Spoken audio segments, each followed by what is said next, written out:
في عالم الألعاب الإلكترونية التواصل ممتع، لكن ليس كل من يظهر صديقاً هو كذلك بالفعل.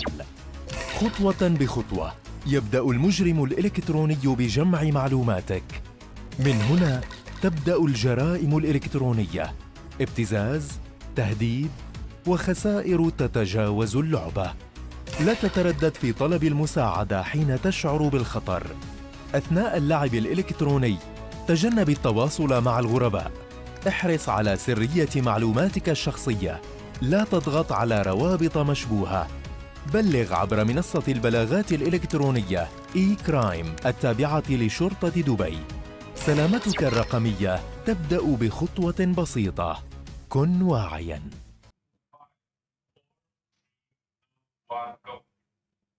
Hello everyone and welcome to the Dubai Police Esports Tournament, the Counter-Strike 2 edition. My name is Arshia, also known as X-Archie, and I will be your host alongside the phenomenal BB, also known as Bishir Zumat. Hey guys, and we're here for the third day, the finals day, as I like to say. This is the time where everyone's gonna show down and really get into it. The prize pool, 50,000 dirhams, is for the champion today. And we have two teams, EXO Esports and Ascend Esports, who literally destroyed their opponents yesterday. We're very excited to see how this match is gonna roll out. I feel like it's going to be really, really challenging. At the same time, we're here with all the activities, so make sure you come visit us or watch us online. Get your popcorn, get your snacks. We're very excited just to watch us. Me and Archie are going to be watching with you. So yeah, let's take it soon to you guys. Definitely. I mean, we had some very good teams play yesterday, and we have some notable shout-outs we can say for Team Kazakhstan. They came over and they were very patriotic. I love them. It was really great to see them. And of course, Team Onyx had the pleasure of interviewing one of their members as well, and they seem quite determined to win. And there seems to be a lot of determination and a lot of practice, a lot of scrims when it comes to game like Counter-Strike 2. You know what? I'm going to blame Valorant a little bit because when we were interviewing Valorant gamers, they're like, nah, it's fine. We're just gonna do it how it comes. It's just for fun. But then Counter-Strike, people are in it to win it. And of course, there is a 50,000 dirham prize pool for them to attain. So it's pretty serious. And you know what? They want to prove themselves here at the Dubai Police Esports Tournament over at the Dubai Police Officers Club. So if you are here in the UAE, we are running all the way till 10 p.m. today. And like Bibi said, it is the final day. So make sure you guys come on over. It is free registration, no need to have anything else, no restrictions. Any age is welcome, whether you're a complete noob and you just started, or whether you are a veteran and have been playing since the OG days, since the dinosaurs roamed the earth, or when dial-up connection was a thing. Anyone is welcome. But for now, I believe we're going to send it off to our phenomenal casters. So take it away, Vincent and Apple. Well, thank you so much, Vivi and Archie.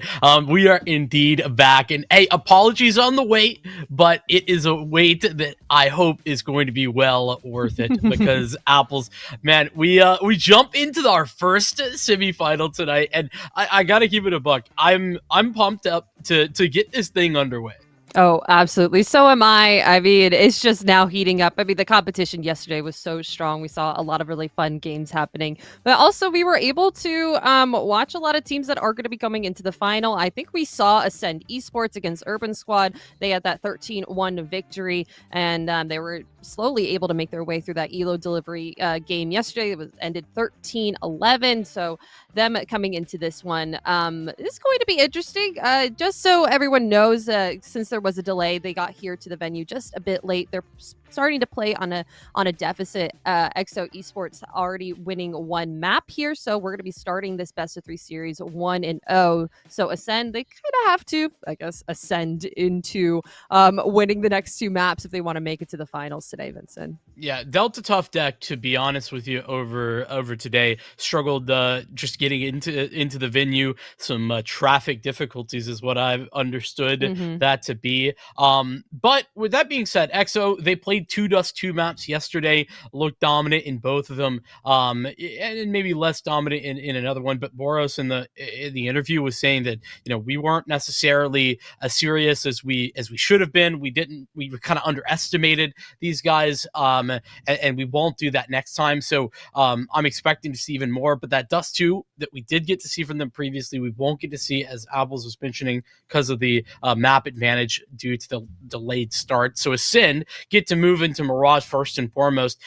Their map pick, we didn't actually get to see Ascend play Mirage yesterday, which I find interesting because they had the opportunity. They could have gone for Anubis. It was in the second round of bans there. They played 2 Anubises yesterday, and they don't play it today. What's going on? What's happening there? Maybe they decided that they wanted a different Dusty map. That's just sometimes how the vibes go. They wanted to play Mirage, and sometimes Mirage comes down to a little bit more of an aim situation, but you saw that a lot more in best of ones. They are a little bit more of a toss-up there, and now in a best of 3, you have to use a lot more strategy, a lot more team communication. So them starting on T side on Mirage, let's hope that they have a game plan in order here, that they're not kind of shaken up or just tired from that traffic getting to the venue. So we got to hope that they start off this game strong. I feel like they are starting on a little bit of deficit. I think you disagree with this, but EXO Esports is starting on CT side on Mirage. So I feel like that's going to be a little bit easier for them to gain a lead onto this map. And that's not something that you want when you're already down a map. I mean, that's true. And, to be fair, I think it's about comfort. And if this is comfortable for them, then that's what you want to see for sure. Risky able to answer back first and foremost. It's a double push for EXO through underpass that nets them an advantage very early on. And Ascend don't necessarily have answers for that initially either. There's no way to kind of claw that back. They're going to double up again. This is really intelligent from EXO, not just trying to escape alone, but playing together, understanding that Ascend might have these bases covered. Oh yeah, nice flash, and William going to take the head off of Boros. Just one more enemy down. 3v3 in Fasul with a nice one with the P250. Does get quickly traded back. Now, this has got a little bit more advantageous for Ascend. A nice entry for Bracken onto this A site. Now, William on a flank position. This bomb is going to be able to get planted, and Havoc left alone and left unaware as Ascend grabs that first pistol. Yeah, I mean, well played out from Ascend. They claw that back from disadvantage. It was 4-on-3, and it's not just about the advantage that they had numerically. It was also the fact that there was so much map control. EXO had everything. They knew they weren't B. Obviously, trying to escape the B push that they had facilitated was a little bit more difficult than they'd anticipated. But, regardless, Ascend were really up against a brick wall there, and they break through with no issue whatsoever, and it leads them into a victory off the back of round 1. Force buy out for EXO, though, and so they'll try and post up and push out something a little bit better in this round than they posted up last round. Ooh, push out Osama's does, and Spider takes the head, and a lot more app control, and that is honestly B-site taken over for Ascend. No one's rotated just yet. They're trying to get a little bit more information for the rest of the CTs, and looks like we're going to have a little bit of a scrimmage down mid as Havoc's just trying to keep this player off of their tail. Only a 5-7 to their name, and these AKs are looking to get a little bit more antsy, but it's the pistols that answer back. Only left is Spider. Had the entire B site to their advantage, but a double is going to level the playing field. Now just them and Boros. Yeah, but Boros has recovered an AK, has the armor to back that up. And with 26 HP, 1 bullet, all that's required, a headshot in, but Boros' health is just too much of a deficit to overcome. And with that, it is the quick answer. That pistol buyback is all that they need. Fist bumps on land, you saw that. The first fist bump. Oh, we saw fist bumps yesterday. I didn't see them. Not looking hard enough, I guess. No, unfortunately. Nice shots out of Spider. Yeah, great. I mean, Spider kind of set up the team to do a lot that round, and it didn't seem like there was enough communication from them to kind of set themselves into an advantage spot. I mean, they got that pick on that B player that was pushing. No rotates coming through, so that's a great opening for Bracken. On to Boros. That is still 2 players left on this A site to have to fight through. Yeah, Barkin doing a good job of that. Up close now is TR1. And the continuation of that EXO just continues to make life difficult in the mid round. Whenever Ascend find a little bit of space to work with, they're never safe in holding that position. Even more for Samus in mid, and it leaves just William, who goes down in quick succession. That is a fast round and a dominant round, a statement of sorts. Absolutely. We did have that first opening kill for the side of Ascend, though. It's just so far have not been able to see them kind of take that first pick and see what they can make of it. It's sort of the first time that they've really had that opener themselves. The pistol round, that wasn't the case. They were trying to work from behind. Spider did. I mean, he got out on A. That's but it was a 1v3 at that point. Oh my goodness, Boros just farming up some eeks out in mid. Ends up needing a pistol that he can't best, but there's actually an AK down there. Might be a little bit dangerous, but nobody's looking to pick that up. Not quite yet. Not when there's 2 T players still at large. 1 in apps. 1 still sitting by T spawn TV. Bomb is down. I don't think Havoc saw this. Havoc hasn't seen this cross. And Risky's all the way through. This is a gap that probably won't be round losing, but hold on, it might be. Barkin wins his. That trade is important, but a P250, and they have no idea. No, they kind of lurked out there. That's some information here. 1 player on Cat. Just have to make sure that you're not peeking too early or getting the kills too early. Risky taking down Havoc, and 2 more players to fight through. No, wow, they're both so low. This is honestly almost winnable, but Oscar with an op kill is going to shut down the dream for Ascend for just now.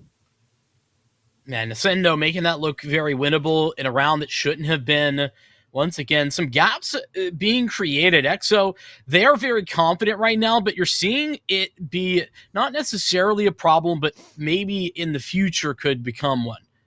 Or they are taking these individual duels. Like TR1 there is so very alone. And on an eco, that's not that big a deal to take that space. But on a gun round, they might run into trouble. Oscar looking for opening pick here. Is going to get smoked out before T's move their way in. But Boros trying to back them up from Khan. It's going to get traded. Spider down. Rest of the T's trying to make some space over time's apartments. Only 1 player from EXO there. Could be lucrative, but a smoke is going to slow them down just for the time being, as Bracken's going to see what strides they can make in the underpass. TR1 just so aggressive, unstopping, unyielding here, but another little gap created. Will TR1 go back and check this? Because Birkin's here. And yes, it looks like they are going to take a little bit of a step forward. This is that aggression that you were talking about literally just 30 seconds ago from these CTs. And so far, it hasn't been too bad for them. That is kind of a one. It's going to work out in their nice headshot on this site. And back them up, but Risky getting a little frisky. He's going to find 1 headshot. Boosted player is going to be hard to aim at, though. Bomb's going to get planted for Ascend, and now it's just all down to the retake. Samas is going to make that dream not viable for Ascend for the time being. Yeah, I think we're seeing some of the experience level on this EXO team come into play right now. Ascend with some good ideas, and by no means an inexperienced team, but just in comparison, you got Havoc, who is 32 years old, I think. Been playing for a long time, both in this kind of space and even higher up. Obviously, Boros was brought in, had a stint on Monty, brought into Falcons, part of the rebuild, at least short-lived as it was, on Into the Breach. This is a guy that has a lot of that experience despite his young age. And you add to that Osamas, who's also been around the block with regard to this level of play. It's commitment after commitment for TR1. There's no getting out of there, no stopping.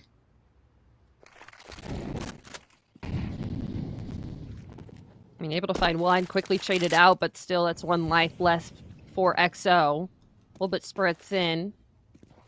Not really watching mid at this point. Oscar has moved his eyes away, and it seems like there has been one player that's made their way out from underpass, just kind of sitting underneath a window, getting information for the team right now. Some fake util being thrown out towards a site, and Williams got the timing here. yeah. They've got no idea. They have tossed a lot of utility in the position that he was in, so there might just be a little bit of a moment where XO think they've cleared him out, but they haven't.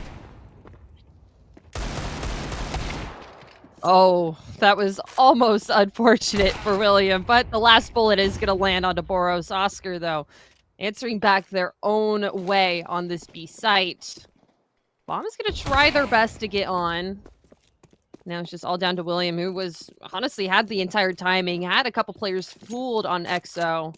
Stay on this A site. Picked up an M4 for the trouble, but are they going to be able to save this? Honestly, they should be able to. 13 seconds, and XO Ooh. wasn't looking like they were super interested in forcing the issue, but now they are. They've made the decision a little late into this thing. 5 HP goes the Deagle instead. A little bit of frustration maybe, but all good at the end of the day. And I think that's that conversation about around a timing that they didn't necessarily anticipate. But here's something that I've been talking about a lot, Apples. We got TR1, who's playing very confident, playing in positions that are super committed over at A ramp, taking space, and that's very valuable because right now XO are never getting punished for it. Now, if that changes, we'll be having a different talk. You can see Spider here going for that ramp pick. Well, he's just going to hold, expecting TR1 to get a little bit more antsy here towards this A site, but Ascend making their way through mid. Boros and Osamas is going to grab two for themselves. That mid take completely frozen. Williams going back for the bomb, or Spider's going back for the bomb, and that smoke saved by the smoke and the op. Now just have to wait for some grouping or a little bit more information taken for the T's. I mean, XO have it all. They've grabbed back mid. Oh, wait a second. They've just lost a big portion of this area they were hoping to claim. A bomb site gone, and now fully into CT as well. The op recovered for William as Fasul peeks out mid to get a tag even further onto the stairs. As Osamas gets taken low, he has to dance around, buy time for Havoc to get back into position, even scared of a late move. Back through mid, but Havoc is clearing that out. Now the rest of the team rejoins them as a Sin get on the site. Saw him through the smoke. A little bit of a crazy move, but Fasul's able to get that plant down. William taken. Havoc still left alive, but he is tagged from that up shot just a little bit earlier. Two ups now trying to find this CT. Smoke going down. I mean, can try and defuse. Doesn't know where this ramp player is. Does now. Miscommunication. Spider was spamming as if it was planted on opposite default, but it's default instead, and it's all good. It's the headshot through the smoke that denies the defuse, and a Sin get back on top. Honestly, great round for William there. We've seen them so far getting into these timing positions and them going all the way into CT, finding that player on stairs and grabbing that nice Deagle headshot straight out of the gate on a site was a complete move maker. Fast shots, and that's a nice headshot here at the end to finish that round for them. Gotta ask, it's the right. You know, how William gets away with that, but he just never over peaks. Stepping forward, speaking of, swift moves for Fasul, who gets up connector, swings wide, and Osamas hits the deck. We're looking at XO down by one. Those advantages we were talking about now gonna have to be a different situation, but Boros is working that magic, or at least trying to. He gets his one, still tucked inside connector, unknown, but the op misses the mark.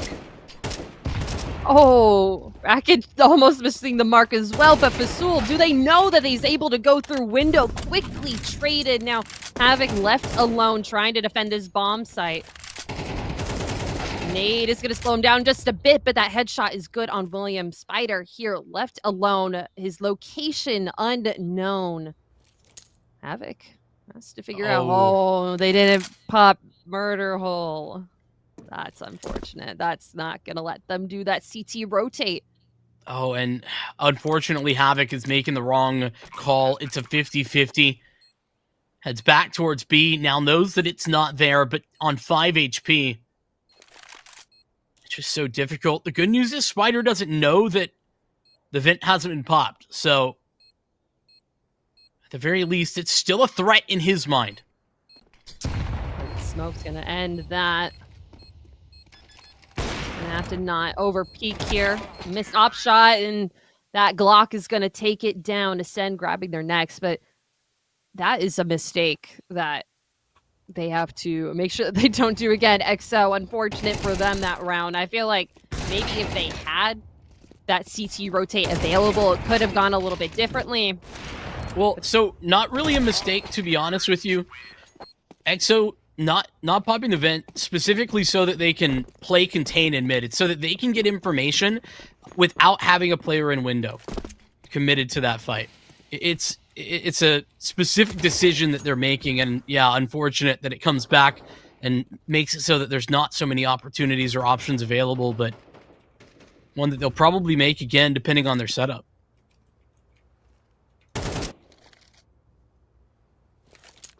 CTs now. Deagles and pistols for them. Are these headshots going to be as clean as Williams have been? B site now taking over. Full retake. I mean, might as well try and see what you can get away from these T's as bomb gets planted on the site. You have kind of an element of surprise. No information gathered. Just have to secure the entry points away from them. First successful introduction onto the B bomb site for Ascend against the Eco.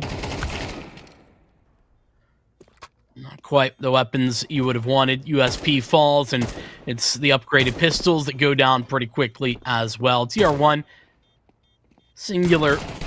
What's left takes his time to get the headshot, but unfortunately, that not enough.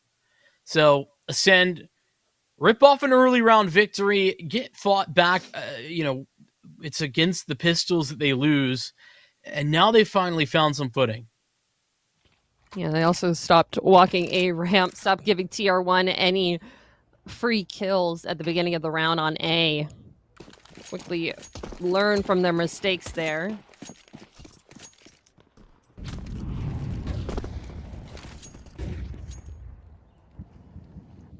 Playing a little bit more of a sheltered angle. Just kind of waiting for mobility. Boros with this push up towards mid could grant something.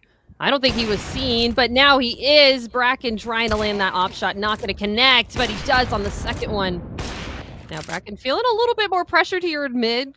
Doesn't know if anyone else is there. Just kind of throwing some shots out there if possible.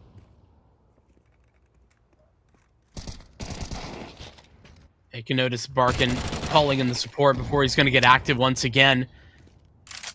Gets the escape at the top mid smoke. He calls in his riflers, and his riflers handle business out there. That is a sin on a dominant stance, a force of nature at the moment, and they're finding ways to bring this back. This has been, I think, difficult situation for them, right?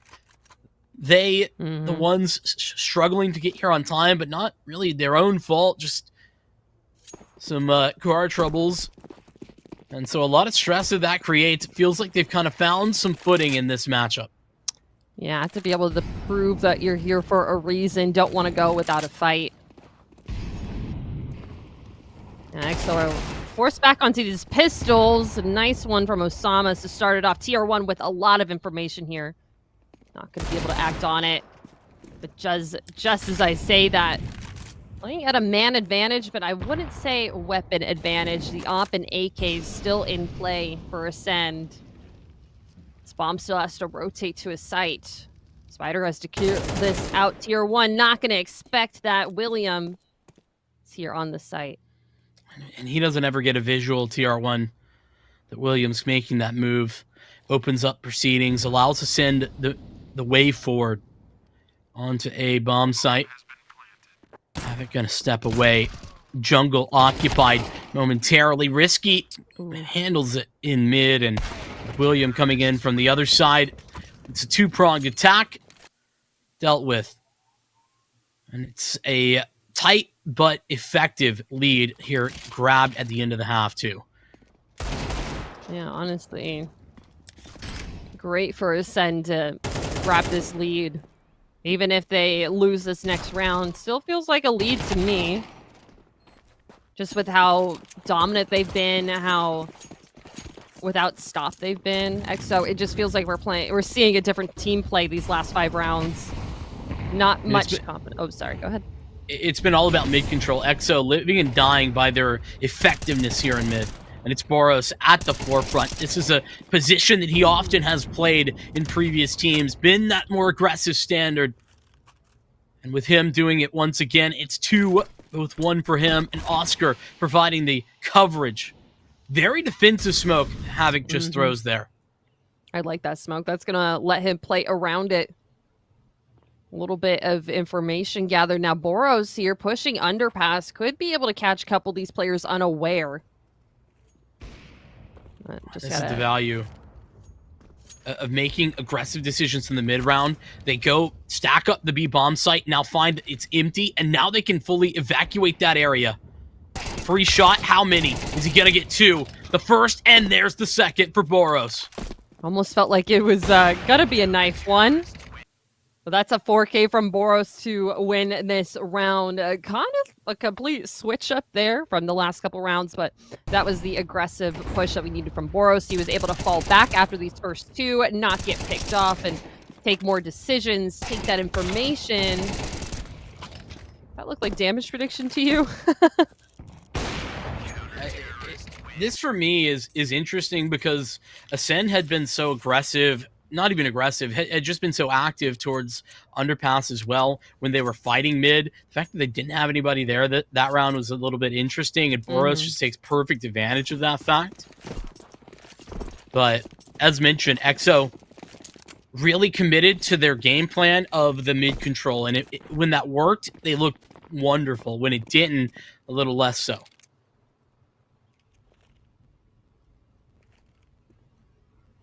William here getting aggressive on his own stance. EXO kind of just playing this very slowly, waiting for this push. Tier 1 with information and a nice dink onto William, down to 13.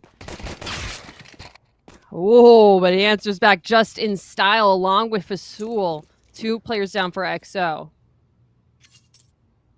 And that's bomb also dropped outside of apps. Yeah, this is problematic. The fact that they've then given it up is going to take even more time for EXO, because they got to respect the fact that this could still be occupied. This could still be players anywhere around every single quarter. Spider going to escape, and now they have to run into 4 players strong on B if they want to push this, Apples.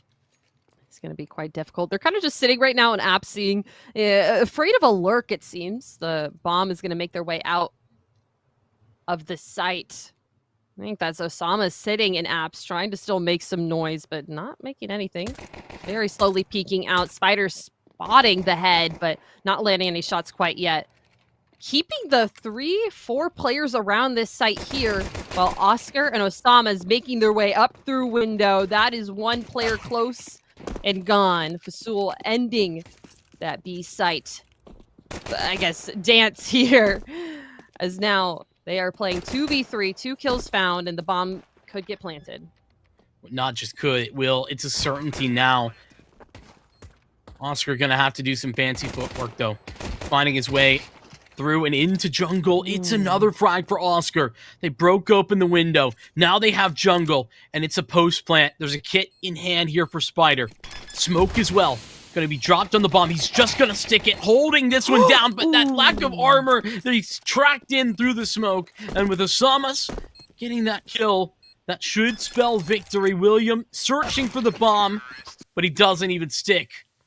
And with that, a hard-fought pistol win for Ascend. A great pistol win, honestly, as well. It was kind of crazy that Ascend kept those 4 players there. They only heard 1 gunshot, only saw 1 player there, not even bomb. And Wow. You almost always, they're like, all right, the round's over. They have a kit and the smoke's down. They're going to be able to get this. But no, that headshot through the smoke was perfect, lining up exactly what they needed to. Now EXO with a lot more life in their legs as they're taking mid by storm. That should never have been around. The Sin had it all. They did everything right until they didn't. EXO breaking through. And now breaking into this round with an opening pick on B. That's where the stack is located for a Sin. But in the meantime, EXO had felt out different areas of the map. So understanding that whilst they had met contact over at B, that nothing was seen, nothing heard elsewhere. And so they'll head in the other direction. It's just a slaughterhouse here. 2 players left playing on USPs. The bomb's going to get planted over on A. Solo. Spider finding 1. Good one to find, but that's just a MAC 10 down.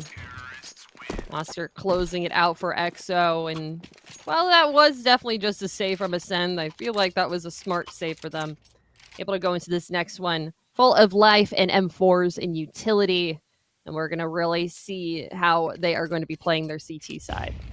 Yeah, I'm curious about this because we saw from EXO a lot of ideas, right? Talked about how consistently they were fighting for mid, where we were seeing some, aggression. TR1 specifically just never stalled, never unmoving when it came to the A main area or through Palace, either way. And now it looks like EXO, they're going to essentially take the same idea, but on the T side. Back to this mid play that they've been working the entire time. I'm liking how much movement these players have in their bones right now. But so far, Ascend has been able to lock down a little bit of Khan, but Boros making quick work of that. Gonna get 2 players down. Tier 1 finally getting, shut down for all that aggression and movement. Base site looks like it is clean, but there is still one player lurking. Yeah, they got to be careful of Risky. The bomb denied. Another one? Yes, absolutely. And a third confirmed out in that area. Oh, but CT, the nade comes through. And now William asked to clutch, but he's isolated Boros. And now Oscar has it all to do. And he gets dinked on the cross through the boxes, William. He has taken this game by storm. 17 frags for this guy. And Ascend take it back. Incredible work from William. There was not a moment in there that I feel like this team was slowing down. William, I didn't even know that you could do that from the other side of the map. And how long have I been doing this job? Risky with a nice, hiding on this site, waiting for it. Does get naded out, but still that gave William all that he needed to be able to win this round. To be honest, a little silly from EXO, from Boros specifically. Just not kind of having an understanding of where William could be and should be coming from. Mm-hmm. He has to cross there, but he goes for the plant, and I think that's where the silliness that I'm talking about comes through. But even beyond that, I think the fact that that's even in a 2v2 and then a 1v2 to begin with is ridiculous, and it's all thanks to Risky, who just is so passive. Gotta be clearing that out. They're understandably looking for an A player in CT, but when they don't find anybody there, that should be throwing alarm bells everywhere. Certainly a risky move. I see what you did there. You know what else would be a risky move, Vincent? Tell me. Clicking on suspicious links. I would be a risky move. Some might say flat out a dumb move. Yeah. Exactly. That's why you should hashtag game smart. Absolutely. Yeah, make sure that you're not, exposing anything on the internet or clicking on any links that could potentially get rid of items in your inventory, sensitive information. You gotta play mindfully and live purposefully.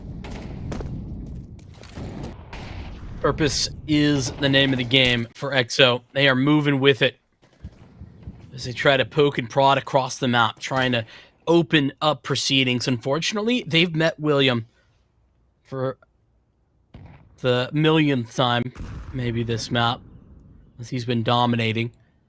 Tight lead for EXO, but they've invested everything into this Apples. They're not in good position if they lose it. And now it's really just Osama's. Yes, Oscar there, but now gone. And it's the AK left for Osama's, but one frag, no map control. Doesn't even Oh, have bomb. the bomb. Yeah. Has to know that there's another player close and could be hot on his tail as well. Not really any safe place for exit, except for death at this point. Spider just kind of lurking around. Oh, and a nice shot on that jump peak. It's going to give Osama just a little bit more room to move around, but not really jumping mindfully around these corners where a lot of these CTs could be, just like Risky on a very risky hold in the corner. Boosted up. He's never going to be checking this. Osama's, he's never even taken that fight ever. I guarantee it. This is something I've never seen. You know, who's going to be getting it? It's going to be William. Once again, is going to be able to get that frag. I mean, if I was standing in that position, boosted up, right, I'd be a little disappointed that I didn't get to surprise any player. But that just means that they have it in their pocket for the next round that comes back. Yeah, I don't know if you're saving that one. I don't think it's super applicable. I don't know that you're going to find too many options for that one. But you're like, oh, guys, let's do this. Nice shots out of Osama's, though, to try and get it into a little bit better position. A tied scoreline, though. And remember, it might not say it up top, but Ascend, this is must win. As they down by 1 coming into this map, into this best of 3. Not seen a full site exec from EXO quite yet. Haven't had that monetary ability. So maybe after this round, after the pistols are out of the equation, we may get something a little bit interesting. I feel like an A exec could be nice. Some cross smokes, but have to see. Tier 1 could do something kind of crazy this round. A Tech 9 and the name, and oh wow. How do you miss that, William? Player that has 4-3 maybe? 4-3, actually, probably 4-3. Yeah, a little bit of a miss, but the good news is that small oversight, maybe a lack of sight, regardless, isn't going to be the big issue. No problem really. You lose out on one, but it's a quick enough trade, and so that leads us into a 3-round stretch, and now a lead for Ascend as they head into round 18. Well, now finally on the op. Don't think we've had the op come out quite yet from them. Could be able to make some waves as EXO's trying to take mid, and a lot of Ascend players kind of backing off here. I'm liking their more passive approach, just kind of waiting, but Thomas gonna catch Bracken waiting, and now also William, 2 players down as Ascend decides to get a little bit more antsy with this and not watching their, because Skoros is gonna grab that op. Now just risk left. Oh, it does have the lurk, but is not able to capitalize on that. Oscar's shutting it down quite quickly. I mean, a little something for EXO to hang their hat on to try and break back through what's been a bit of a rough run of rounds, excuse me, for them. And, you know, Ascend having a little bit of a difficult time. Not for lack of trying, they just get overwhelmed in middle. And I think that EXO, the constant for them is that they have an early game plan, they commit to it, they take that, and if it goes right, they will convert that. Questions only arise if things go wrong, but it's only going right in this round against Pistols. Havoc gets his, the double out A, make it a triple for TR1. Yeah, it seems like they're starting to get a little bit more comfortable on their T side. TR1 taking those early fights, so we know him to be an early fight taker and kind of more of an entry fragger. Now a 3K on this A site. Kind of looking a lot more like CT side looks for EXO. Rounds are just getting dismantled, but Still, Ascend on a save. Those pistols not doing too much work for them. M4s are now back in session. See a little bit how this greatness went. Nice boost in mid for this op peak. Are they going to be able to see through this is the question. Flash is coming out mid. Nothing quite connecting as most of Ascend are kind of more on the left side of mid. Quick trades. Player comes through underpass, and TR1 trying his best to answer back.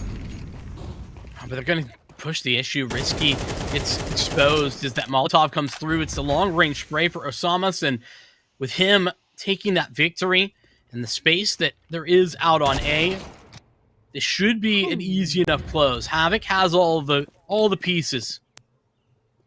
It's a smoke for top connector that should put the kibosh on any retake. Smoking a flash, not going to expect TR1 being so close, and a quick trade through the smoke for Fasul. Still have a lot of players to fight through, and only 7 health is going to get shut down just as quickly as it started. Now, EXO, like I said a couple rounds ago, looking a lot more dominant like they did on their CT side. Now,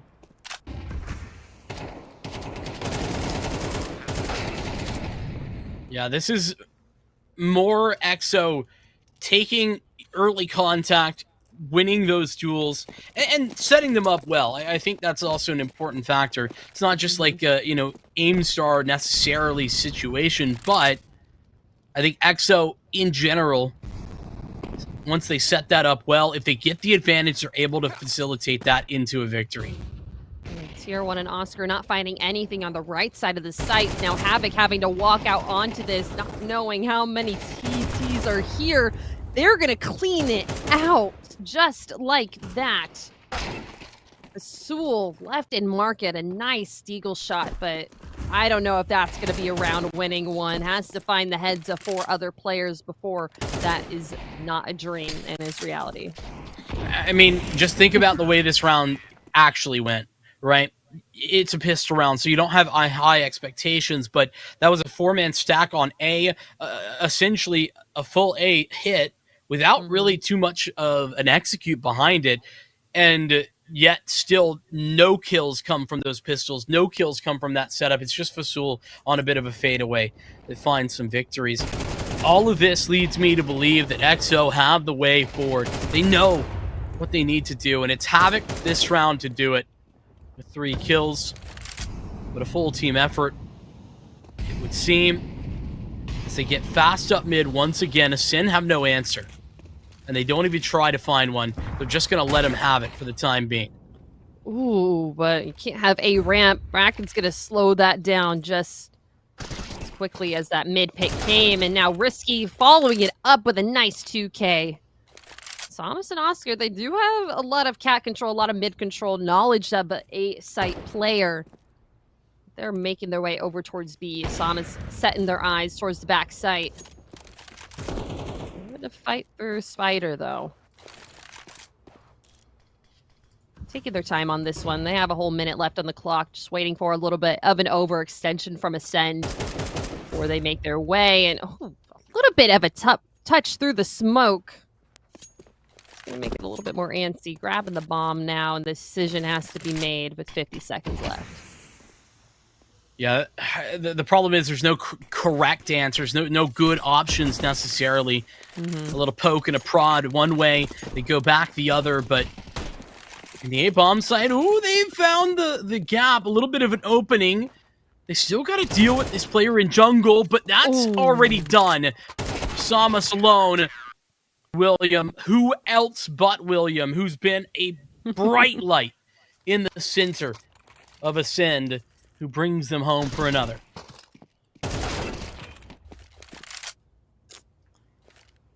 And these openings from Risky really started it off. The A ramp not letting EXO grab that control of this that quickly. Now, EXO, they're not quite hurting from that. They've had a really good win streak so far on their TP side, so able to grab the utility and the op back out for Oscar. Well, Ascend still living on those M4s. An AK picked up for Bracken. And the timing there. Not quite timing. The window is smoked. Just getting some information. Fighting for mid power. Smoke in and throw down top connector. It's going to let a lot of players from Ascend kind of make their way around without being seen, but Boros is going to find one through the smoke along with Osama Spracken. In conjunction here with the player under Palace, Risky is going to find that one onto stairs. That's going to be EXO completely rotating their way on over to this B site while only Spider is sitting here in market. Well, and honestly, he can't afford to take this fight. He does. He goes for it anyway. And this could be elimination for Ascend if they don't find a way back in. 2-on-3. And Spider continues to search. Continues to take these duels. But they're not giving him anything at the moment. Smoke in the face at market door. So market window the approach as they wait. Up rings out, but misses the mark. Same once again as they swing wide, and it's Barkin alone. 1v3 traded into 2. But the time starting to expire, and he will do so as well. It's 13-10, and it's a victory here for EXO. They find their way through, and despite the fact that it's a map advantage start, they find an early move into the grand final. You know, that's not also goodbye to Ascend just yet. They do have to play in that third place decider match that we do have a little bit later today. Unfortunate for them, it did seem like they were starting to get into the groove of things just a little bit too late on their CT side. EXO was just able to answer back and be like, all right, we know how they play CT. Let's see if we can manipulate it. I mean, Ascend, they had Risky on there, William on there, a lot of players on that team that was making those opening moves that were needed. But it was just not enough close rotates, not enough peeking, waiting for your teammates, and just a lot of aggression that wasn't warranted against EXO, where you had TR1 just kind of running it down whenever they could. Yeah, I think for me, the key problem that Ascend ran into is that EXO had some very strong execution from not just like practiced positions, because I think that, you know, they more or less looked like they were kind of pugging it out. Maybe they had a couple of games that they had worked on to kind of figure out where everyone was playing. But a lot of these players, in fact, pretty much the entire team here are high level players, and that is untrue for Ascend. But it's one where it seems like they were able to kind of have a very basic game plan, get an advantage using that firepower, and once they had that advantage, they could transition that into a very effective victory more often than not. And we saw some moments where, you know, I'll say Risky in particular was super impressive to me, not because he was like the most in your face player, not because he was constantly taking duels, but he was patient, was willing and able to make the move when it was required instead of just making the proactive play. And of course, William, I think the most consistent player over the course of this series for sure. Absolutely. I mean, there were just so many times from William could go ahead and peek in there and see if he could get that kill, but he was patient. He was waiting for that. But speaking of Ascend, let's see who. Let's take a look at the bracket real quick and see how we have gotten to this point. We had a lot of games played yesterday, lots of best of ones, and now EXO Esports are going to be battling it up in the next point here for the winner. But we have to see who is going to be coming out on top between Onyx Ravens and Acme just yet. Yeah, I think EXO coming into this, they are amongst the favorites. But on the other side of this bracket, for me, Onyx Ravens definitely the team that I'm like looking at as one of those. And then Acme are sort of fan favorites, to be honest with you. We've kind of seen this team I've gotten a chance to kind of get familiar with them. It's not the exact same team, but it's the same core that were made their way deep into previous tournaments. Last year's tournament, just as an example, I think they were third place there, and ended up, or maybe just second place, I can't recall, ended up taking, despite not winning that first event, taking the spot to go to Extreme Lands as well. So it's been a lot of fun. So like that matchup is really cool. EXO get the opportunity to take a look at who that will be. And to be honest with you, they've had a relatively easy run, right? And that's not to say anything negative about Ascend, but because of the delays that they experienced, this was not the full series that I think they were hoping. And so Ascend, they go out not quite as quickly or as difficult as they would have liked. I think XO come into this grand final feeling like they've had a nice jaunt in the evening. They've had a very easy way through, huh? Absolutely. And I said it's not goodbye to them just yet. They still have that third place decider that they could warm up for, could go and watch the next best of 3 to get some pointers and be like, all right, we should ban this map. But one thing that I do want to touch on quickly is that I don't think either teams called a timeout at any point, when I feel like that could have been something for Ascend that could have been like, all right, let's see, how are they beating us this much on their T side when we do have advantage, we do have weaponry, and we are able to get that opening pick. That could have been like, let's brainstorm as a team, let's take a pause here, what do we need to be changing in our gameplay and our game style to be able to bring it to a third map. That could have been the difference. And the timeouts are just so important, especially in MR12 when there isn't that much game time that could be have that we used to have in MR15. So I would like to say that maybe take some timeouts when you're starting to feel a little bit downtrodden, when you're not getting those opening picks there, and be like, okay, let's change. Let's see what we need to be switching up. Let's try and execute here, or maybe a couple more layered utility in other parts of the map. Yeah, especially, considering that they were kind of getting slammed in a couple of those like runs of rounds. It was, a lot of rounds in a row. Also, I was excited to see kind of Oscar coming back in, considering Pabui was subbing in yesterday. Mm-hmm. But all of that is I think an interesting talking point that we'll probably get a chance to talk more about as we move forward, because EXO, like we said, in the grand finals. That being said, we've got BB standing by with somebody from EXO, and we'll get an interview with them.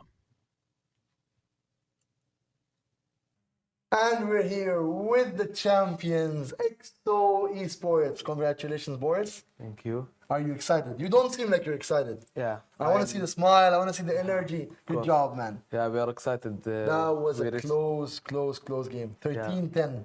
Yeah, we How reached did the it feel? final. It's good feeling, of course, to win. And we want to win this tournament, of course. And it's really nice to see that the government support, like esports in Dubai. Mm-hmm. And we are excited to win it. Like we are fully try hard. Habibi, wallah. You guys did great, and it was definitely worth it. 50,000 dirhams prize pool. Like, it's a good money. Yeah, what are you going of to do course. with it, Boris? I don't know. So it's just casual, the easy wins coming in the bank. Yeah. As you guys know, Boris came from Turkey just for this tournament. He's very excited. Yes. I hope he is very excited. I am so excited. But again, he worked hard. What do you feel of the tournament in general? Do you feel like, what was a team that really caught your eye? Some player who you think really did well? Someone you want to maybe meet in the future, play around with the future? I don't know. I think there is only one team who's like a real team. They are this Onyx in the final. We'll meet them. And it's just like fun to play in this tournament. Like we are just mixed and coming to play for fun. And we want to win it. Like. Inshallah. I hope you guys really do it. And we're very, very excited. Boris, thank you so much again. Guys, maybe he's just, in denial, in the shock. I don't see the excitement, but I'm sure deep down he is. Again, make sure you come to the Dubai Police Esports Tournament. We're here, and we're going to be live and to entertain you all the time. Thank you, guys, and we'll see you soon. Thank you. Well, thank you, BB, and thank you, Boris, as well. I think my takeaway there, cool, calm, and collected. And I think that was expected. Yeah, I mean, that was a not an easy win, but it felt very convincing towards the end that all right, this is our map. We know how to win this. We are able to get this site. So cool, calm, and collected. They only had to play one map, so maybe they'll have a little bit of a harder time coming into the grand final in just a little bit. But we still do have another semi before we find out who they're going to be playing up against. Yeah, and that is one of our two remaining teams as well. And I was talking about Onyx Ravens as one of the ones that I'm looking forward to. Acme has some players that are some fan favorites that have absolutely been around the block and have been exciting to watch over the last year and a half that I've been able to have the privilege to cover some of these Dubai Police Esports events. All of that being said, though, that semifinal will be coming up here very soon, and we're going to do a little bit of swapping around as well. So it won't be myself and Apples. We're going to take a break, but we will be back a little bit later. Instead, we've got Sam and Time to Light who will be coming back in to cover that second semifinal. So stay tuned. We will be happy to bring you through that in just a little bit of time.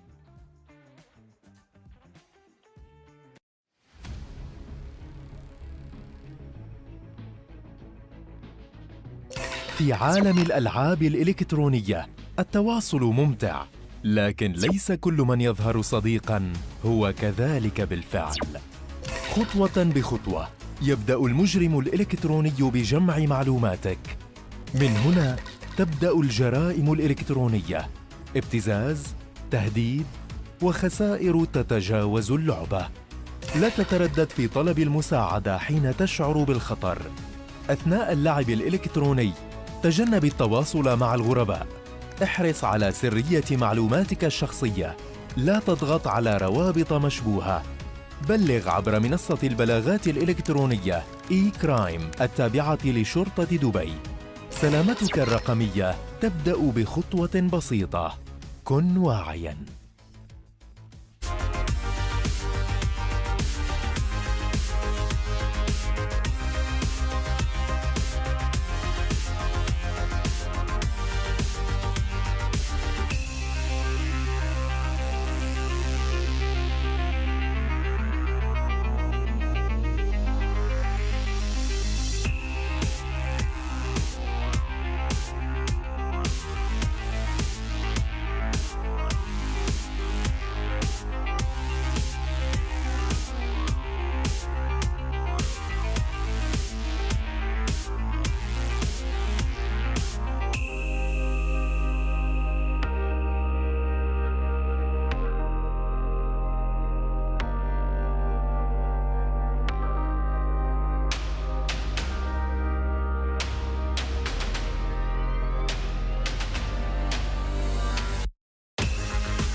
في عالم الألعاب الإلكترونية التواصل ممتع، لكن ليس كل من يظهر صديقاً هو كذلك بالفعل. خطوة بخطوة يبدأ المجرم الإلكتروني بجمع معلوماتك. من هنا تبدأ الجرائم الإلكترونية، ابتزاز، تهديد، وخسائر تتجاوز اللعبة. لا تتردد في طلب المساعدة حين تشعر بالخطر. أثناء اللعب الإلكتروني تجنب التواصل مع الغرباء. احرص على سرية معلوماتك الشخصية. لا تضغط على روابط مشبوهة. بلغ عبر منصة البلاغات الإلكترونية كرايم التابعة لشرطة دبي. سلامتك الرقمية تبدأ بخطوة بسيطة. كن واعياً.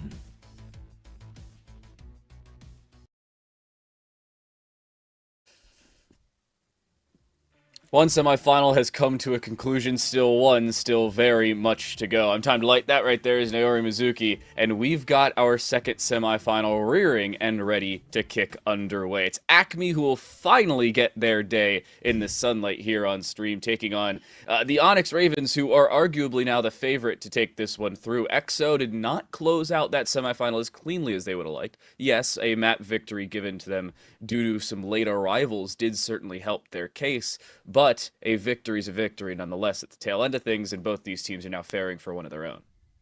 Yeah, I think that this is really exciting for all of the Acme fans who didn't get to see them live on stream yesterday. Obviously, the first game there was a technicality and it ended up being a walkover. And then in the second game, because of time constraints, we wanted you guys to get to bed early. We keep saying it, you got to play safe. You can't be up all night playing video games, especially when day 2 starts as early as it did today. So we wanted you to be able to get home and get some rest, but it did mean that unfortunately Acme had to play off stream for their quarterfinal match. But finally, we're going to get to see them here, and they're also, in their own respect, a little bit of a favorite because they've participated in the Dubai Police Esports Tournaments in the past, and they've done pretty well. So this is going to be a bit of a slobber knocker.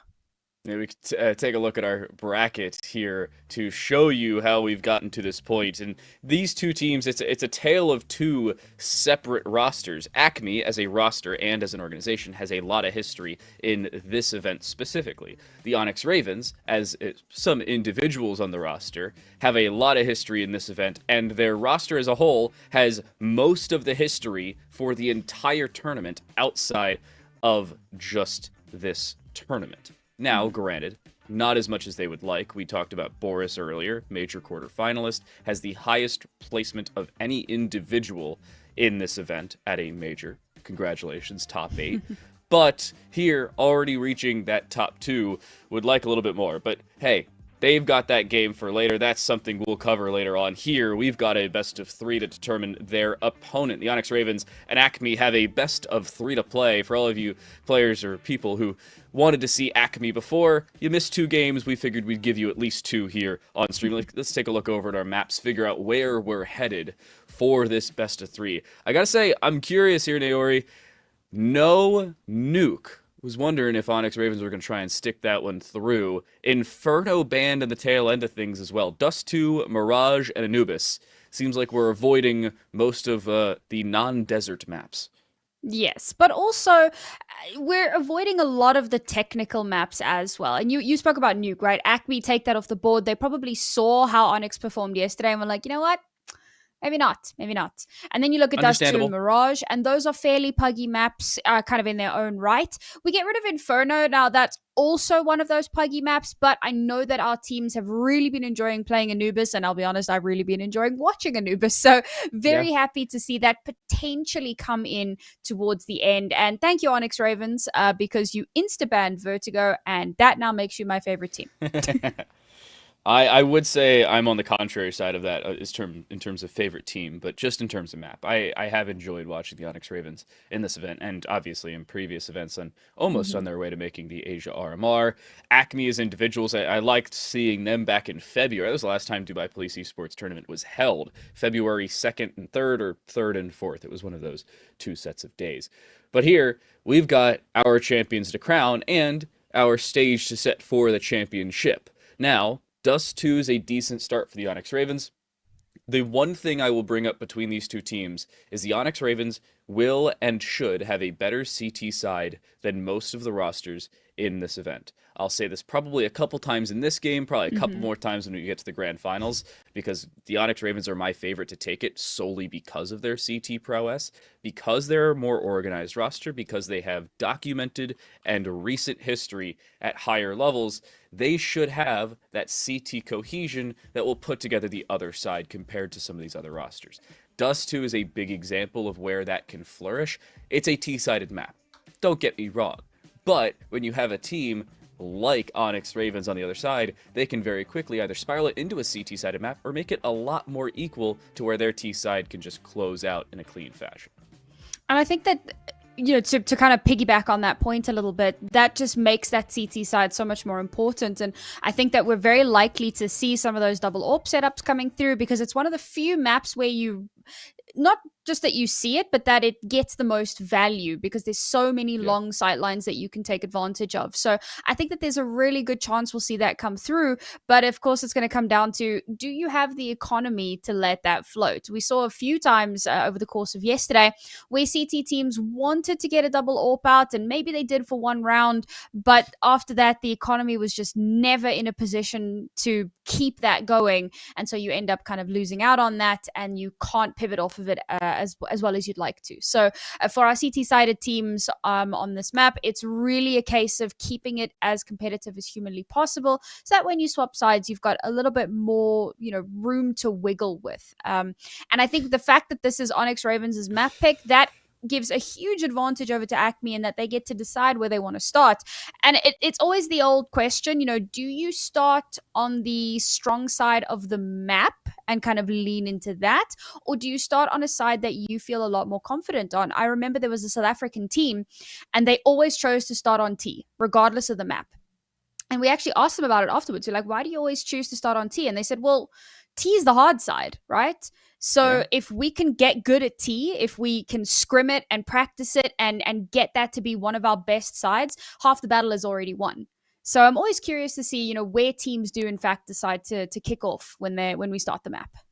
I mean, my personal decision is usually T-side, just because I'm usually solo queuing into Premier, and it's not like we're going to have any level of organization on the CT side. So you just play the mind games T-side, hold W, and hopefully you win the mind games, and that spirals into your gunfight. So this is a completely different conversation than my scrub-level Premier games that I haven't played in a little while. I don't want to talk about what my rank was. It was actually pretty decent. I was like 21, 22K. I was really proud of my Premier rank. I don't want to talk about it. I was pretty good. I don't want to talk about it. No, my normal matchmaking ranks are bad. That's what I was thinking. Okay. But my Premier is pretty good. Anyway, I haven't played Premier in a while. We'll move past that conversation. And I want to talk about Mirage as the second pick. You still had Inferno, you still had Ancient as decisions if you wanted them, but you consciously choose Mirage, knowing that Onyx can now choose the CT side, which is not only the favored side on the map itself, but would be their favorite side, given what I've talked about here, what I kind of talked about yesterday, what I'll bring up like 4 more times, like a broken record for the rest of the afternoon and maybe even into the evening hours when we get towards our grand finals. Onyx Ravens are a dangerous team, and they've shown exactly why in the last 2 days, or in the last day and another best of one. But here, they're showing what could close out the event in their favor. Mm-hmm. Now, for those of you that are wondering, apologies, we do have a slight technical issue which has caused us to kind of slow down a little bit here, and why we continue to waffle. So we'll get us into the game as quickly as possible. But there is a player that we do kind of need to talk about a little bit here. We've spoken a lot about Bara, somebody who's played on a few good teams and has had some really good results. But another player that we really do need to mention is Sixer, right? Maybe not as prolific as Boris has been, but he's played on LDLC. He's got quite a bit of experience under his belt, and I think that could be a big difference maker here. It could be something. We talk about the importance of a team that has been together for a long time, like Onyx Ravens, and how they're well practiced and how they will have prepared themselves for this, experience and for this LAN. But just having a player, even if it's just one player, that comes in with a whole bunch of experience that can help to lead the team and help to kind of organize and strategize, it really is a huge boon. See, now, I talked about seeing Boris the highest individual placement at a major in the event. Sixer's not too far behind. when they played with Envy, the E-League major in 2017 and the E-League major in 2018. That was in Atlanta and then Boston, respectively. Fun fact, the Boston major ended on Sunday, January 28th, where Cloud9 won. That's my birthday. I was thrilled. I think I was 14 at the time, just getting into Counter-Strike. I was thrilled seeing a North American team won, and Shroud and all those people watching at the same time. Big Skadoodle fan, still kind of am. Anyway, in previous Skadoodle's coming events, back. I'm thrilled about that too. Trust me, that's one of the few things I've been watching in recent history, given the player break after the major. But with Envy, Sixer made the E-League Major 2017 group stage and then the Challenger stage at E-League 2018. So in that, we'll say year and a half, almost 2-year span, couple pretty decent finishes. Granted, didn't make the playoffs, but you're making top 16, if not top 24 at a major. That alone is something to brag about. Yeah, I think that, having that, as I said, right, having that little bit of experience, it's not just about the bragging rights, but it's also about what you bring to your next team that can be the huge difference maker. So that's kind of one of the things that makes this next matchup so interesting. And we spoke about this a little bit. Both of these two teams, the cores of the roster in any event, have had very good success, champions, in fact, in previous Dubai Police Esports tournaments. And so we kind of have a little bit of a grand final coming through in our semi-final. We get to see these two teams that are trying to kind of either retain their glory or reach it once more and show that they're still capable of it. And winning here takes them into the actual grand final. So it is just one step in the direction that you need to go. And I think what makes that so interesting is, of course, Acme is a team that doesn't necessarily have a lot of these storied, prolific players. It's not to say they don't have good players, but they just don't have players that have had the opportunity to play on some of these bigger stages. Whereas now Onyx Ravens has got Sixer, someone with a lot of experience and a lot that they can bring to the table. And I'm curious to see how that's going to match up, because I think a lot of people have some strong expectations for Acme because of their previous performance and because of how well they've done in the past. So now we're looking to see, okay, can they replicate that? Are you one of them? Are you looking forward to this? Yeah. There you go. You said it yesterday. I think you worded it the best. We will have 2 grand finals today, and I think this is one of them. Acme, with their previous experience, they're taking on a team in Onyx Ravens that has the previous experience coming into this event outside of just the Dubai Police Esports Tournament series.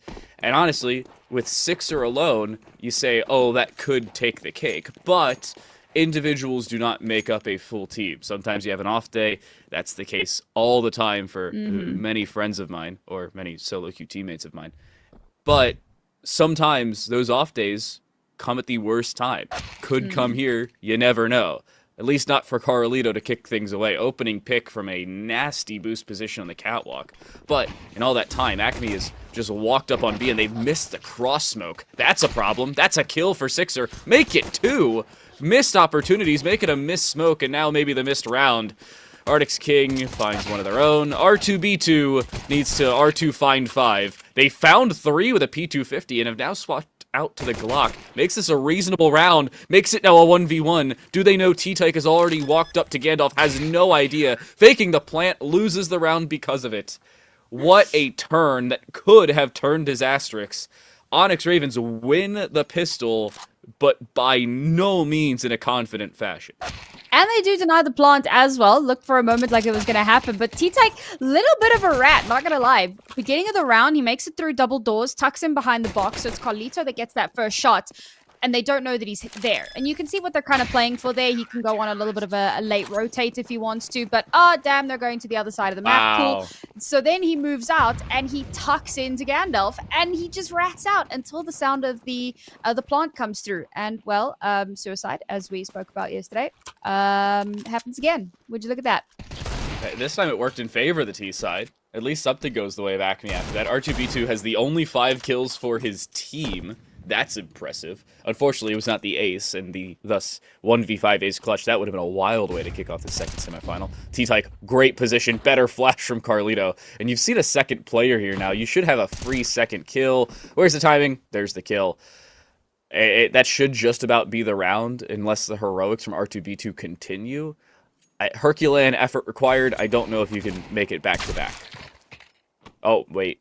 That deagle shot helps. Timing doesn't. Yeah. I mean, Six has been doing a lot of work so far and just trying to keep the numbers as even as possible and maintain a lead as much as possible. But unfortunately, it's again T-Tyke to get the final kill of the round. Not a clutch this time, but he is the one that closes it out. So they'll be very happy with that performance. And so far, so good for Onyx Ravens. Their CT side has been very proactive. They've taken a lot of space early on. And despite losing a player early on in that round, they're still able to stabilize really well, play off of each other's utility perfectly, and 2 rounds in the bag. For Acme, however, they forced up despite not having a plant. So things could be a little bit scary into this round. Yeah, and the problem is they forced in an awkward way where they didn't fully invest into the round, but they still bought like the Scout, the upgraded Deagle, plus some armor on a couple players. Now, that alone doesn't cost them here, at least not fully, but look at the utility. That's the main thing I want you to look at as soon as everybody starts running out of their spawn rooms. You got, what, a smoke and 2 flashes on Kashaya, who has, again, just the Galil. Everybody else has a combined, well, we'll say now 6 pieces of utility between 4 players. That is not a lot. And the only reason it's that much is because R2B2 was able to drop a few over, courtesy of their now 5 kills they picked up in the game. Carlito, even with the lesser weaponry, this is a bonus round for Onyx Ravens. They have the opening pick, down to AK, and they have all of long control. This is stellar for Onyx Ravens. Impressive that Acme was still able to eke out some sort of a buy here, but look at this limited utility, right? They've already lost a player, and all they have to play with is one little smoke. That's a sound cue. And they've just, as you said, given away a little bit of positioning here. And the sad part is it's not like it's like a lurk or a roamer or anything. It's the entire team that's here. So what do? The one smoke comes out, but the rest of the team is held back by a Molotov. Runs through, gets the first, instantly traded out. The rest of the team's still chilling in short.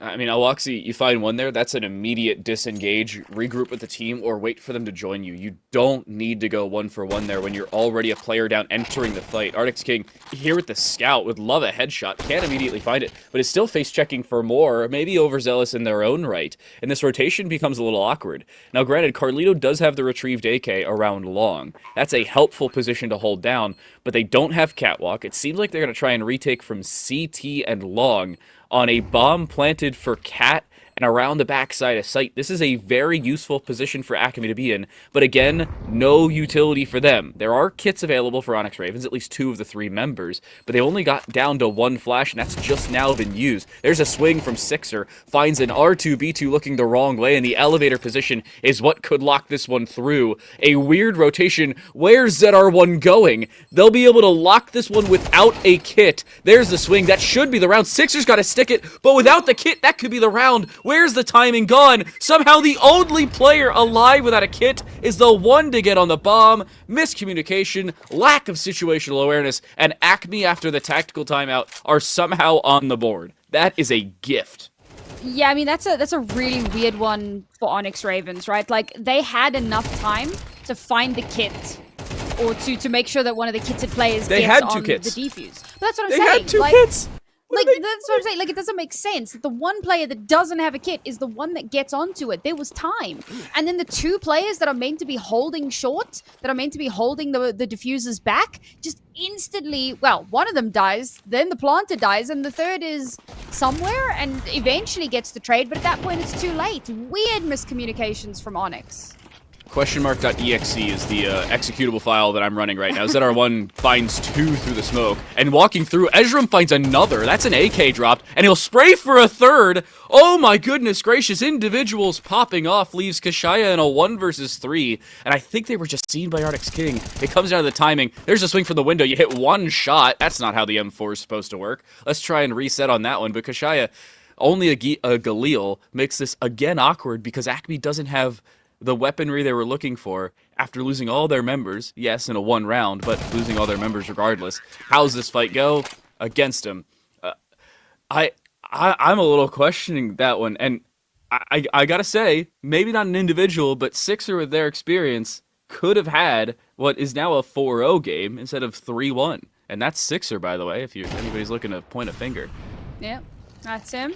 The experience definitely shining through here. I felt like we're seeing some good stuff coming through from Onyx. Definitely some good adaptations as well. You know, despite a wonky previous round where there were some of those miscommunications, they've definitely cleaned up quite a lot and now finding themselves in an anti-eco once again. But never underestimate these Deagles. We've seen some crazy things, and yes, chat, I am standing by with my eco counter. I am ready for this to happen again. Would you count that previous round as an eco? Nah. Okay, that's fair. Oh, T-Tyke finds both. Carlito's flash ends up picking up both players early and follows up. Try to smoke that position off, swinging for a third. Carlito picks up a kill themselves after getting involved in the assist counters. But now, maybe getting a little overzealous as a team. Good double swing of the Eagles makes this reasonable. I mean, if Acme picks up a rifle here, you've got a shot.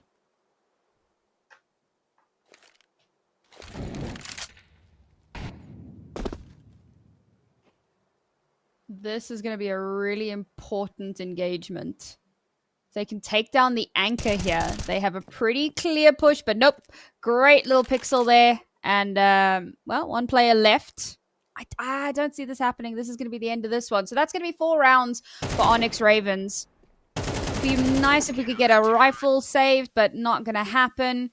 So at least now there's going to be a bit of a buy into the next round. So that should help to alleviate some of that pressure. They've managed to get 1 round to happen. And to be honest, it was a round that probably they shouldn't have been able to come out on top of. You had 2 of your players die very early on, and then you had 3 players stuck on short. But Onyx Ravens had left that site open so they could just get a free walk-up. If they can try to replicate something like that, kind of poke and prod across the map, split up Onyx Ravens' defenses, and find a chink in the armor, find a gap to slip through, they might just be able to make this work for themselves. However, very limited on utility, and that double AWP has come to play. I don't think this round is going to happen. Yeah, everybody's running around. It looks like this is going to be a match medicked if we can. So, small technical issues in the back end. Everybody looking at each other. A walkie-talkied individual is getting involved as well. So I don't know what exactly is happening. But I saw 3 players still sitting in spawn and 2 more running around with their knives out. So we'll get things fixed in the back end. Until then, you get to listen to us maybe go on and on about how this should be a flawless start for Onyx Ravens. Yeah, I mean, should be is definitely the operative word here, but we have seen crazier things. They've had a really solid start to it, but I always talk about round 5 being a momentum shifter, and okay, we've already gotten past round 5, but it's because the economy was a bit messy at the start of the half because of the weird half-buy shenanigan in round 2 for Acme, despite having not planted. So because their econ was a bit wibbly-wobbly, they haven't been able to find a footing. Now this is kind of what a round 5 should look like. You've got rifles, you've got a smattering of utility to give you something to work with. So this could be where things change. And crucially, they've had some time to kind of read into Onyx's plays a little bit, read into their defensive lineup. So maybe this is where it does turn around.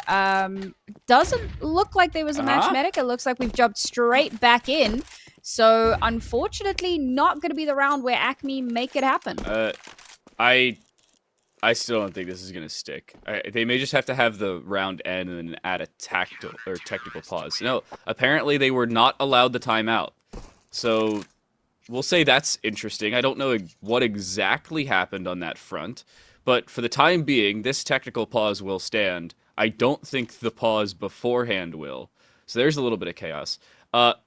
There was damage before the timeout was called. That would do it. That is indeed the rule in nearly every rulebook. Well, while this technical pause is going on, I'd like to ask our production to help me add a little bit of an extra layer to this game. Can we swap over to our map veto once more?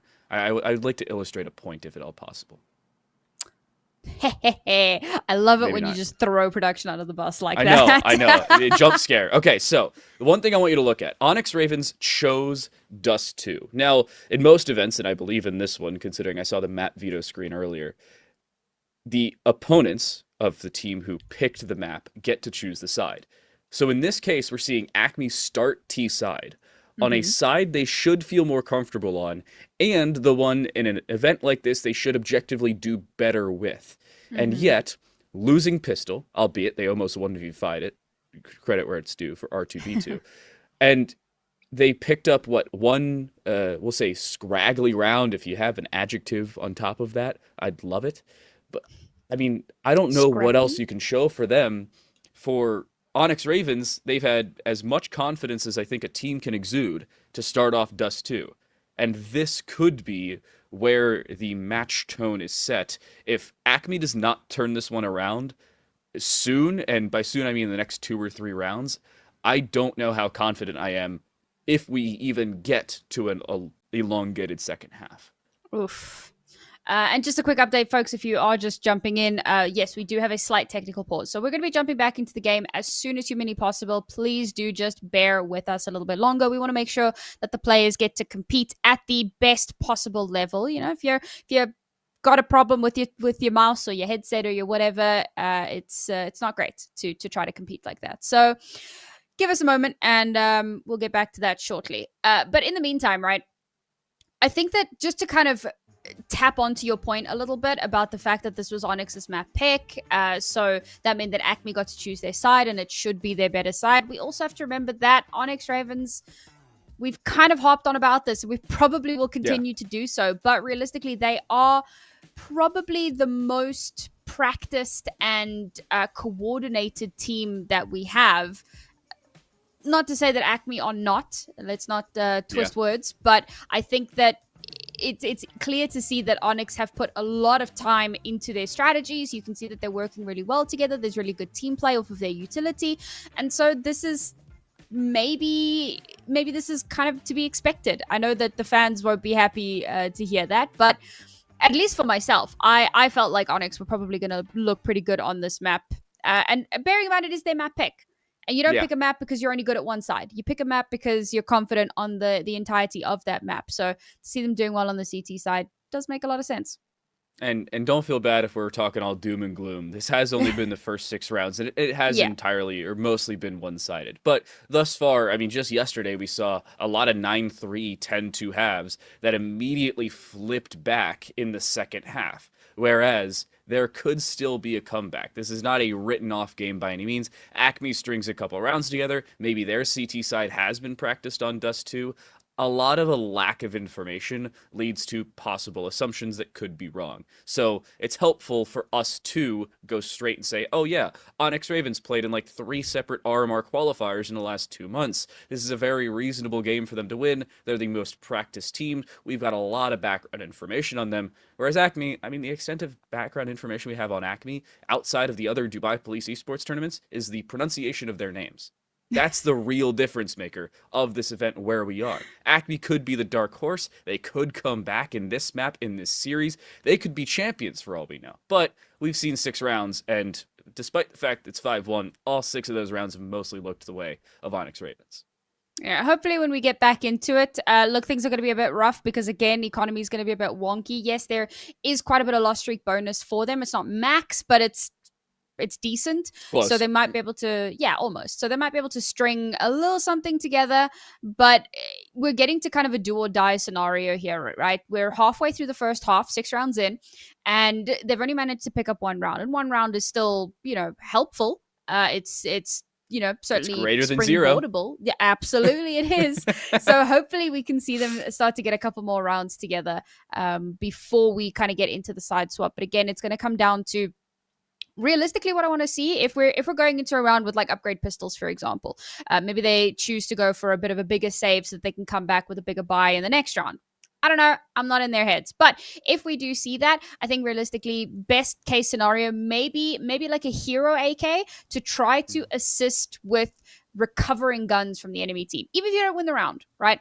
But you want to try and bolster yourself a little bit more so that you can come back in, because while they've had some reasonable buys, they haven't been able to come up with a proper, full, robust buy where you've got all the util, all the guns, all the armor, everything that you could ask for. So for right now, I think I want them to be thinking long game. Direct loss bonus mathematician, but if I'm right, they should actually be at max loss bonus because they've only lost that one round and the reset only sets them back one tier rather than fully resetting them. They should be at max loss bonus. And with the fact they've saved over 2 AKs from the previous round, that's at least helpful for their guns. Now, again, the previous round, I don't know what anybody wants to make of that, what your opinions are. I have none. If damage was taken before they tried to call the timeout or before they said there was a technical issue, you can't really come back from that. Rulebooks are rulebooks, and if we get into a slippery slope of maybe letting them have that technical pause, we could say, oh yeah, we're like a minute and 15 seconds into the round, and 3 players have died, but we'd love a technical timeout right now. It's a slippery slope. Yeah, unfortunately, with the rule being damage done means round's got to be played. It is what it is. So hopefully we can get that sorted out as quickly as possible. Also, on the point that you were making about loss bonus, the only thing that I have to contribute to that is that I never do maths on stream. And there's a reason for that. That's fair. Generally because I'm often proven wrong. In fact, sometimes I mess up when I say how many rounds are left, you know? So They're one off. They're one off of it. There you go. Oh, wait, no. It's because we went to the previous round. We did allow them to have that technical timeout. So thank you, Match Medic. So maybe we are going down that slippery slope. And Ezram's showing them they should have stuck with the original call because they'd still have 2 AKs left over. That's about how we stand right now. 1v5 for Jahines. I don't know how long this one's going to last. Good flash, good follow-up. Same results, different now connotation in a 4 versus 1. Mm-hmm. Yeah, I mean, we speak a little bit about Sixer, and with good reason, but if you recall yesterday, Ezram in his own right really had a fantastic day. So to see him stepping up like this and doing really well, getting some very pivotal multi-frags, like, yeah, that makes a lot of sense, and it's done a lot to help them maintain that control. It's unfortunate that despite the rollback, I had thought that with that full buy, this was where we see Acme kind of have that opportunity to come back into it. But unfortunately, it is now the scenario we spoke about before. And instantly, that was indeed somewhat suicidal. Oh, and Sixer hits a nasty flick. Ezram does find a refrag, but it's a little too late to save the second AWP on that front. It may really not matter. Aloxi 1 versus 4 here finds 1. The round is still going, and I think they've turned for a second, but no, they've actually just retrieved the AK, moved on. Problem is, the bomb is sitting at the bottom of Xbox, and it'll be seen in the next 2 or 3 seconds. That won't really matter. There is the kill to return. That should be the AWP retrieved just the same. But all in all, clean round, maybe could have been a little bit better for Onyx Ravens, but they win, and they keep over 3 rankings. And this is the thing, because as high risk, high reward as the double AWP setup can be, the reward was there. Both AWPs got a kill. So instantly that gives you a 2-player advantage. Yes, okay, maybe Sixer was a little bit too deep into enemy territory there, wasn't able to back away and just got instantly jumped up onto. But whatever, it got them the round. They still have 2 AWPs in hand, so there's really no major concern here for the Onyx Ravens. Acme, on the other hand, again, rifles in, a little bit of utility. This is probably the most clean, robust buy we will get to see out of them in this half, depending on how it goes. If they win this round, things look good. If they lose this round... Oh, this is a great setup. Nobody's going to clear the backside of the blue. Watch that. Make it 2 for Ezram. Looking for a third. Can't find it, but Carlito makes it 3 for 1 in favor of the Onyx Ravens. He doesn't have any help. That could be the problem. Kind of locked into the fight there and loses even with the head glitch. So a decent showing there for Acme. They at least make it only a 1-player disadvantage, but it's still... dictionary definition, the disadvantage that they have to worry about. And now the flank setting through for T-Tyke just the same. This could be a perfect scenario for the Onyx Ravens, and they don't even know it. Sixer walks away. Maybe bad timing could cost them now. Achilles heel maybe on the horizon, but a lot of question marks because T-Tyke doesn't seem to be in any rush, but if they don't find one of these 2 kills, Acme could find it open. What I don't like is there's way too much attention given towards the site, nothing towards short, nothing towards CT spawn. Now with that smoke coming through, interesting call. That's going to pull attention away. Now T-Tyke's gone on a little bit of a deep, aggressive push here. Nope, the attention's still not pulled. That's so weird. What? Yeah. Also, why is Arctic King not watching short? Because long is already accounted for. That's what I'm saying. By like, at least so Sixer. odd. Oh. Oversight. That's what we'll go with. ZR1 is going for the op, and he's going to try and make it out with it if he can. Ain't no way. I mean, they've run out of time. But do you live here with the AWP? Oh my goodness, you do. And you take away the other op. No way. Bro, that's outrageous from Onyx, man. They had every reason to watch short. There was a smoke that came through. They heard it bloom. They knew that Long was being covered. They'd already had a deep, aggressive angle from T-Tech, who had pushed all the way through Long and out into almost T-spawn. T-Tech walked through mid. T-Tech walked through mid. That's why. Because they never walked all the way through Long. They thought it wasn't clear. They thought mid was clear. That would be why. Nah, that's wild, man. That's wild. Miss Molly? What? I don't know, man. This game's going wonky, and it looks like this might be the round that Acme actually win. No way. After all that, this is the round they win. After taking away really both ops when neither of them should have been dropped. That's how this one goes. And they may do it flawlessly. I mean, 1v5 for T-Tyke. If you're going to lose, that's a way to do it. Might as well make it a full sweep. Sure. If that's how we want to start out the first 9 rounds of our second semifinal. Weird technical issue that ends up pulling around back. We've had Onyx Ravens nearly get 1v5 aced in the pistol. They have a player without a kit defusing in a 3v1 where they have kits on the other 2 players.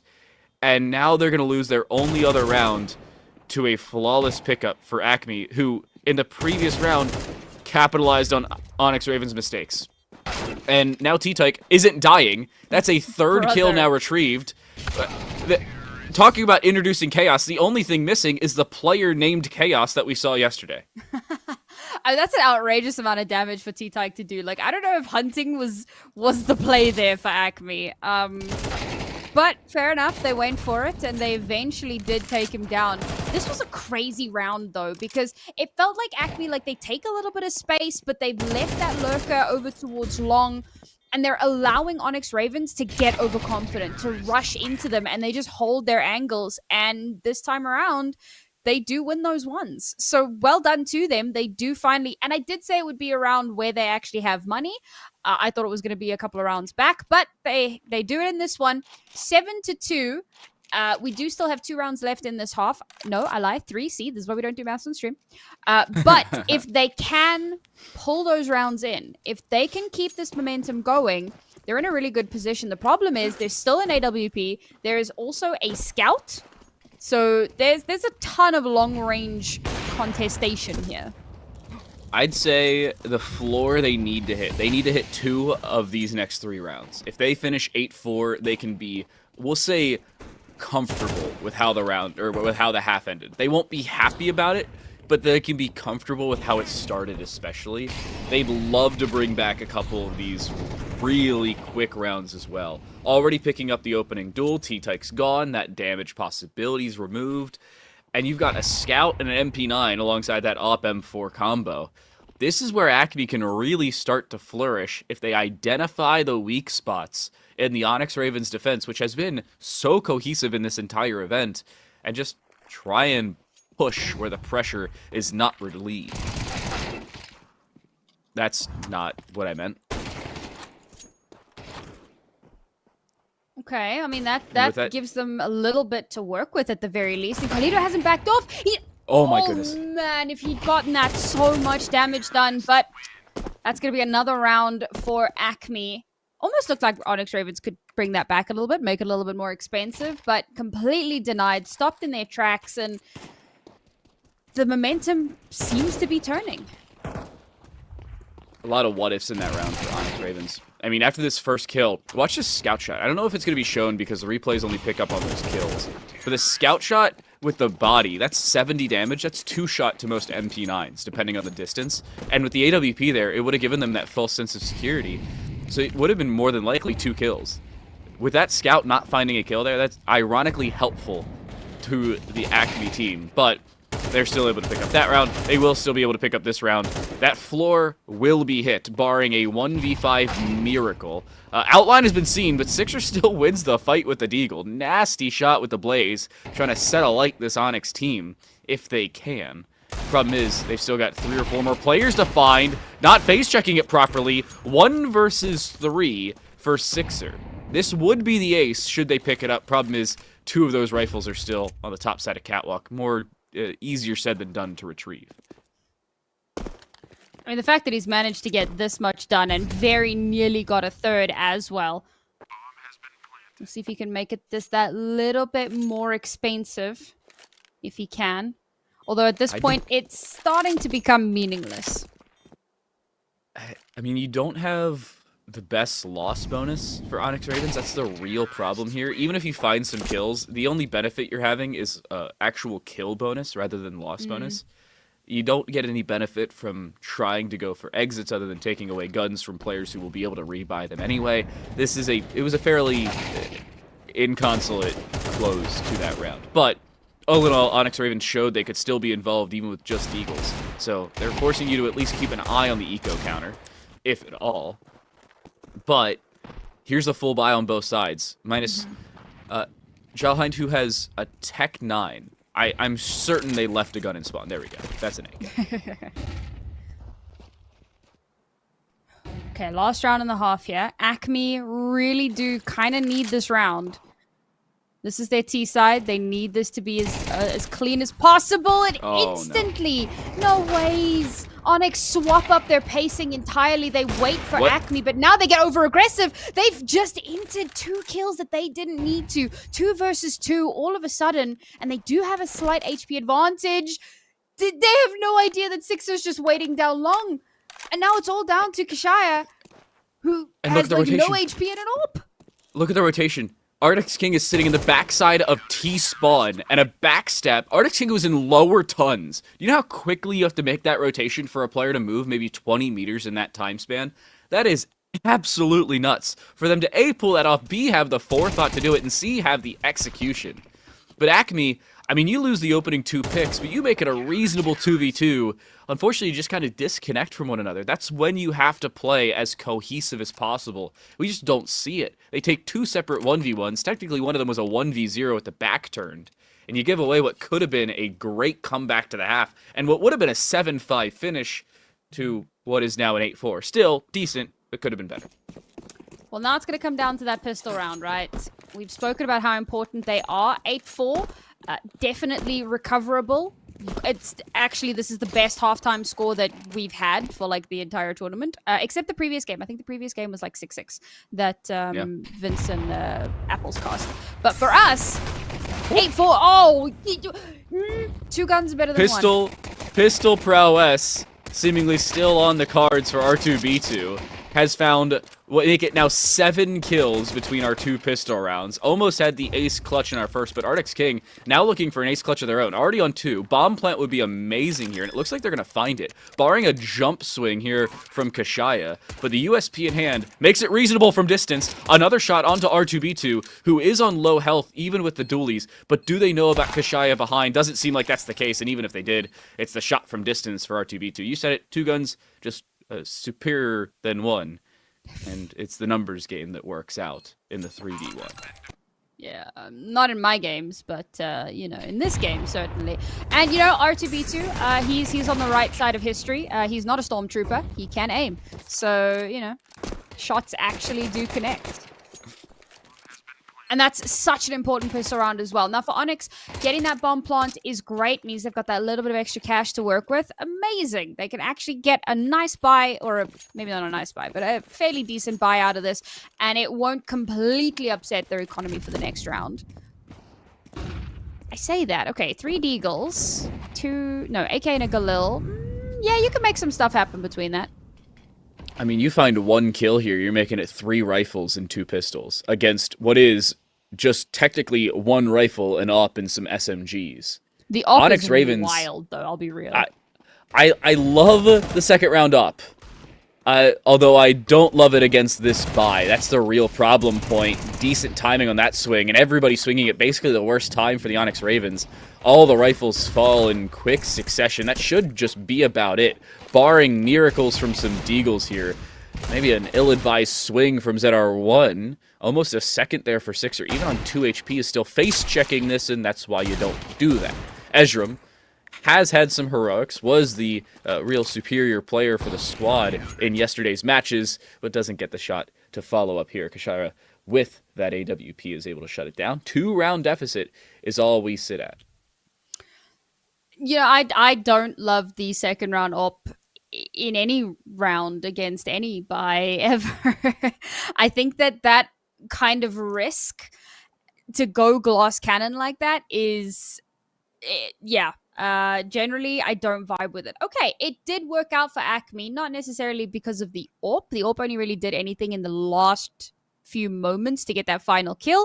For the rest of it, it was just the rest of the team playing aggressively, which I suppose was the idea, right? You know, you're going to have a glass cannon AWP, so everybody else, you are the meat shield, essentially.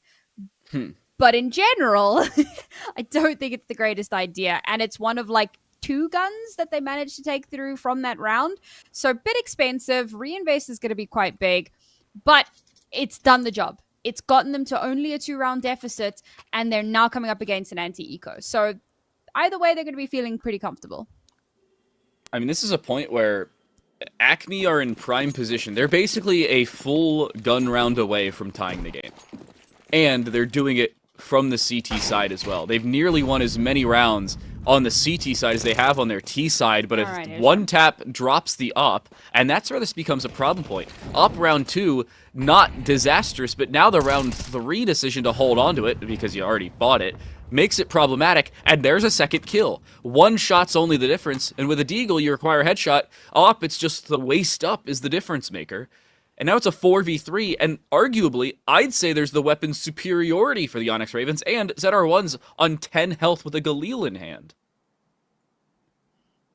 I don't think that this round could have started any worse for Acme. This has just been so difficult. Now you've got 2 players kind of posturing in mid a little bit here. I wasn't sure if that was going to pay off, that aggressive swing, but it does. R2B2 gets another kill for himself. But all it's done is it's forced Onyx Ravens back a little bit. They've made a lot of noise over there, but instead now they're going to rotate over. And of course, they're taking the long rotation. I think that is the right call to make.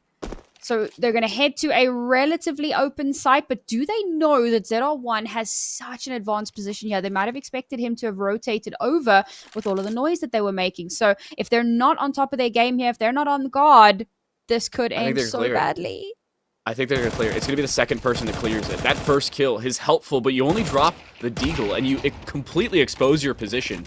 That's where the trigger discipline could be the difference maker, but ZR1 in such an open spot is kind of caught out there. Watch Al-Waxi here. They've got the cross being held down, but with the op-out, that makes it at least slightly problematic. Can't hit the first shot. That makes it even more. And R2B2 with such a quick rotation through mid and then the long doors gives the round over. That is now where we stand. It is a single round from a draw, but Acme, again, with an expensive way of winning it. I think the problem here is that ZR chooses to kind of peek out at just the right moment, because yes, he does only get the deagle player and make it a 2 versus 2, but what it also does is it stalls out Onyx Ravens, gives time for Acme to start rotating in, so there isn't an opportunity for Onyx Ravens to do anything with the time that they had bought for themselves. Now coming into another buy, and instantly it's R2B2 to shut down Onyx King, and Onyx King has been such a strong pivot piece for the Onyx Ravens. How do you recover from this? There's a 4-person stack on this site, and this is where Onyx are looking to finish. Ezram has found a cubby. Has R2B2 seen them? I don't think they have. Seemingly no way of knowing this. And on 22 HP, that's 1 shot to most guns in the game, much less an AK. You're not watching this angle. How quick is the flick? R2B2 just needs to hold their nerve. There's no way you clear this. There's no conscious decision to look all the way around the far side of that cubby. But if you see maybe a gun barrel, possibly a leg sticking out, that could be the difference maker. How far around does that scope cover on the cubby side?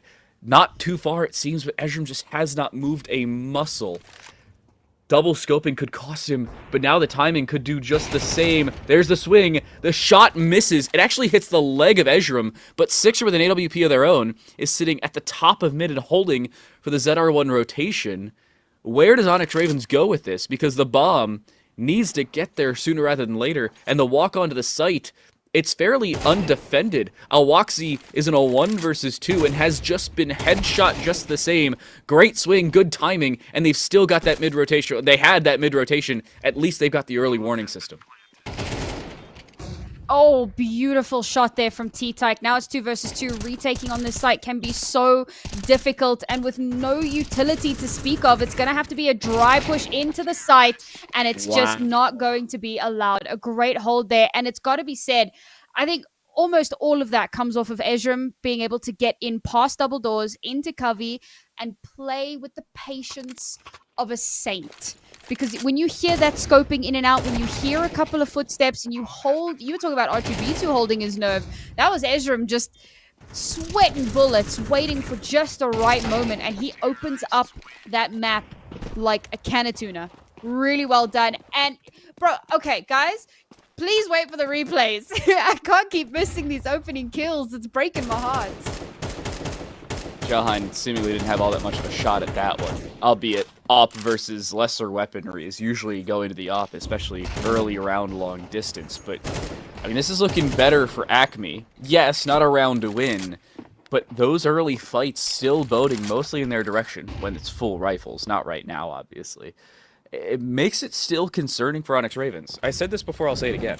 Onyx Ravens' T side is mostly of what we expected. Mostly dominant, can have some weaknesses, as all teams do, but their CT side is really where they could set themselves apart, and shutting down Acme's is in the exact same notion, where they can set themselves to be the difference makers. T-Tyke, that was Art X King to find the kill in mid. But how quickly does R2B2 die here? Oh, it's just a knower. That's how. Yeah, unfortunately, I think that round goes more or less to be expected. Sure, we're still seeing a little bit of damage being done by the Deagle, still, you know, chunking away, taking some of those guns, but we're at a point now where it's not really making all that much of a difference, unfortunately, as now it really feels like Onyx Ravens has come into their stride again. They're feeling a lot more confident than they had been in the first few rounds, and sometimes it does take you a few rounds to just warm back into it and find your groove again.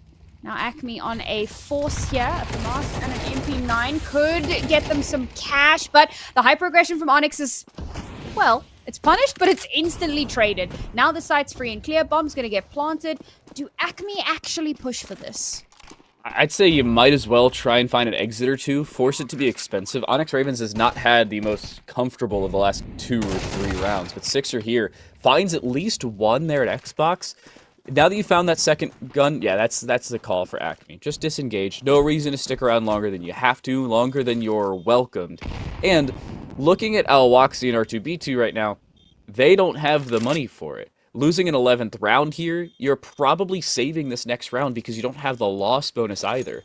If I'm Acme, you keep over these rifles, maybe, and I'm going to emphasize the maybe aspect of this, buy a pistol or two, if not SMGs on the remaining players, and just play for the tie if you need to. Give yourself a shot at bringing up an 8th versus their 11th, but don't overcommit to it, because if you do, you're going to lose. This is going to be a really tough one to try to bounce back from, I feel like. You know, I think Acme, they had so much confidence in the beginning of the half, and they were picking up some really solid rounds. They were really staking a claim, and even, you know, keeping a lot of these rounds incredibly close, incredibly highly contested. What? Is it the Force? Yeah, they've got a max loss bonus of 2,900 right now. Where, I mean, max per player, I'd say 3,900, 4,100 for Alwaxi. Everybody else is sub 3K. Unless you find a heck of a lot of kills in this round with those SMGs, I think this game's over. They need minimum 3 or 4 kills in this round to make it worth it. Or they need the round win. Otherwise, Acme probably lose. Yeah, I think maybe the 3 MP9s is kind of where that's leaning, to try to get as many kills as possible and get some cash. But, I mean, as you were saying, right, this is probably over, because if they lose this round, it's map point, and they have very little cash to work with. They've got 2 players on a flank here, and Carlito's the only one watching it.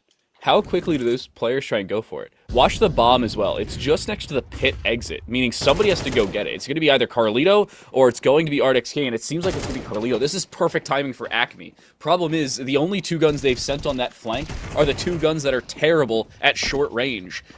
Terrible at long range, sorry. It's the MP9's out. Arctic King finds one onto one of those two flankers. But now Jalhind, yeah, they find a kill, but how much past that? You're hoping to save an AWP here. There's no way they let him save the AWP, right? They won't. They're actually going to go for this. They don't have a kit. They have no utility. And they don't have armor. At least, they don't have the head armor they may be looking for. But luckily, it's just AK, so it wouldn't matter otherwise. There's the headshot onto one. There's the headshot onto two. Acme should have been saving there. Yeah, I don't know why they pushed that. Yeah, I mean, to have an AK and an AWP into the next round, which you absolutely will not be able to buy now, that would have made all the difference, or could have made all the difference. But instead, to opt to go for it without a kit, without really anything, you got to start to wonder, maybe they've kind of checked out of this map, you know? Get to the next map. Oh, the consequences of my own actions. That's the buy right now for Acme. 2 M4s, MP9s for 3 players, and we'll say less than ideal utility is where they sit right now. Jalhind's going to push with one of the M4s into 2 players. Congratulations, you've had a 1-for-1, and you've given over one of your rifles. Of all the decisions that have been made thus far, that one is one of the most spectacular, we'll say. And that could just be the round in and of itself gone. Alwaxi's on 39 health. You have had a flank kill with an MP9 somehow. And Alwaxi, do they get cleared here? No, not immediately. Make it 2 kills for him. How is this working? I'm so confused. This entire map has thrown me for a loop. And not only because it's 4:36 in the morning on the East Coast of the United States, but Sixers in a 1 versus 4. And if you're going to end a map, this would be an all-time way to do it.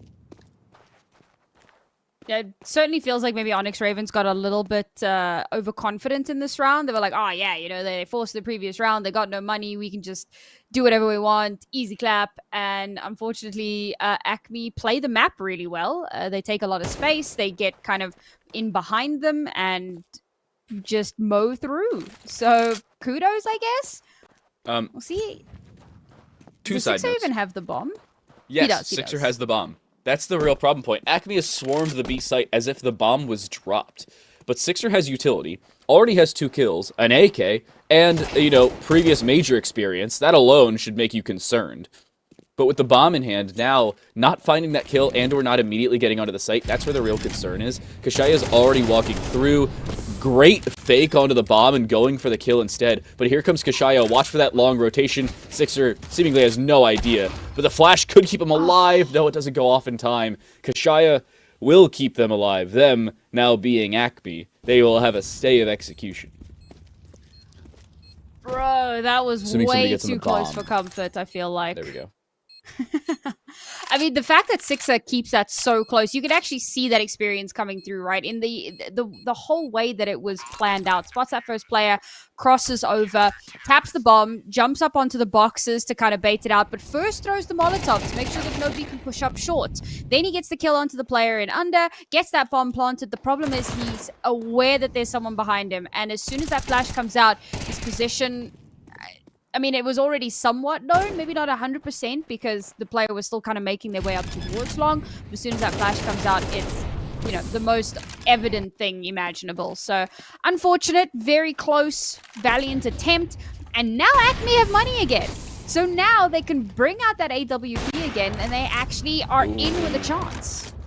Why are you re-swinging that? ZR1's on 1 HP and is still re-swinging on 1 health. This is not a real game.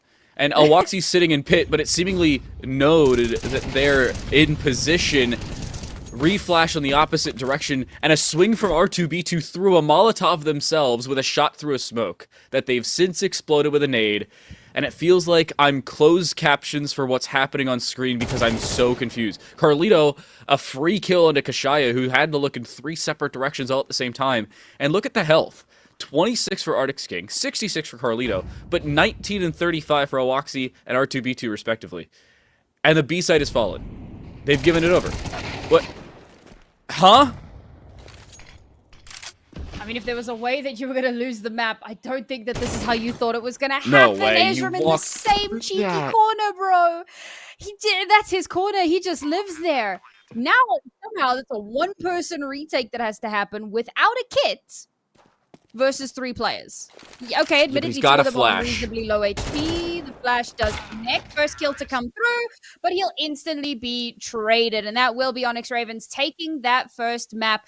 A lot more hotly contested, I think, than they would have expected, especially given that it was their map pick, but a win's a win, and they'll go up 1-0 in the series.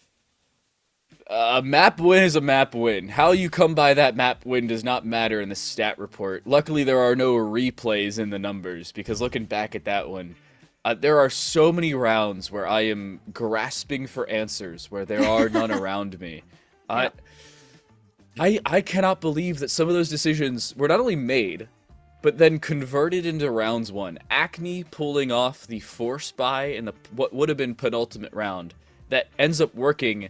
And then the following round, it almost doesn't, and they lose what could have been a 1 versus 4. Or they almost lose what could have been a 1 versus 4 ace clutch. It doesn't happen, and we have a stay of execution for that level of chaos, but by no means is the chaos over. This semifinal is far from concluded. That was Onyx Ravens' map selection. They've got one up, but we're headed over to Acme's pick of Mirage, but we've got a quick break before that happens. We'll see you in a few.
From one desert to another, we're headed from Dust 2 to Mirage, and this one's Acme's map selection. This is their last opportunity to try and stay alive and stay involved here in our Dubai Police Esports Tournament. I'm Time Delay. That right there is Naori Mizuki. And Naori, I mean, out of map 1, chaos personified. I don't think there's a better adjective to describe what just went on. But that could very well continue on a map like Mirage, given the playstyle of both of these squads, and the fact that Onyx Ravens have the side selection and should pick CT side. Yeah, I mean, we spoke a little bit about how our first two maps are two pretty puggy maps, maps that, you know, not any pickup team. Let me clarify. They're maps that pickup teams can generally get some results on because, you know, teams are pretty familiar with the map. So it makes sense that we have seen them come through here. But that first map, that first half, very much like a one-sided, controlled affair, made a lot of sense. Happy days. Second half, I don't know, logic went out the window in a lot of those rounds. I know you and I had a lot of questions about what was going on and how this was happening. But ultimately, it was Onyx Ravens who, while being pushed a little bit harder than they would have wanted, still managed to pick up their own map pick. Now, Mirage, as you said, definitely chances for some of that chaos to continue raining down on us. But I think for Acme here, with this being their map pick and the fact that it's 1-0, right, it really is last chance saloon for them. They can't really afford to be making some of the mistakes that we saw in that previous map. Yes, they did have some shining moments. They had some standout, you know, points. Some of their players were really having some good showings, but it needs to be a lot cleaner. There was some miscommunication from time to time, a little bit of missed utility as well occasionally, a couple of missed smokes, missed Molotovs, and that really does cause far more problems than you actually want to have to deal with. So if we can see them clean that up a little bit, then maybe we'll get to see that Anubis in a little bit. So now on the bright side, we're headed to a Mirage where everybody and their mother knows their smokes. I've even taught my dad a couple smokes for when I boot up a PC sitting next to me. I've played Counter-Strike with my dad, and I've taught him smokes on Mirage. The only I don't know map if that's where I taught cute him or any just level really of odd. Maybe both. Maybe but the fact that smokes are a little bit more consistent here and the more meta gameplay in CS2 specifically has been more fleshed out does help maybe calm things down a little bit. Now, I think the first 4, maybe 5 rounds of this game will really tell us how this is going to go. The buy selections for both squads, depending on how pistol rounds go, just the same. This could be the exact same case as the second half of Dust 2. Or it could be just like we saw most of yesterday, where it's as we expect, a little bit more of a fluid game style, gameplay, and a little, we'll say, more advisable decisions, just like you should have practicing online. Absolutely. Remember to always play responsibly and play safe, which is, of course, the entire point of this tournament is to raise that awareness, guys. So, yeah, make some friends online, but, you know, be prudent and don't click on any weird links. But I think the one thing that we can potentially look forward to seeing is more pistol shenanigans from R2B2 because he was so good in that last map. I remember I think it was the second half when they were on the CT side. Yeah. 4 kills with the dualies. And I think that will live with me forever because I love the dualies. I love pistol rounds. It really was the magical chaos that I always want. For as long as I can remember, every pistol round that I play in, it is a dualies, a smoke, and a flash. Regardless of which side of the coin I'm playing on, dualies, smoke, and a flash. And it seems like R2B2 agrees with that sentiment. At least they did on the CT side. I mean, 4 kills in each pistol round. One of them was nearly an ace clutch in a 1v5. The other one just opened up the round with 3-piece and then finished it with a long shot headshot, even on low HP against what you knew was a USP. Now, granted, I think R2B2 was actually playing the bait when they found that 4th kill because they had a teammate flanking, but semantics being what they are, doesn't matter. If you're Acme here, you need pistol round victories, and you need to make sure you lock in the rounds that you are supposed to win. If you win a pistol, you're supposed to win the conversion round. Maybe not the bonus, but that first full gun round is where you can really start to lock in. If you're losing the pistol round, You don't need to win the conversion. You don't need to overinvest into it. You need to make sure you lock in that bonus round. You cannot afford to give over freebies to Onyx Ravens because good teams will punish mistakes a lot more than maybe teams that we've seen these first 2 or so rounds of play. Not saying they're bad, but they aren't capitalizing on those mistakes as much. Absolutely. And just a reminder, guys, while we are on the screen, the QR code in the bottom there, give that a scan. It's part of the Dubai Police Esports Tournament awareness program with some helpful tips and tricks on, staying safe online. So if you want to go and check that out, I highly recommend it. And while we are on the screen, for anyone who may be joining us today for the first time, maybe you've missed some of the action that we've had. So we had our entirety of round 1 yesterday, which of course will be the first stack of matches. They were all best of ones. Some of them are a lot closer than others. We had a few 13-0s thrown into the mix there. Then we also had the entirety of round 2 yesterday, the quarterfinals, which has brought us to our semis today. And again, best of ones the whole way through the day. It did get a lot more competitive as we got towards the end of the day, but I think I can say with some certainty that the teams that we expected to make it through the bracket so far have done so. We definitely thought that we'd have EXO, Ascend, and Onyx Ravens and Acme in this semifinal. But now it's who's going to make it to that grand. We already have one of the teams secured in EXO. For those of you that missed it a little bit earlier on, there were some issues with getting some of our players ready and at the venue in time. So the first map was a forfeit win. Second map, they did win as well. Very, very close affair, but they eked it out in the end. And of course, we've just had our first map of our matchup, Onyx Ravens. If I call them Raisins one more time, I'm actually going to lose it. But yeah. That's my counter. Good Lord. So we just had that game, the Onyx Ravens versus Acme, the first map. And as we've just mentioned, right, really one-sided first half, second half, a lot more scrappy. Now we head onto our second map, and I'm really looking forward to seeing what Acme are going to be able to do here, because I think that scrappiness, it forms part of tenacity, right? It's a part of not being willing to give up, not being willing to kind of quit when the chips are down, but to keep fighting and to keep trying. It's also what we're seeing a lot of these eco rounds where they're sticking around a lot longer than they really should because of maybe those decisions. And that's a credit to their gameplay. They are confident in their own style and their decision making, and it's leading them to those victories. I said a couple times where there's no way they should be buying X, Y, and Z. And naturally, they do exactly that, where they buy X, Y, and Z in that following round. And I'm like, this is a terrible decision. It's never going to work. And then it works. So it's a terrible idea until it works out. And at that point, maybe it's just best to take it and move on.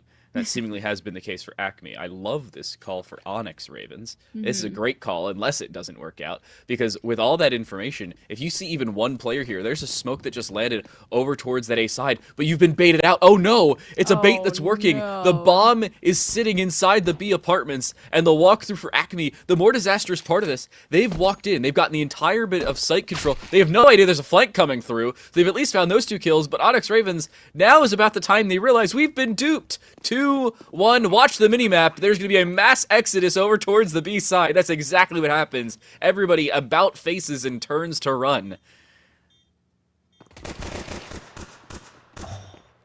ZR1 with at least 1 pickup. Carlito going down inside the market. This is where things could be problematic for the Onyx Ravens. Nobody was even around the site. They're only retaking from 2 separate positions that are very heavily defended.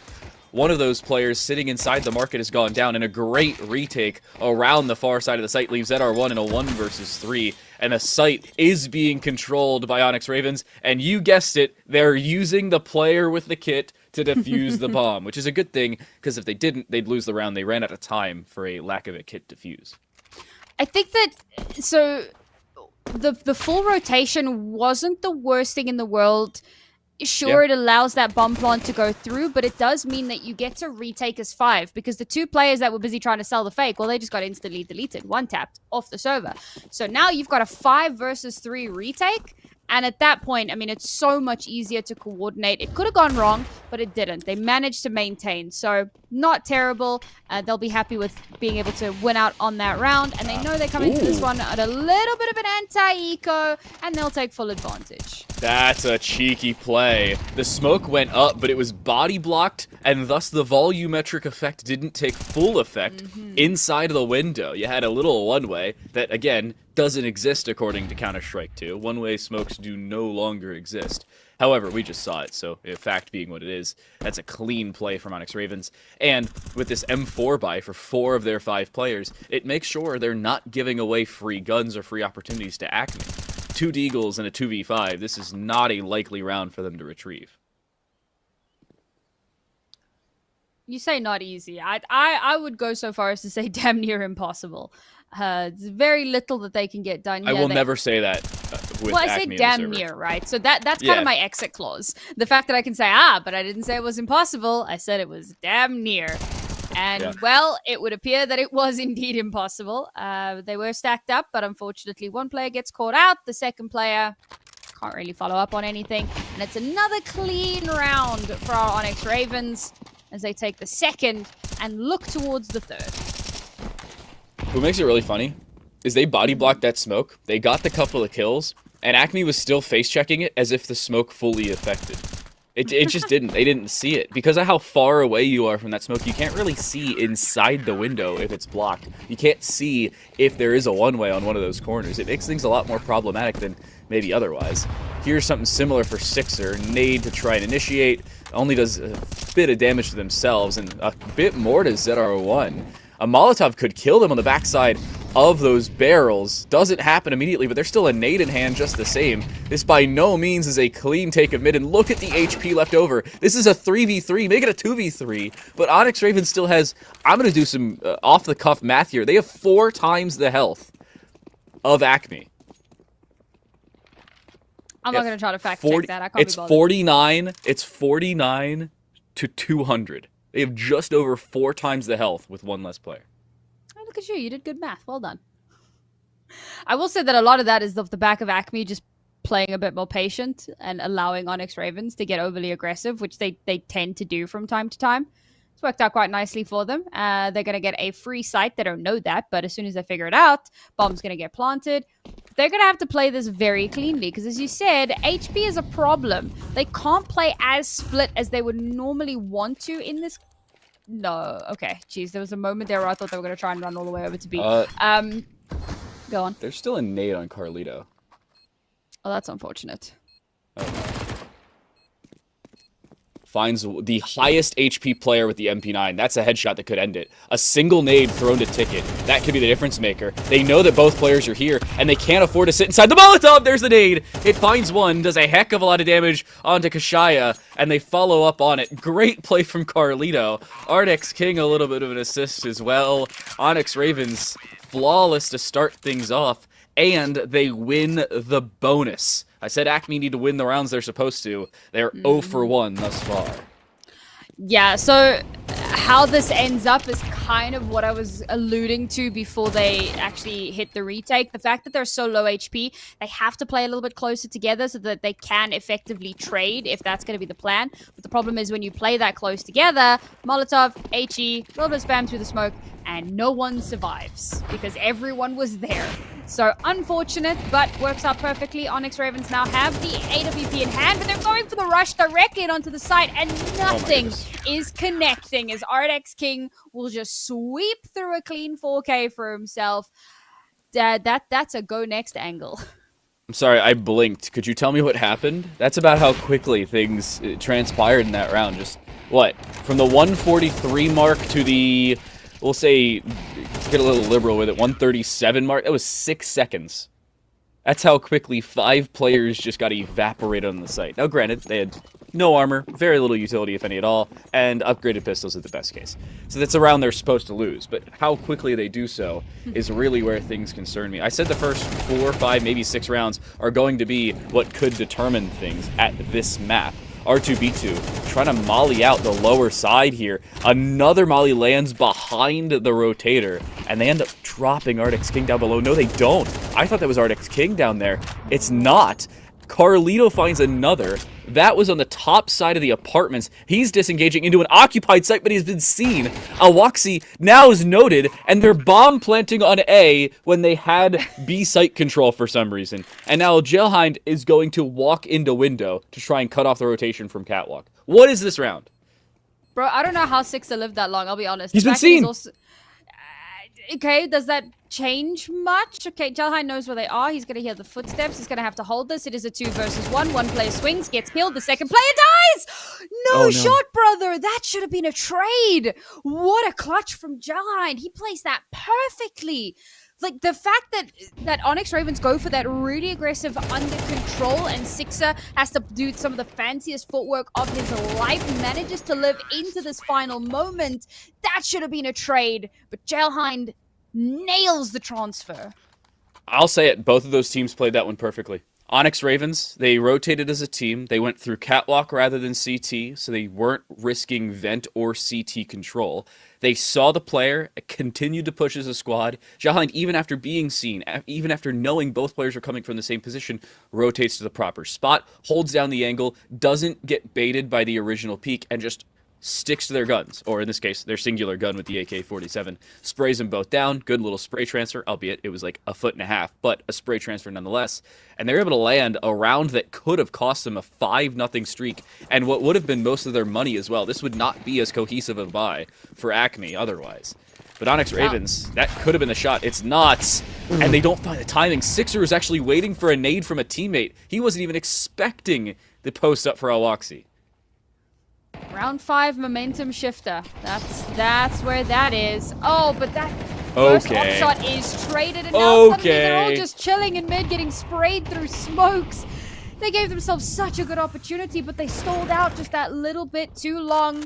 They have managed to bring the numbers back to an even kilter, but how long can they hold on to it? Oh, it's got absolutely sniped by an aid. You can see the little trajectory of the yellow bar. It hit his shoulder. That's how well it was thrown. Somebody put that man in the NFL with that throw. It's not going to work that much. ZR1 still dies. Acme's got a 1v3, but if anybody's going to be in the 1v3, you got Awaxi, who already has 2 picks in this round. Problem is, it's with the up. It's not a gun you want clutching unless it's a player on low HP because of how quickly a team can swarm it. That one-shot potential is both a help and a hurt. In this case, it could be a slight combination of the two. Depending on how Onyx Ravens are playing this, they're playing it as 3 separate 1v1s. Where's the team? I think the problem is that they have no information. So they're trying to poke and prod as much as they Now they can, do. but with such low HP, they've got to play off of one another. And yeah, with that Molotov coming out, and unfortunately the Molotov's in just the wrong position. Now he's being stalled out. He's not going to be allowed to plant. He looks the wrong way, and Ezram will clean up that round. As quickly as they won that previous round, it gets snatched away from them in the next. And I'll be honest, I'm having a little bit of deja vu. Yeah, it's 5-1. It's a round that they pick up off a clutch they maybe shouldn't have had the true opportunity at. That was back on Dust 2 again. But with Onyx Ravens choosing the CT side, this is where they can start to spiral an Acme map out of control. And look at Acme here. No utility except for a singular smoke. Technically make it 2 smokes. One of them was already thrown into window from spawn.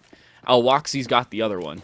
And they've left the bomb at the far side of the T apartments. This is, we'll say, problematic for Acme, to understate the obvious.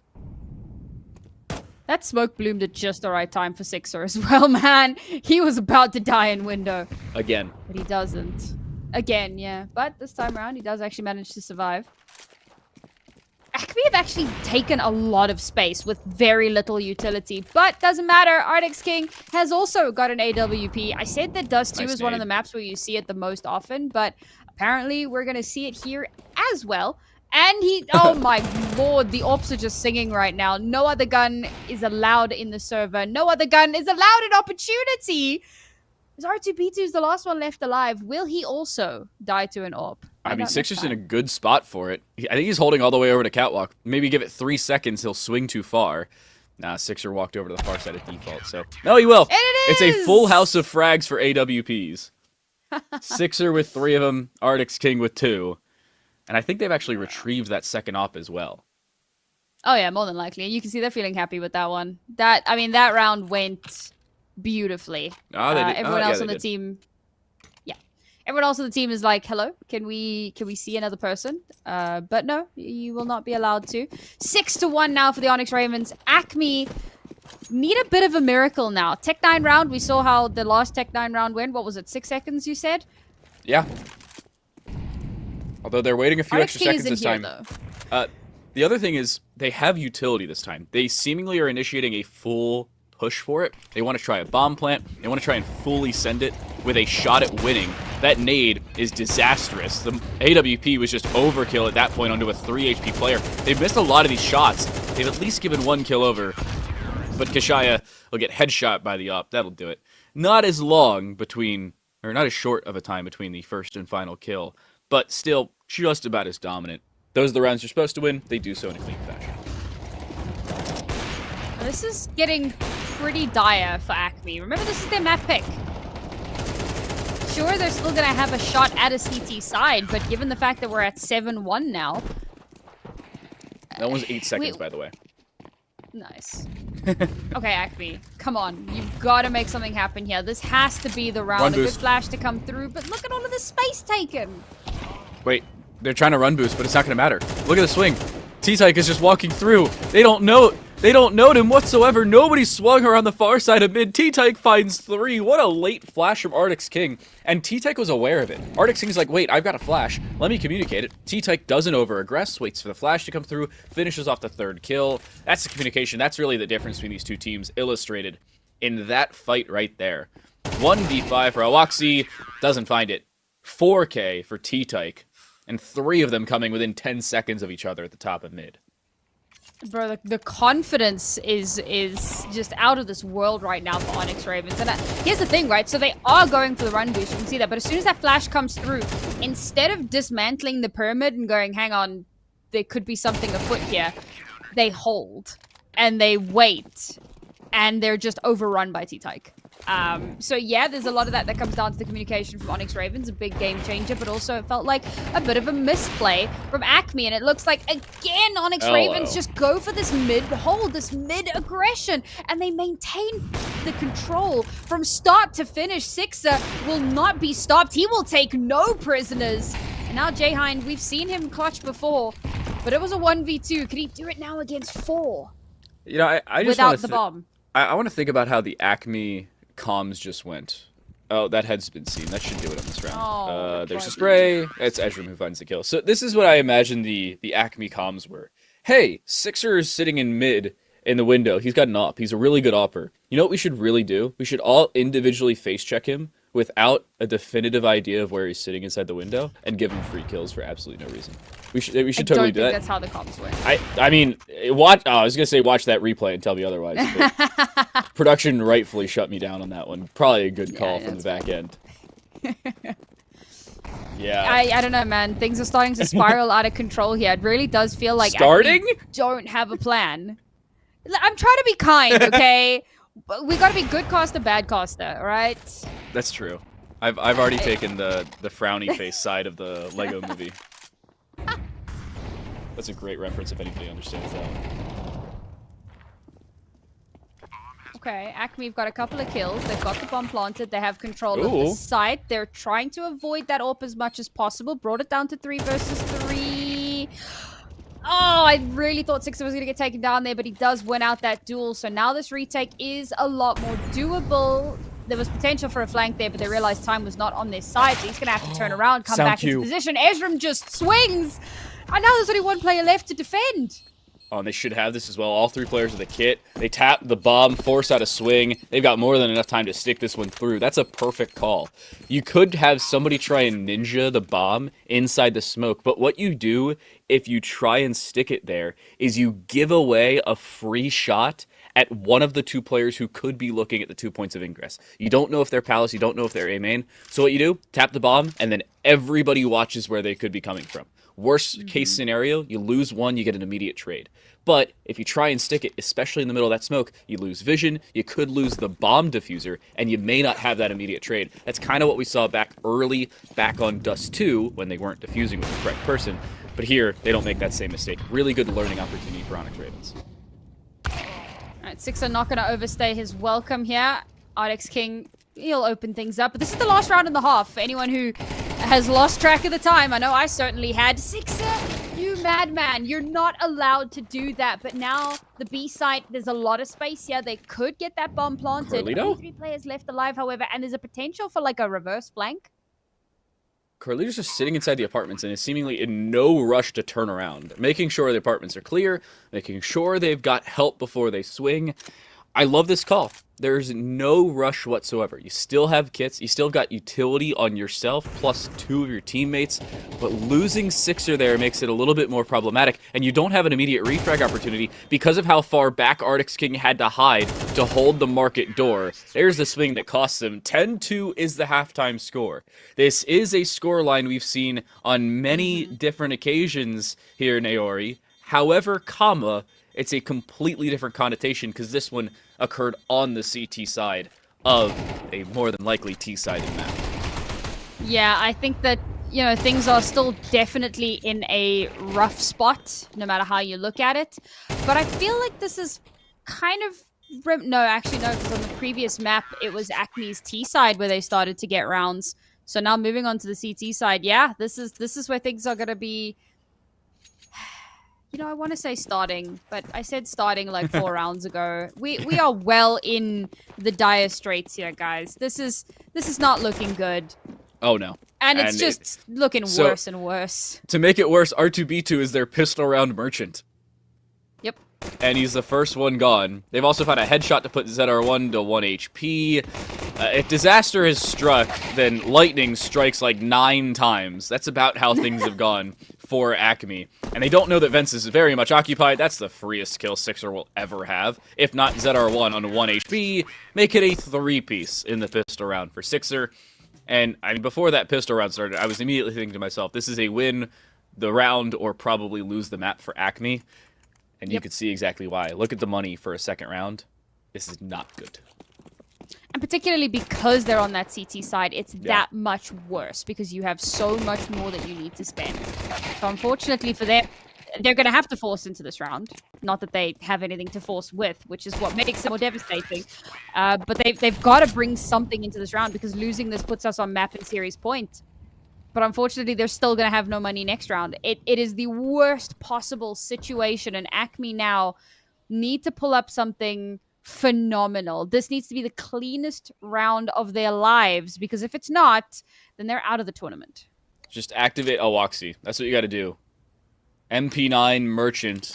$3,000 in kill bonus. That's the hope. Unfortunately, he's been cleared, but it's a formality clear. This is something we talked about yesterday, where you clear a corner, not thinking it's going to be occupied, but you do it just for your own benefit's sake, and you end up losing the fight anyway, because you're not ready to pull the trigger. 2-for-1 trade now favors Acme. Yes, they've got lesser weaponry, but by no means could that cost them the round. And Kashaya finds the kill with the 5.7 and the AK as well.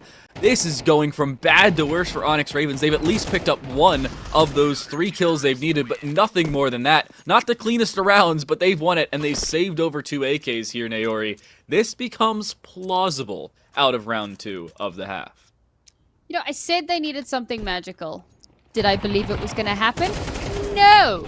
But they've done it. So, you know what? Kudos to them. And I think, again, maybe it's another one of those moments where Onyx Ravens, we've seen it a couple of times where they get a little bit too overconfident. They're like, yeah, we can just end this quickly. And no, you can't really afford to be making mistakes like that. And that's such a key round for Acme to win, because now Onyx Ravens have got nada. It's just upgraded pistols up the wazoo, and Acme actually have guns. Now, it's not over, you know, it's not a comeback yet. There's still a very long road ahead of them, but they've taken that first step. Was it you can't take steps 11 and 12 until you take steps 3, 4, 5, and 6? Is this a Unless Star you Wars start reference? jumping.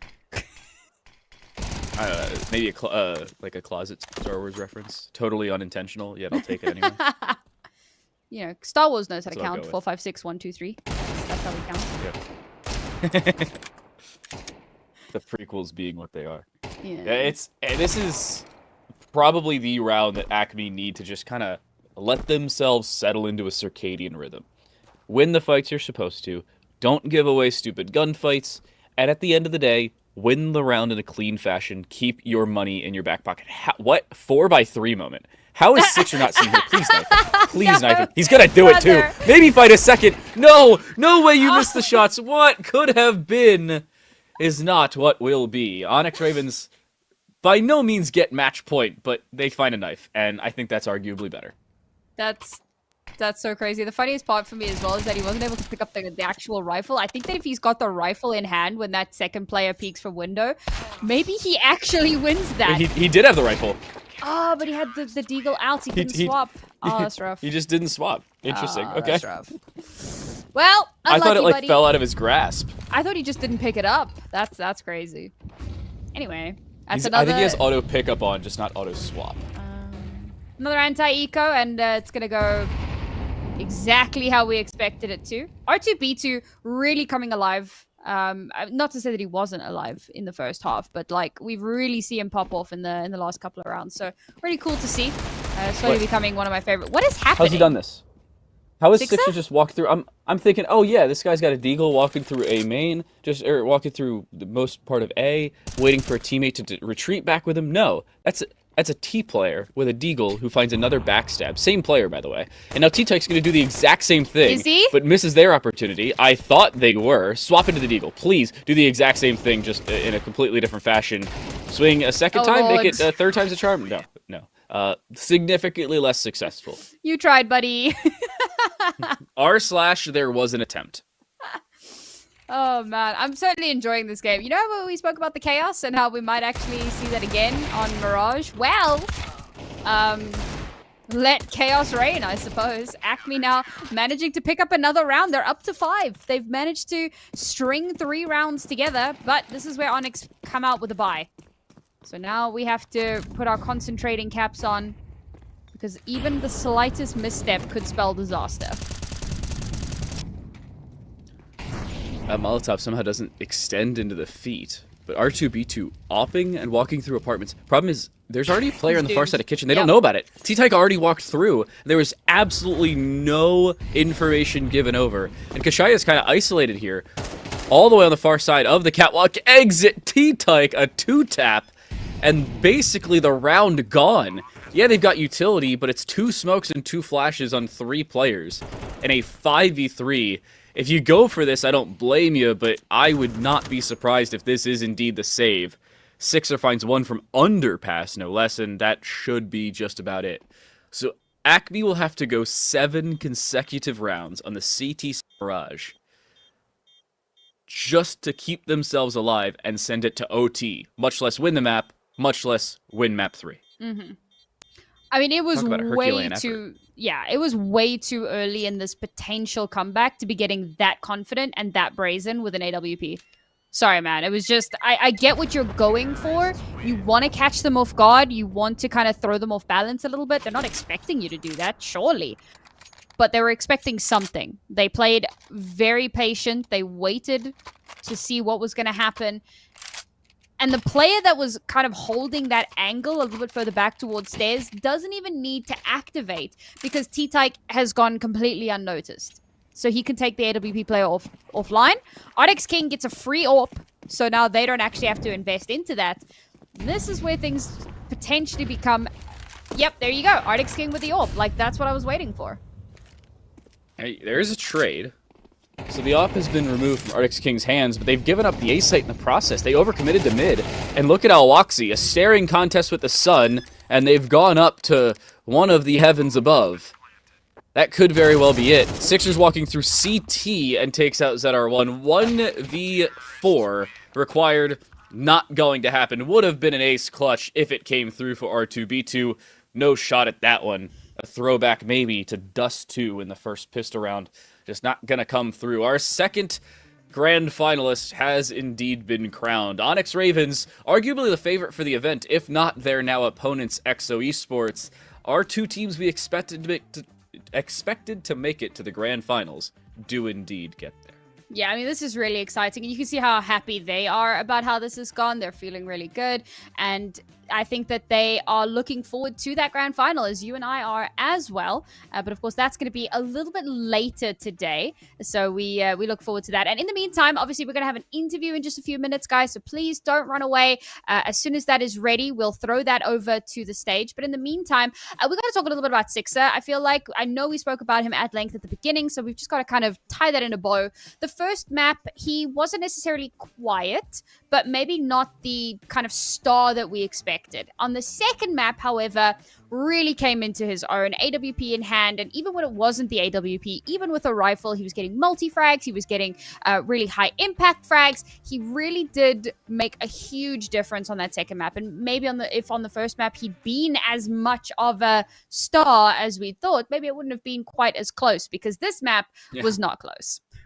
It's also down to sometimes the roles. I know in a lot Yeah. of teams like this, roles can change map over map. I felt like that was the case here for Sixer. CT side, you pick up an op and you become a pivotal point of your defense. Whereas T side, it seemed like Sixer was more of a lurk, more of like a back-end retreatable player, and more involved, ironically enough, compared to when they were in the forefront of Dust 2 and kind of trying to be that entry pick. Sometimes the hide-and-go-seek type nature of a professional player is indeed their strong suit. That was the case here for Sixer in that lurk role.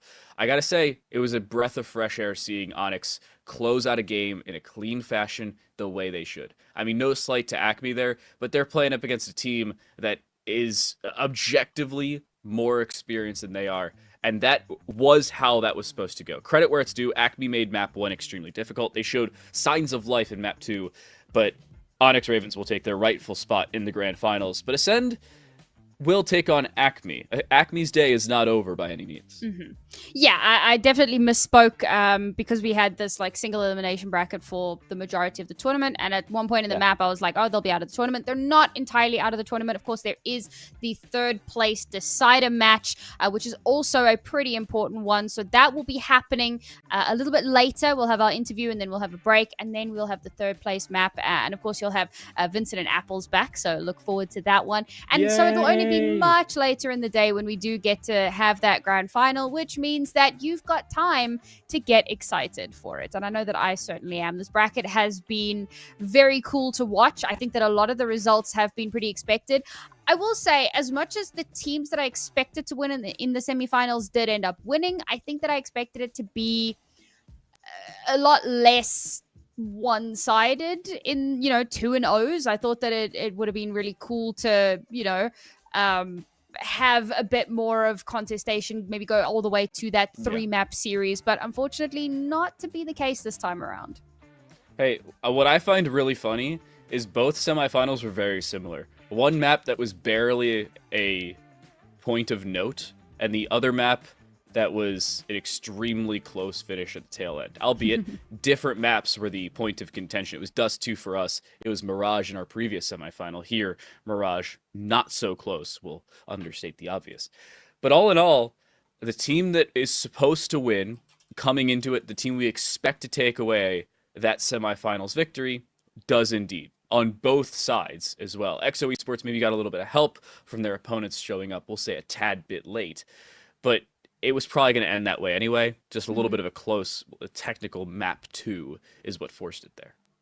And guys, so we did mention that the interview is happening, but there is also a raffle happening on stage at the venue. So guys, please do come and join us because we're going to be giving away some stuff. And who doesn't like free stuff? So make sure to make your way over to the main stage so that you can also be a part of the raffle that's busy going on. And if you're not at the venue, well, why not?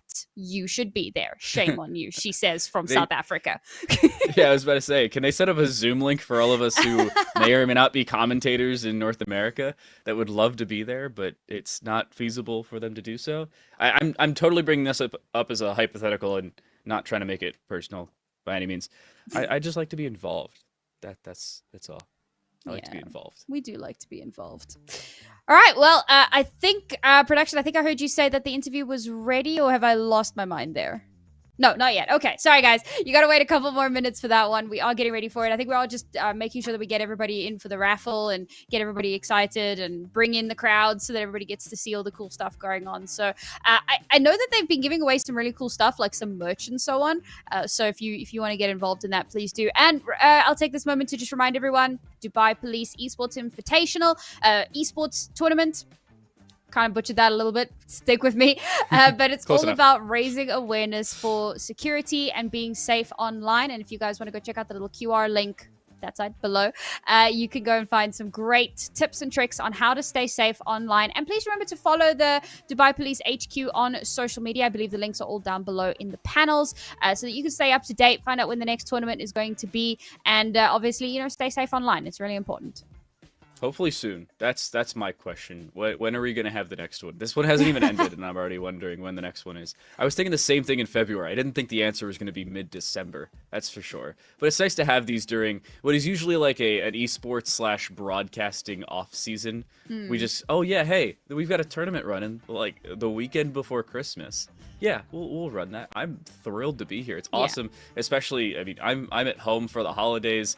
I've got the next 2 or 3 weeks doing very little, so it's nice to have something, especially in the esports scene where in Counter-Strike there's a full player break. Yeah. I haven't seen really anything in any esport over the last week, nor will there be for the next 2 or so. It's nice to have something for teams to get involved in, and that's a big reason why we have such good attendance. It's because there is the availability to not only be here, but be in person. Speaking of in person, we've got the interview ready for you to kick over to the stage on LAN.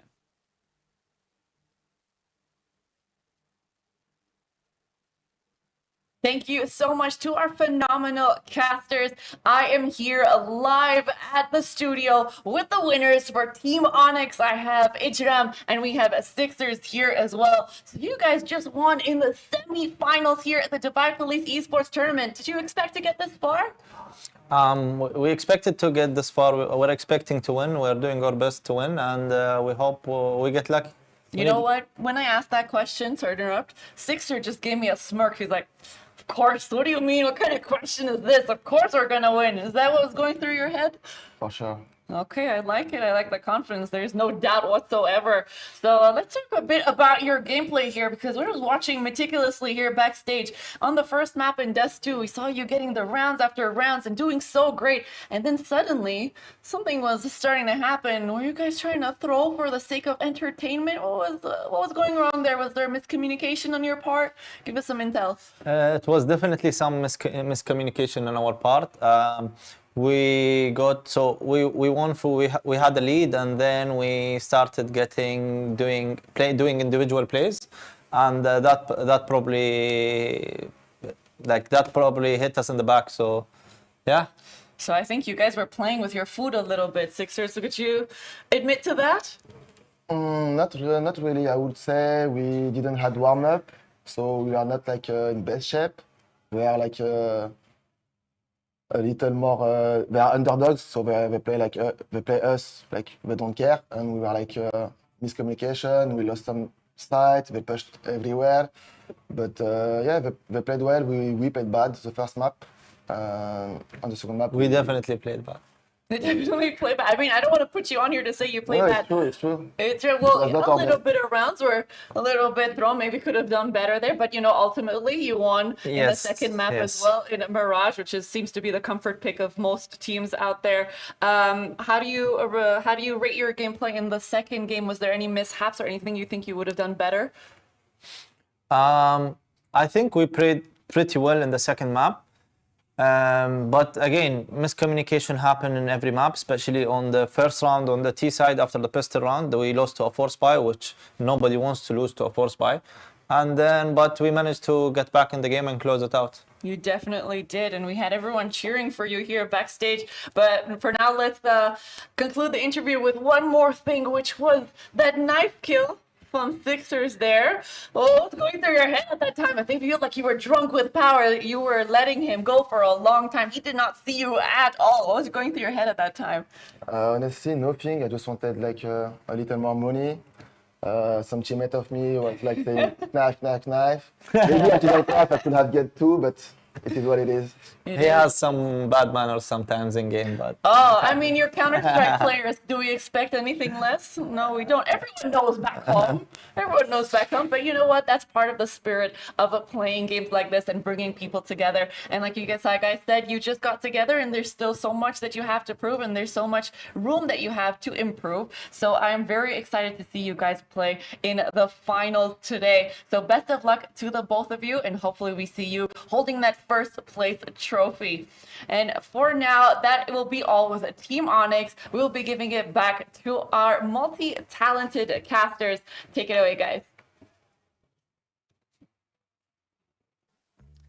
So I was thinking Sixer just went for the knife for the hilarity because they were in a 1 versus 5. Turns out it was a conscious decision. Oh wait, I can also get $1,500 bucks. That's the difference between the broadcasters. Okay, but he did say there was a teammate going knife, knife, knife, knife. You know, like that. Yeah, but even then he's like, oh yeah, I could go for the knife and get $1,500. Quick backstab, walk away with a band and some change, and you've got a little bit more of a economical prowess for the following round. I love that it's a conscious decision, despite the fact we're all thinking, oh, he's going for the knife just to make fun of him. It's great. Yeah, it's good to know that players and I love the honesty, right? I think that there's a world in which they come out and they get asked, oh, were you trolling for content? And you go, yeah, that's definitely what happened. But instead they go, no, like we played really badly in some of those rounds. It's all bad. Like, I love the honesty, guys. Thank you for that. Really, really do appreciate it. And we do look forward to seeing you a little bit later on in our grand final. But I believe that we have a bit of a break coming up now. And when we return, we'll have our third place decider with Vincent and Apples, guys. So don't go too far away. We'll be back in a bit.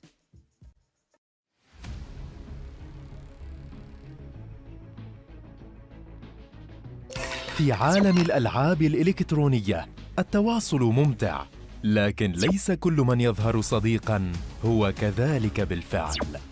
خطوة بخطوة يبدأ المجرم الإلكتروني بجمع معلوماتك. من هنا تبدأ الجرائم الإلكترونية، ابتزاز، تهديد، وخسائر تتجاوز اللعبة. لا تتردد في طلب المساعدة حين تشعر بالخطر. أثناء اللعب الإلكتروني تجنب التواصل مع الغرباء. احرص على سرية معلوماتك الشخصية. لا تضغط على روابط مشبوهة. بلغ عبر منصة البلاغات الإلكترونية إي-كرايم التابعة لشرطة دبي. سلامتك الرقمية تبدأ بخطوة بسيطة. كن واعياً.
In the world of video games, communication is fun. But not everyone who appears to be a friend is indeed so. Step by step, the cybercriminal starts collecting your information. From here, cybercrimes begin. Blackmail, threats, and losses that go beyond the game. Don't hesitate to ask for help when you feel in danger. While playing online, 1. Avoid communicating with strangers. 2. Keep your personal information confidential. 3. Do not click on suspicious links. 4. Report via Dubai Police e-crime reporting platform. Your digital safety starts with a simple step. Be aware.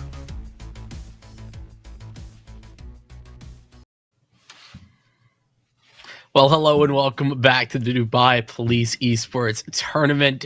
Vincent alongside of Apples. And you know what? We have a fantastic third place match getting ready to get started. Apples, we had an awesome semifinal, second semifinal that is.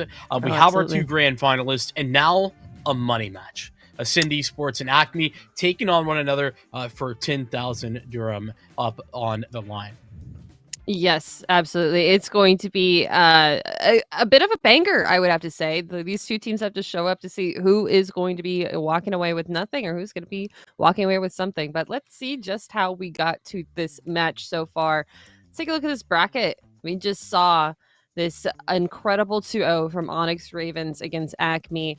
And now Acme coming into this third place decider match against Ascend Esports, which I feel like Ascend had a pretty great start. We saw them with a 1-0 that was pretty convincing from them.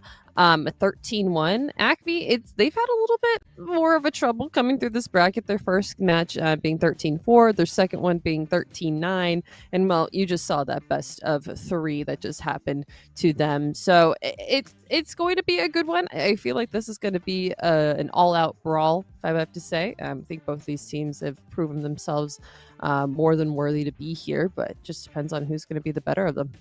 Yeah, and a team in Acme at the very least that has kind of cut their teeth, made their name here at the Dubai Police Esports Tournaments before. I got to see them just about a calendar year ago, actually. To go very deep into the first iteration of this tournament, and then continue to get to see them move on into the deep section of the SWAT edition that we got to see. So as we look into this veto, I'm excited to see if Acme can kind of knock in a top 3 finish on this one as we jump into the veto. Might have gotten a little bit of an early indicator there, because guess what? We're heading back to Old Faithful. We're heading back to Dust 2. Yeah, Dust 2 being a map that I feel like a lot of pros and a lot of players have kind of embraced since it's been brought back into the 7 maps in the map pool for competitive. I always enjoy it. I love playing it. And you know what? We're also going to be going to another map that we've seen play quite awful amount of times. We are going into Anubis and then Decider being Mirage. I think it's always perfect having a Mirage as a Decider, as it just kind of, Mirage is kind of like the basic map that okay, strats, they're kind of, everyone knows what they're doing. That one, it's kind of more based on who is able to adapt more to their T side if they're losing, or CT side if they're losing as well. Yeah, and to be honest with you, we've seen a lot of Anubis get played here by Ascend. I know Acme has been more or less interested. They ended up playing in that quarterfinal. I think they played that on Anubis, if I'm not mistaken. So I think some serious middle ground here on all 3 maps. I don't know that we walk into this. My expectations being that we're going to see any one team have a crazy advantage going into this. That being said, we are underway on Dust 2, and it's a swift move out long where Awaxi going to be able to meet that in kind before Fossil comes in. There's a 1 tap through, but Kaisha goes down as well.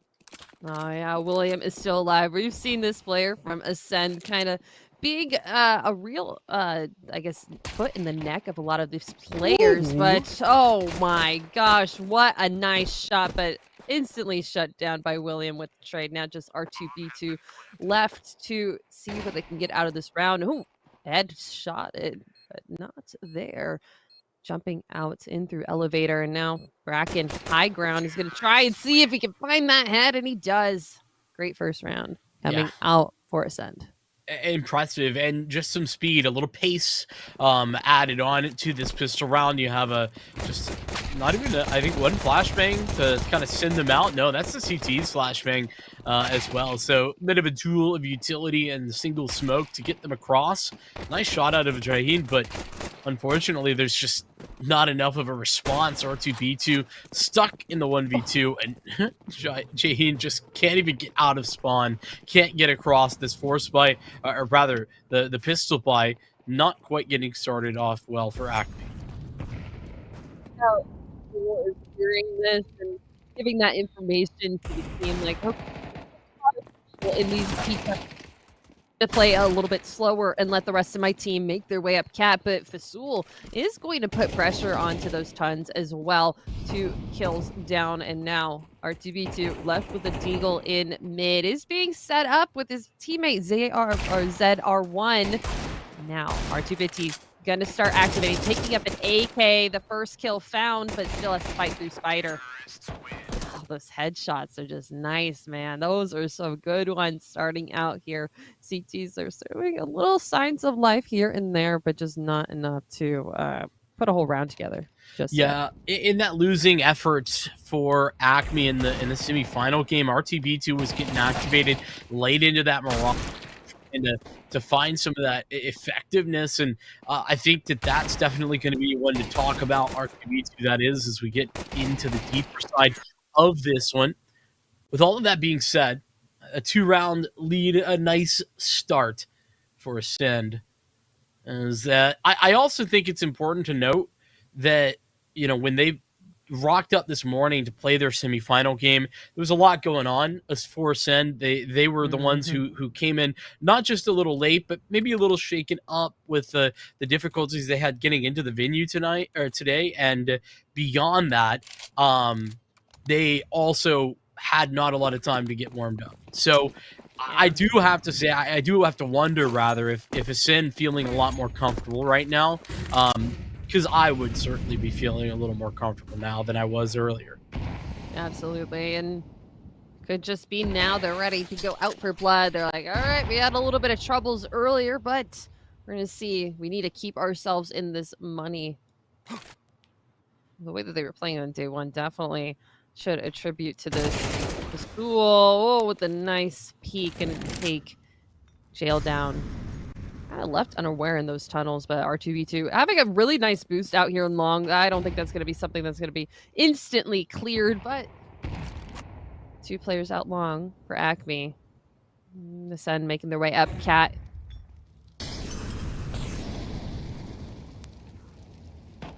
ZR1 got it all to do. And that's a nice way to break it open. A headshot in. HE, very solid, does a ton of damage, and Shaya is actually getting into the back line very quickly. Meantime, ZR1 falls, but they're already retaking the site that's not even really fully theirs. Ascend didn't have time to set up or get the bomb down. Regardless of those ideas, Acme ensures that nothing is going to fall flat. They get on the board their first opportunity. Yeah, that was a really well done conjoined retake. I don't think Ascend really saw that coming. There were a lot of places that they didn't really clear anything out. They had lower tons and they had Cat, but just a lot of shots that kind of caught them off guard. Especially this Cat one. It just felt like the 1v1s, the fights that they were starting to take, they weren't exactly ready for it. But so far, they've just been playing Acme when Acme's been on pistol. So now that they have rifles, could spell a bit of a different story for them. See what that story has to offer as we jump into round 4. They control the first iteration of what Ascend want to do in this round, and They're going to transition that into a catwalk take, a fast one too. Minute 23, and look at the responses for Acme. Off the rip, they look more towards the A site control itself, but as they're pushed back from catwalk, they take towards long. They get Al-Waxi just kind of stalwartly placed out in that direction, and now they can hopefully have a little bit easier time if this A attack does end up coming through, which at the moment it could go either way, but there is two players very aggressive in the catwalk area that suggest they might want to head this direction.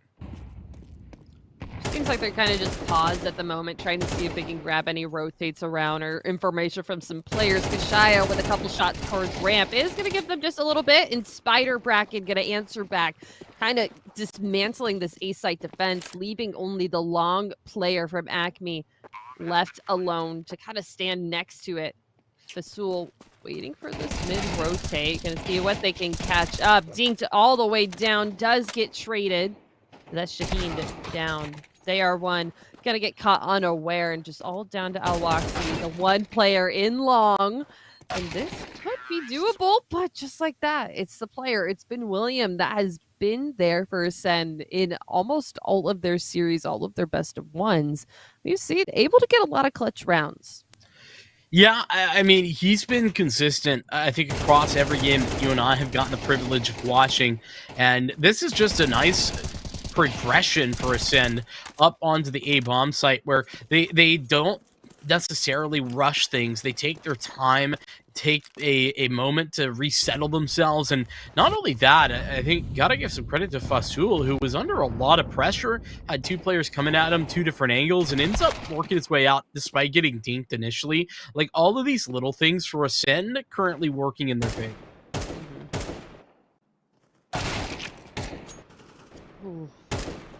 Quick headshots, making this a quicker round. Jalheen, last player left standing, and just like that, $600 made for Spider with that Mac 10 kill through mid doors. Now, Acme, they have to figure out how they are going to counteract that. With that, is that more utility? Is this just taking the site control just a little bit better? I mean, that one round that they did felt very convincing. They retook the site together. It wasn't peeking. They were all waiting for that information, the push, and when the shots were needed, they were there. So it comes down, how are they going to pick apart Ascend Esports and their G's side push now? Well, I mean, Kishaya probably trying to utilize that AWP, but smoked out from mid. Oh, the swing off a catwalk from ZR1. Thought that would have been good, but it's a quick trade as Risky gets his. Jaheen goes down, and now it's up to R2B2. Solo here on the A-bomb site, and he too falls. This is an Acme save angle, if anything, but William ensuring that they won't even get that chance. So much damage already done. He'll come back from Kishaya, but that's just not it, and will go down. So no saves, no up, continued into the next round, and nothing for a buy that Acme were hoping to put on for this upcoming round. I mean, there were moments of good things happening in that round for Acme, but that cat fight, while that first kill was traded, getting double swung about like 5 seconds afterwards just kind of puts you into a bit of a bind that is a lot more difficult of a fight than you were looking to fight in the beginning. You're just like, all right, let's get this trade, but then there's two more players running at cat right below you, and you don't have enough space to jump back into CT. However, looking like a very interesting save round, or save round here for Acme. Already taking two guns out of the hands of Ascend. That's an op and an AK. I mean, if they can just hold on to this would be a massive win, but they want this. Acme want this round, and hold on, they might have gotten it if it hadn't have been for that TK. ZR1, unfortunately, not what he was looking for. Okay, R2B2, the no scope, and nearly gets a quick scope off too. That one was nasty. Unfortunately, it's all leading to nothing. No victory at the end of the day, but maybe 300 extra bucks, a little injection of cash will be helpful. That's what they're looking for here. It's an injection of cash that they'll be picking up if they win this series.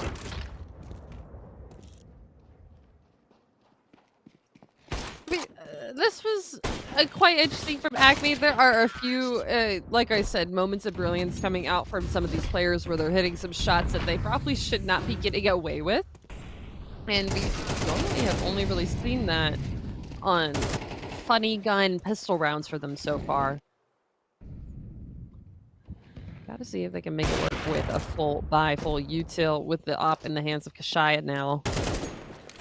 Kashaya had spotted Fasul back here, and Fasul is playing a bit of a dangerous game with that AWP. We'll drop the smoke in order to escape and play a little bit more passive now moving forward, but Sin not done with their shenanigans. Acme dialed up some aggression of their own, and Risky gets his. It's Shaheen going down once again, and Kashaya's got a lot to do here on A. Yeah, just that peak. Unfortunate for Shaheen. Shai just try to take more of a passive approach, not going with an aggressive angle with this op. It's pretty smart, waiting for this lurk from the rest of his teammates and try and do some Alwaxi with one. ZR1 having the information of this rotate. Sen making their way over to B. You know, knowing this is coming and being able to do something about it are two different things, but the op might get into location. They still got to cross, and that's the problem. No smoke to allow for that cross safely. They'll try again. Gotta get a bomb down. Molotov for the door, but the bomb recovered just now, and the numbers punched in. Spider with a clutch attempt. That footstep going to make it clear where he's located. Doubled up. First shot is sublime, but ZR1 with the quick trade frag, and that will cue up a little bit of a different look for Acme. A better one once they can find that clutch. Absolutely, and that also is an op back into the hands of them. I said, not looking too bad in the economy department, but not a terrible round to lose. They got the bomb plant, if anything, though you're trying to do that as a team. Just get this bomb plant and the round win.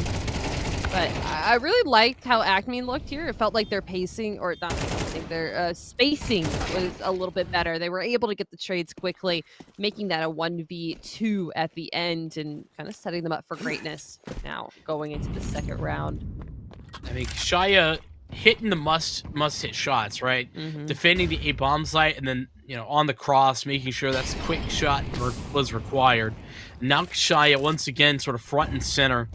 Defensive flash to get them back away. As they move forward, the boost comes up, but it's netted nothing.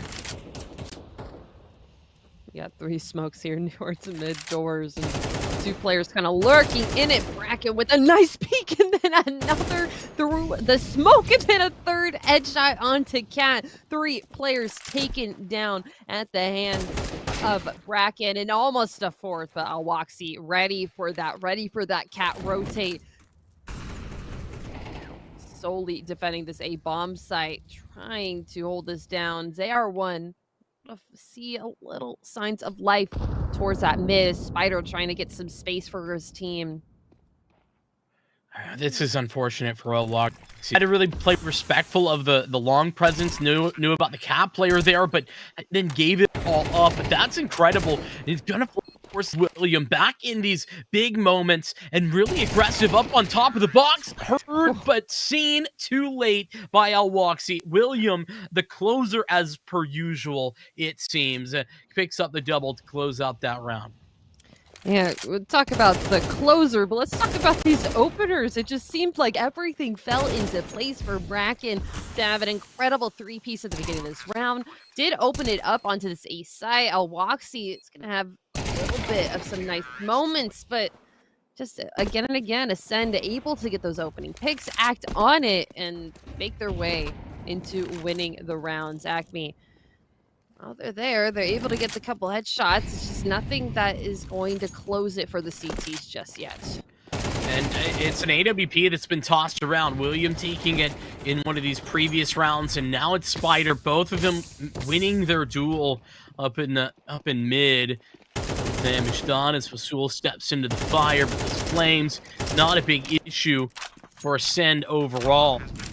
This is a gun round, by the way, that maybe looks like it shouldn't have even been close, or I mean, it wasn't close. Rather, shouldn't have even been a problem for Acme. But yet they start out with a deficit, and they never even claw that back. At this point, how are you feeling on CT's side? Dust 2. These players are just running at them, winning their gunfights. These AKs, they're not even one-taps. They are just doing the sprays that they need to finish it, and they're swinging with confidence, swinging with, all right, I'm the better team. I know what I'm doing on this map. My team can make this work, get this win, get this opening pick from Spider. This AWP on Spider has been incredible. We've seen it the entire time. However, I'm going to jinx him, Jalin, with a nice rebuttal. Op battle gonna go towards the side of Acme this time. Yeah, I think Alwaxi really needs to kind of refocus a little bit. That race swing at long is, I just don't know what he's thinking. Ends up taking a fight against an op that you just swung. Maybe thought he could get back out ahead of the op. I don't know, but didn't have any backup either. Didn't have any support surrounding him. Oh, what? Shaheen! What the hell was that? That is incredible. A double kill. He will get another one too. Adjustment not made as William, just as flabbergasted as we. And what just happened to his team finds Shaheen right next to him as well. I am out of breath, out of words for this Spider now. Trying to see if he can hold on to this op or maybe get a couple exit ones. 30 seconds on the clock. Never said we haven't seen Spider do it before, but kind of a tough place. No map control, no bomb control for them as well. Oh, I can eat my words. They do have the bomb, but I'm just going to opt for the safe bet and go ahead and save here in T-spawn. Tell you what, needed something. Needed some sort of, maybe miracle is the right word to say, but that certainly will do it. Shaheen with a incredible round. Absolutely stunning. And some shots that I don't think we'll be seeing again tonight, but that'll do it. One thing leads to another, though, and we're seeing Acme at least back in some sort of business. That's how that round starts, but this is how it ends. Yeah, I see what you mean with that double swing out towards long, but Spider winning this fight towards suicide in mid now. Jalheen not going to be able to make any cool plays this time, and the op shots are starting to miss for Kashaya as Ascend making the site their own. Just the shots not hitting at all for Acme. It's just like that. The half going to go towards the side of Ascend. Yeah, and an Ascend half that was really defined by their quick mid control, by their decisions and space taking that they got early into rounds. They strolled in to long, oftentimes got early picks. It was constant, whether it's Spider, whether it was William, or anyone else, to be honest. But mostly the two of those guys, when they had the op, they were winning it in mid, and a little bit careless, I think, on the Acme side for not taking more precautions on just trying to get across there and taking losses so often. Where it could change, is where the tides could shift, but wow, just like that, the headshots coming through. Ascend with a perfect CT side pistol for themselves. The shot's just landing so nice, so beautifully done. It's the USP sound that is just so satisfying, and side defense. I like the stack on the site here, especially for pistol. Makes retakes a lot easier, and when there's not much to retake, makes it a lot more easier as well. You know, it's also a little bit of a protocol there, right? Looking for the mid to B play behind the big box, but it also means that you're playing anti-flash, so you can fully work towards, dealing with that push if it comes. Oh, that's unfortunate for ZR1. Oh. Spider gets his. It's a double kill for William over on Catwalk, and Ascend, they show no signs of stopping. It was a slow start for Acme in their semifinal game on Dust 2. It's more than that here. It's 11-3. Acme certainly don't even look like they have a chance in this.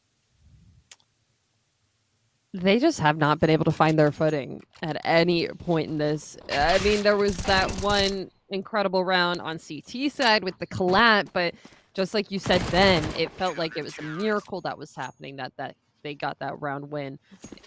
They have not been able to find their footing, haven't been able to find the shots, and they've been left unaware any point in time. Could be a different change. That Molly, though, is going to slow them down in this long take, and Fasul, along with Risky, making this their own, just running into this with no hesitation, and it's going to get traded here. It's going to get punished for that fast push, but just like that, Kashaya is going to start making some mid-presence, going to start pushing these Ascend Esports demons into some other positions that they haven't been in yet, but just like I said, that just as soon as it starts, it's going to end as Risky picks up an AK, that MP9 singing a lot.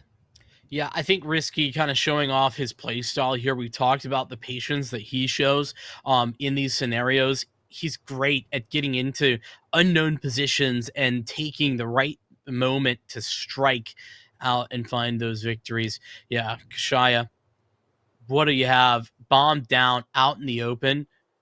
Now, Spider, incredibly separated from Risky at the moment, but still healthy as Risky, despite picking up 2 kills on the MP9 already. It's deep into pit that he's posted himself, letting the bomb have an opening for Kashai to pick that up. But look at the time, Apples, 25 seconds. There's really only one place to go. Yeah, there's so many angles here to clear out and long. Risky just having that patience. Oh, spots a little bit of his head here. Maybe able to catch him unaware, and he does. Ascend gonna make that match point. One more round for them before we go into the second map. They just need to win this next one, show what they've been doing round and round and round. Is this gonna be able to work, or is Acme gonna finally take a pause, maybe? Pause the timer? Yeah, I mean, honestly, I don't know. I feel like that's a good shout. Maybe should be looking to do that, but chunky grenade from Fasul. And it's almost like we're seeing a little deja vu, but the outcome very different than the last time. Spider, nice adjustment, and well, Barkin is able to win one as well before they head back in there. HE, oh, that HE could have been juicy. It wasn't even required. Barkin gets his, and Fasul gets theirs. It is a dominant 13-2 showing out on map number 1. Dust 2, I mean, I don't even know that there's a lot to say after that one. Acme didn't even seem like they ever got to play the game.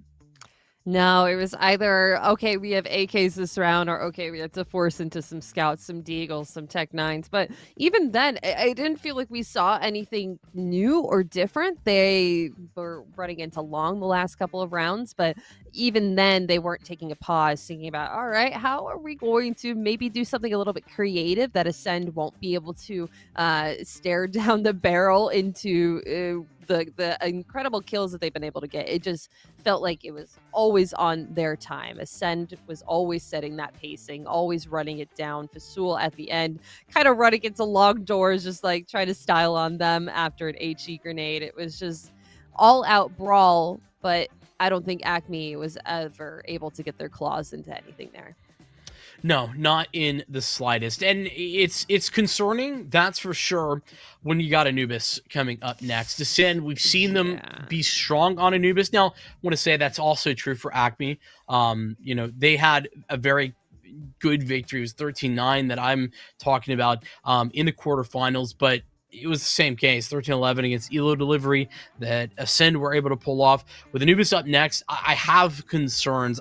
And as we have to talk about it, I think keys for me got to slow things down. I think you were talking about maybe taking a timeout. I can't imagine why not to kind of try and utilize a little bit of those.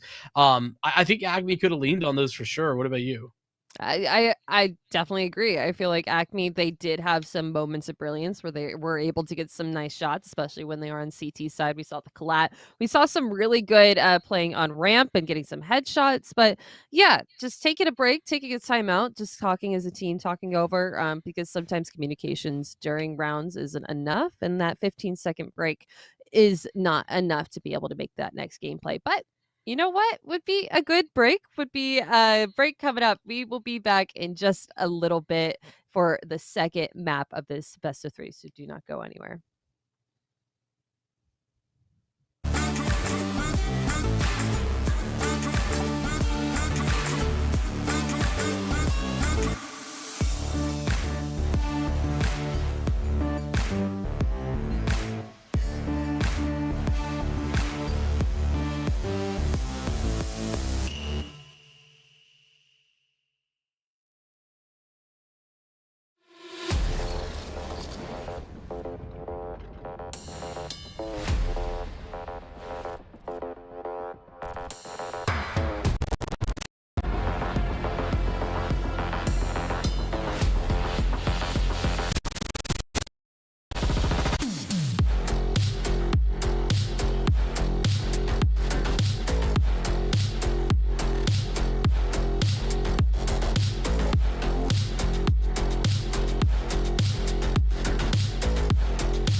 It's a fight for third place, a fight as well for this prize pool. There is 10,000 dirham up for grabs for the winner of this matchup. The loser, 0. Literally walks home empty-handed, Apples. It is cutthroat out here at the Dubai Police Esports Tournament, and we already have a first map set. Ascend, they dominated their way to a victory, and Acme are now on the back foot, aren't they? Oh, absolutely. And I feel like back foot on strategies, back foot on everything that they were doing that last map. It seemed like they were not able to really grasp onto it. As said, kind of just running it down for them on that CT side, and also on T side, they were not able to really grab any point of the map where it felt like it was theirs.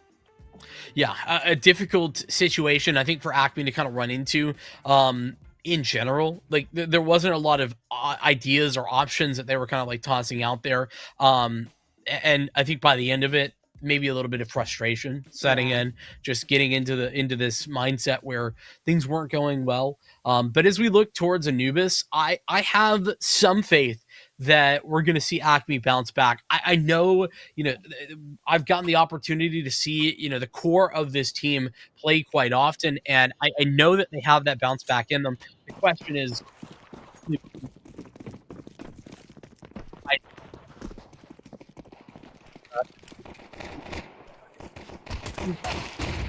I like this. Acme already showing a lot more than we were seeing on Dust 2.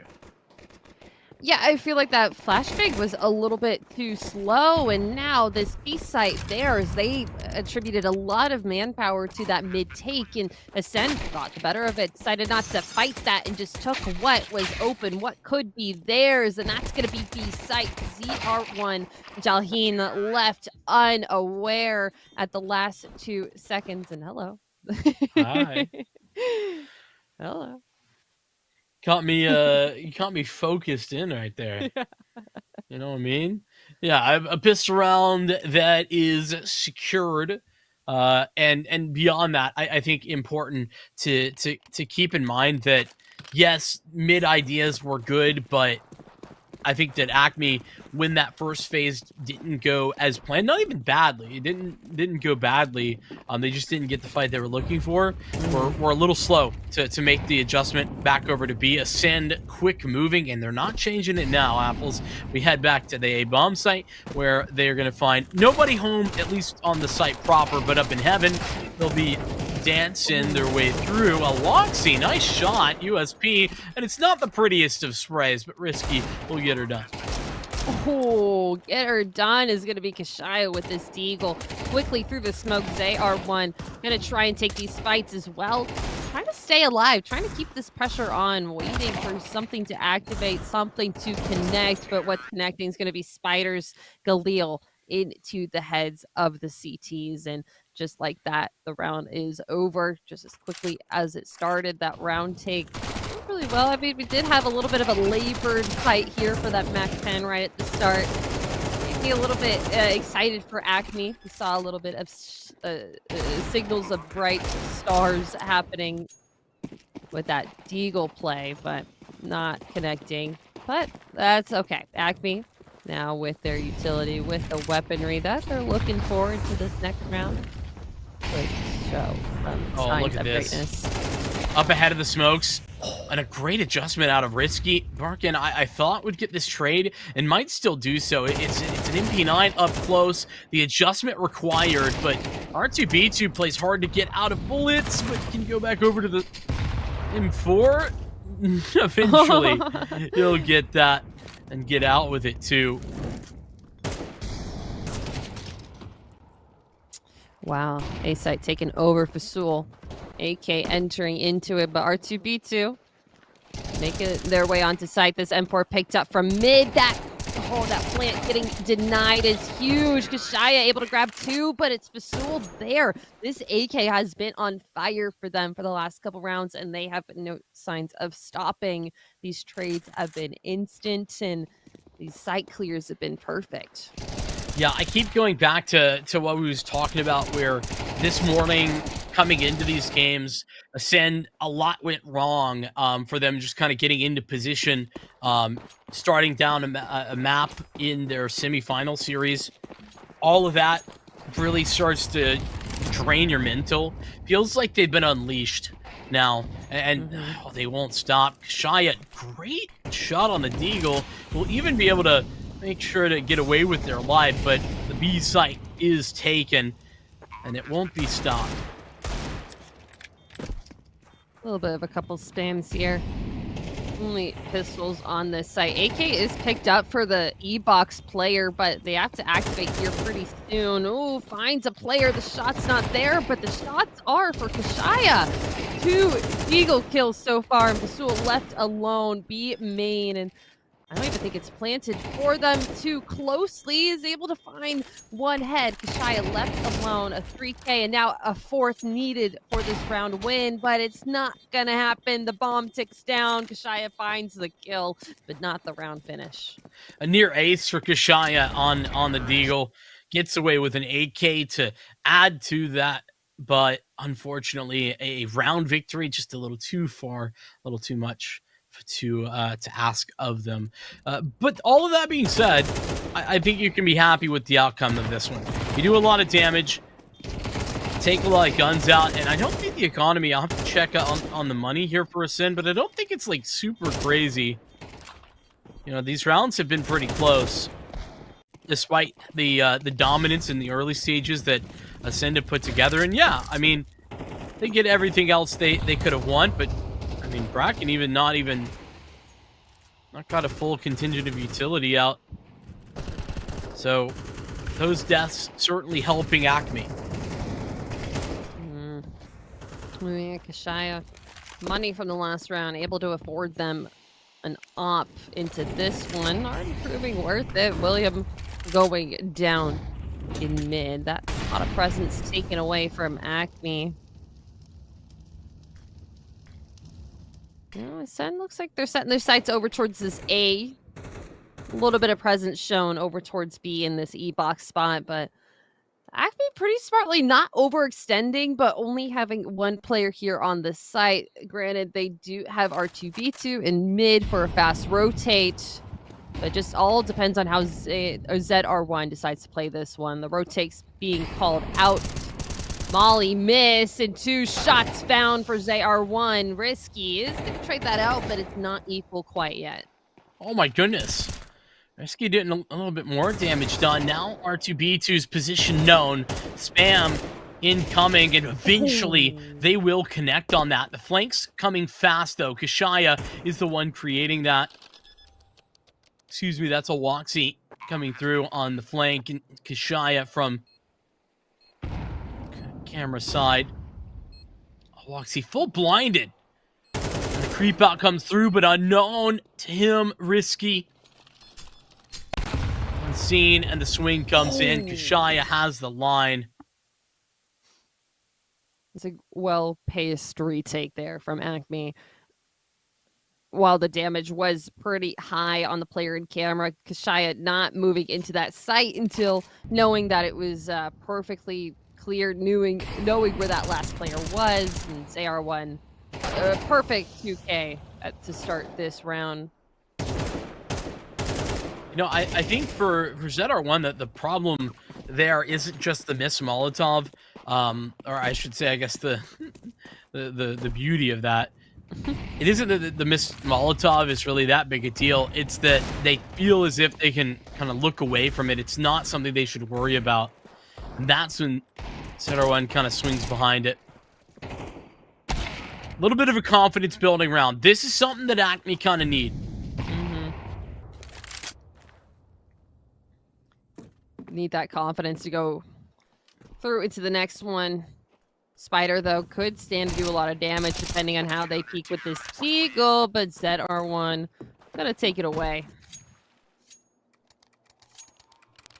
So 2 quick rounds, and Acme by no means out of this one yet. Remember, starting CT side on Anubis as well, a pretty big disadvantage. So I wouldn't even be too worried if this is like a 8-4 half. I don't think I'd be worried at all if that's the scoreline. Better than that, I'd be very happy with Acme and with what they were able to do. But that's the beginning of something maybe a little bit more. There isn't an AWP, but it's aggressive, and RTB2 continues to push in through Canal. They moved forward in this area last round, doubled up, and now it's that same idea, but from mid instead. Ooh, you don't usually see that boost too often with an AK, but that's all Ascend has been able to afford this round. Just 3 left for them. No map control at all. ZR1 with a nice peek towards Ruggs, and now William Fasoul kind of left on their lonesome. Really have only one option to go, and even that one is not an easy one to be fighting through. A smoke right now holding them outside of B main. Not sure if that was their flash, but if it was, did not blind any players. Re-smoke here. It's going to close off the stream for a couple more seconds. Just going to have to start picking off some players, but that missed spray from Fasoul is going to be it. And R2B2 proving a nice round for themselves with a 3K.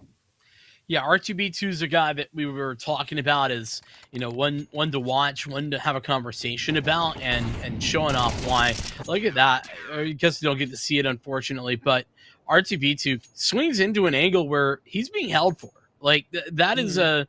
Fasoul had the line and everything, and it still wasn't enough. R2B2 bests him in that moment. And it's some heroics from Kashaya that open up the floodgates and allow Acme back into this game. Fully blinded. Shaheen not going to have a lot of information. It gets overwhelmed, even though the Molly and the HE are on the money. And trying to slow them down. It's not going to be stopping here. But R2B2 and ZR1 trying to do what they can through this temple smoke, and it's going to be a quick rotate for them over to this A site. But they haven't really made their decision quite yet, but I'm lying. They made their decision, planting the bomb onto this A site, and now this is going to be a little bit of a hard hold. William and Bracken playing on very low health, just going to have to try and dance around this site. Try and find some nice sneaky picks, and just like that, the round is over. William with a nice Tech 9 round to close it out for them to their 5th, and that was a save round that they should not be winning. This was just expertly done, moving in towards mid and slowing down these peaks. Did perfect for them. I mean, it's all reliant on these flashbangs, right? Shaheen is so blind at mid. He's like full white for probably 3 or 4 seconds overall, but between the couple of flashes that were thrown by Ascend, and that's what allows him to just try and scale so quickly over towards the A bomb site. From there, they do some very nice work late in against the retake, but look at Acme really far forward now. Has some sort of inclination that William could be here. Gotta respect that. A jump spot that almost is problematic. They'll go for another one here out wide. I don't know. Yes, he does. William has a clue indeed. It's R2B2 on the trade, but there's still space being gained elsewhere for Ascend. They get an A pick as well and open up mid. Bracken make their way onto site. Is going to get caught unaware. ZR1 trying to just hold down, batten down the hatches here. Kashaya as well, but a missed op shot could mean the difference. Going to have to fall back, give a little bit more space to ZR1, but just like that, Fasoul with a nice 2K onto the site, and bomb's making its way towards A, but look at this, R2B2 with a quick flank, and it's planted for the flank. Yeah, it is, but Spider going to take space elsewhere, and now that R2B2 hasn't been seen or heard, they should start to get a very clear understanding of where he has to be coming from, if he's coming at all. And yeah, now spotted. Gonna tap onto the bomb. The smoke a little too deep, I think. Yeah, it doesn't cover it, and Spider's up quick on the trigger finger. Smiles here for Ascend as they start to claw back a little bit. Lost the edge, but not the lead at any point, and they now bring it back just by a little bit. So we're seeing a lot of good skins here. in this map. Lots of knives, lots of gloves, and you know, there's sometimes you're clicking on some suspicious links, and that's not working out for you.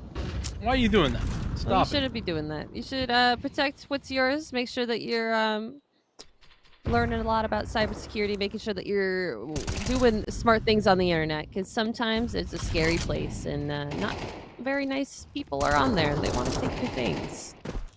That's why you always got to play responsibly. Acme lost the early pick on this round, but they brought it back to an even stead. Ascend, very decisive, I've noticed about their T sides. When they know where they want to go, they go. And usually nothing too much can ward them off from that, make them think otherwise. It's a fast flank, and right into their waiting hands.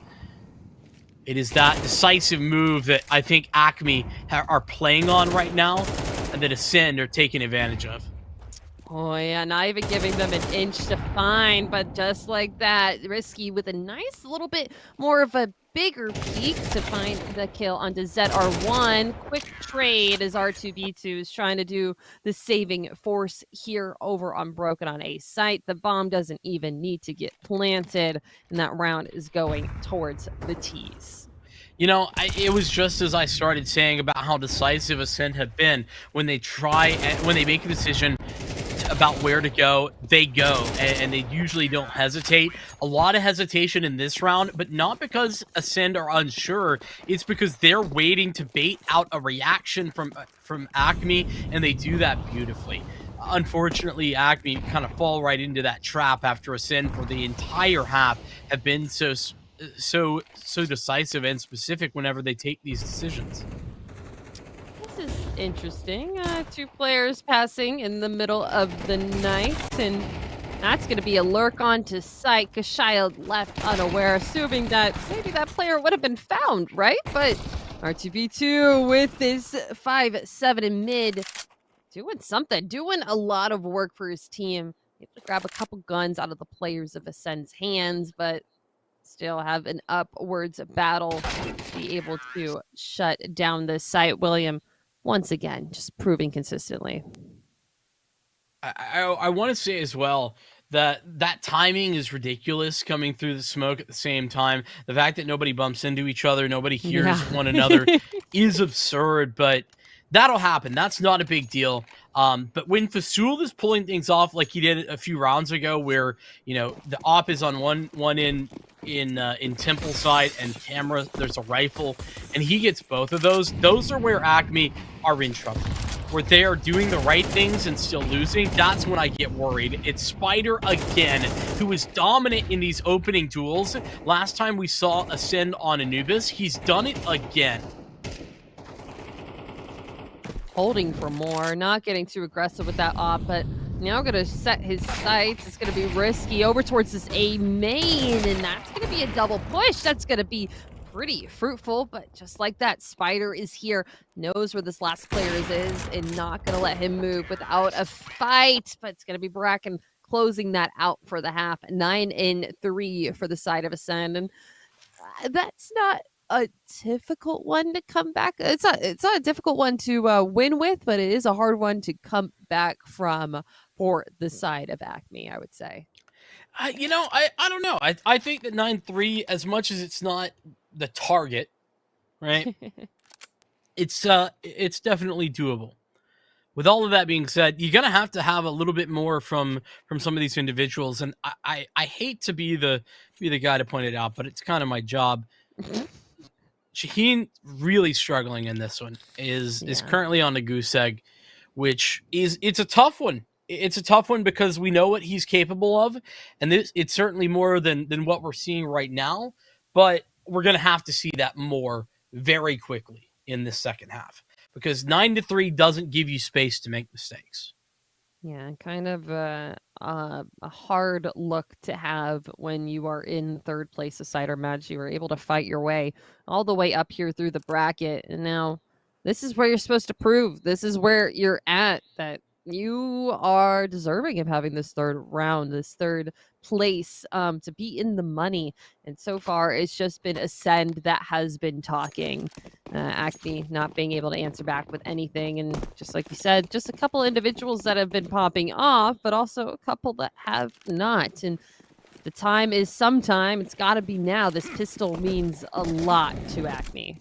One side of utility on R2B2. It's a smoke for Heaven and a Molotov for Camera. And it'll be William, who once again has to do it all there, but doesn't quite get it done. Spider gets his, and it's Risky and Bracken left alone. Now Risky solo, but a quick flank.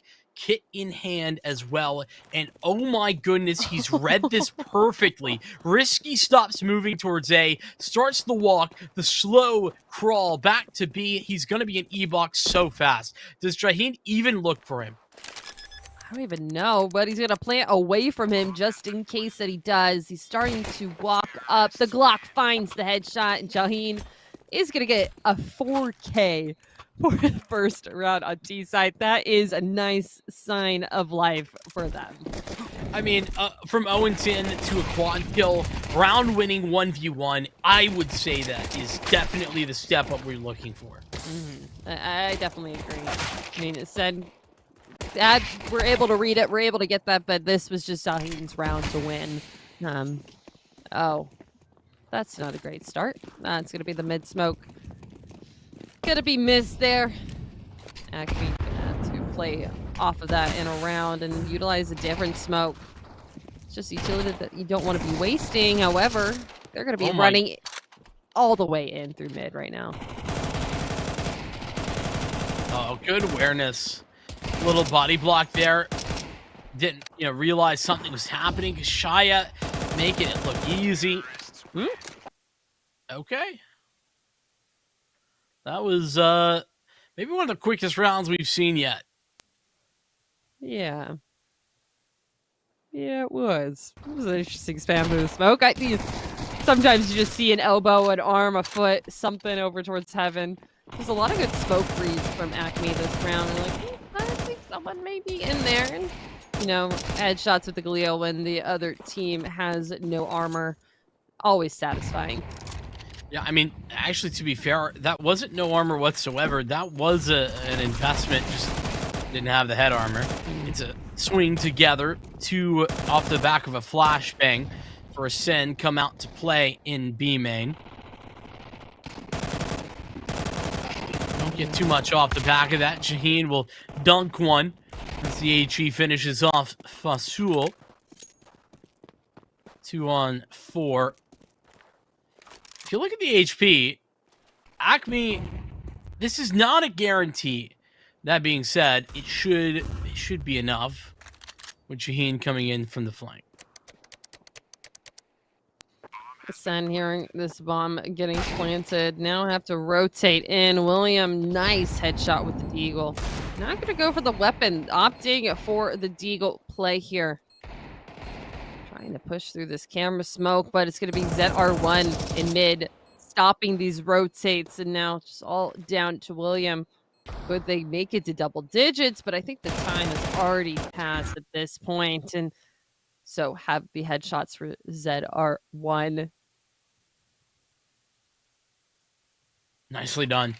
A little bit of a resurgence here turns into a big one, especially if you can win this first gun round. Acme are right in position to make this adjustment. Unfortunate that Shaheen couldn't actually see him and didn't notice the player there fast enough, but he just loses a Mac 10. No big deal. NBD.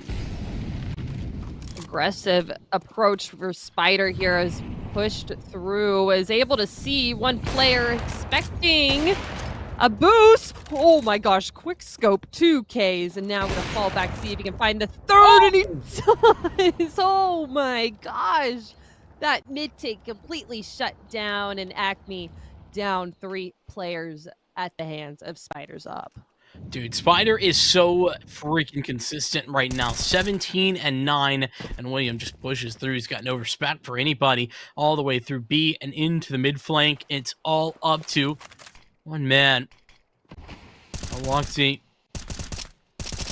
looks to pull this one off, but I don't think this is gonna happen, Apples. I'm just gonna go out on a limb and say, You know, I think you predicted that pretty well. thank you. You're welcome. Imagine me shaking your hand right now. Dab me up. Firm handshakes all around. Respectful fun. That was R2B2 on the op too. Those peaks from Spider were perfectly done, just masterful work. I mean, that's what you always want when you have an offer, just them being able to hold down this site. They're like, I'm gonna go aggressive. They were able to do it. Ooh, nice opener. That ZR1 is going to get active. The AWP secondary for Fasul. Somehow he's going to escape from this? No way. Shouldn't be possible. And they're going to walk through, but into Spider's crosshair. That is devastating. Fasul gets out. Spider comes in, and the walk through that smoke denied. Big mistake from Acme there not to push that once they knew that player was so close. But I mean, Ascend making a lot of noise. Okay, R2B2 gonna be falling onto someone's head, falling straight into a quick grave, and Kashaya is gonna make something out of it, trying to fight their way back into this B site. Don't want to let Ascend get another round, or at least hold on to some of these weapons. You know, I thought that this was Acme's way back in, but when the guns come out, we see what this Ascend team is made of. And I think that, you know, they've got to be feeling like what could have been in that semifinal game. Now they're here to prove that in the third place matchup, because it's now 11-6 and unlikely for Acme to have a ton of money onto this one. I see some pistols. I don't know exactly what their finances look like, but what I do know is that it perfect, yeah, ain't great. Oh, no, that's not a great look to have just Tech 9s and a couple of utility bits, and also to have William in mid. Flash gonna blind both of them. Jaheen gonna get the better of it for a second, but Spider just right there at the ready to peek off of his teammates, get that kill. R2B2 left alone, a flash, Tech 9, and a couple of eyes on him, and gonna find one. Could grab the second, and he does. That's Spider down. These strafes are perfect, and now just have to fight through 2 more players to get this round. Oh, he might make this happen. This is really, really close. He's going for a knife. What? Fasul, what is that? R2B2, he's been a hero before, and he might be a hero again. Has to expect Bracken on the heels coming in through Temple. You hear a lot, not going to give up any line of sight. And okay, R2B2, nice round, nice 4K, and something that I was not expecting from this team, and that's going to be some fist bumps on LAN. I'm going to be honest with you. I feel like those first couple of kills R2B2 can take a lot of credit for. And then Ascend sort of decided to run at him. I feel William's not feeling too great right now. Like, all right, guys, I got a 3K in mid, and you let this happen. An insane spray down, too, from William. Oh, yeah. And now it's not a double op, it's a single op, plus Fasul on a deagle.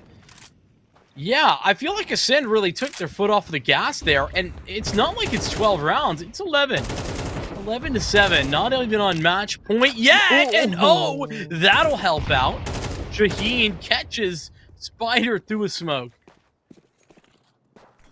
Now, lots of confidence, honestly, gained from Acme there.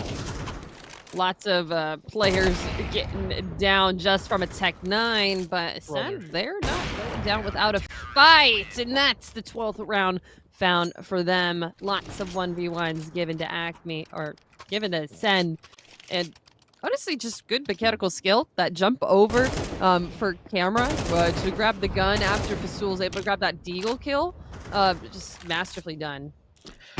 Yeah, it just feels like Ascend are playing with some swagger that I don't think there is an answer for on the Acme side. They they are playing this game like they are 3 times better than their opposition. And I don't think that's true necessarily, but that is the confidence that they're playing. Tech9's down mid is what Acme's plan is going to be this round. 2 kills found for them already, and slowly descending onto the site. Risky gonna try and catch some rotates, but R2B2 just proving that the Tech9 is their weapon. This guy Tech9 every round, honestly, the way that this has been going, he's gonna do enough. R2B2 with a double as they break open mid. The flashbangs are fantastic. Once again, a talking point in a round win. And it is 12, but it's now another step forward. 12-8 here for Acme as they get a little bit of an opening. This buy not going to be anywhere close to Asin's last round. They've got pistols, a little bit of armor, but even that is not a full investment. Risky has kind of gone deep into the pocketbook, but everybody else has made sure to save. Double already taken for the names of Acme. Only Deagles left, along with the 5-7. Just trying to push onto the site. Psul, proving that Deagle is worth something. Able to find one, but quickly traded. ZR1 gonna take some control of E-Box, trying to make their way onto the site. Has to go, but other players here hurt a little bit, but just as that happens, Acme make their way on over to the site, and that is actually 2 AKs down, but still opting to use the Deagle here as Acme claims their 9th. Well, it's a slow build, but a build nonetheless, and a build into something a little bit more in the realm of success here for Acme. With that being said, Ascend on gun rounds have been an unstoppable force, but they actually spent a little bit more money than they could afford. And I guess actually, now that I think about it, they were probably on single loss bonus too. Mm-hmm. Yeah, seeing as the back and forth was happening. So that'll mean we're gonna see this game tighten up a lot. 9 rounds likely to turn 10 here.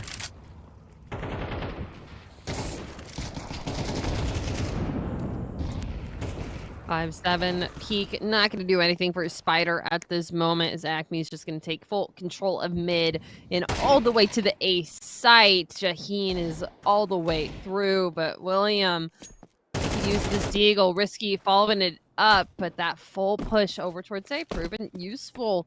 As Risky gets caught on alert, and now it's just William and Bracken. This AK save would honestly be very fruitful for the side of Ascend. I mean, any addition to what they had previously would be a nice have. But honestly, I'm not even worried about like the save right now. I'm worried about the round for Acme. Yeah, actually. Like William, not in a bad spot. Oh. And oh my goodness, Parkin breaks off a early kill. He comes back for more. He's got the spot, and this might ward them over back towards B. He keeps on swinging though, and that might be a mistake. It's an adjustment back over to the Bravo base, where William is now going to be placed. Bomb getting planted. Knowledge of players in E-Box. Ooh, Murphy saw that shoulder. The first kill not going to be completely completed, but so low, dancing around the pillar. William is going to get taken out by ZR1, but honestly, a lot closer than how I thought it was going to be for Acme. They were able to get those kills, but not a lot of map space, not a lot of map locations. So once the time came for planting the bomb, kind of felt like, all right, where should we actually be going at this point?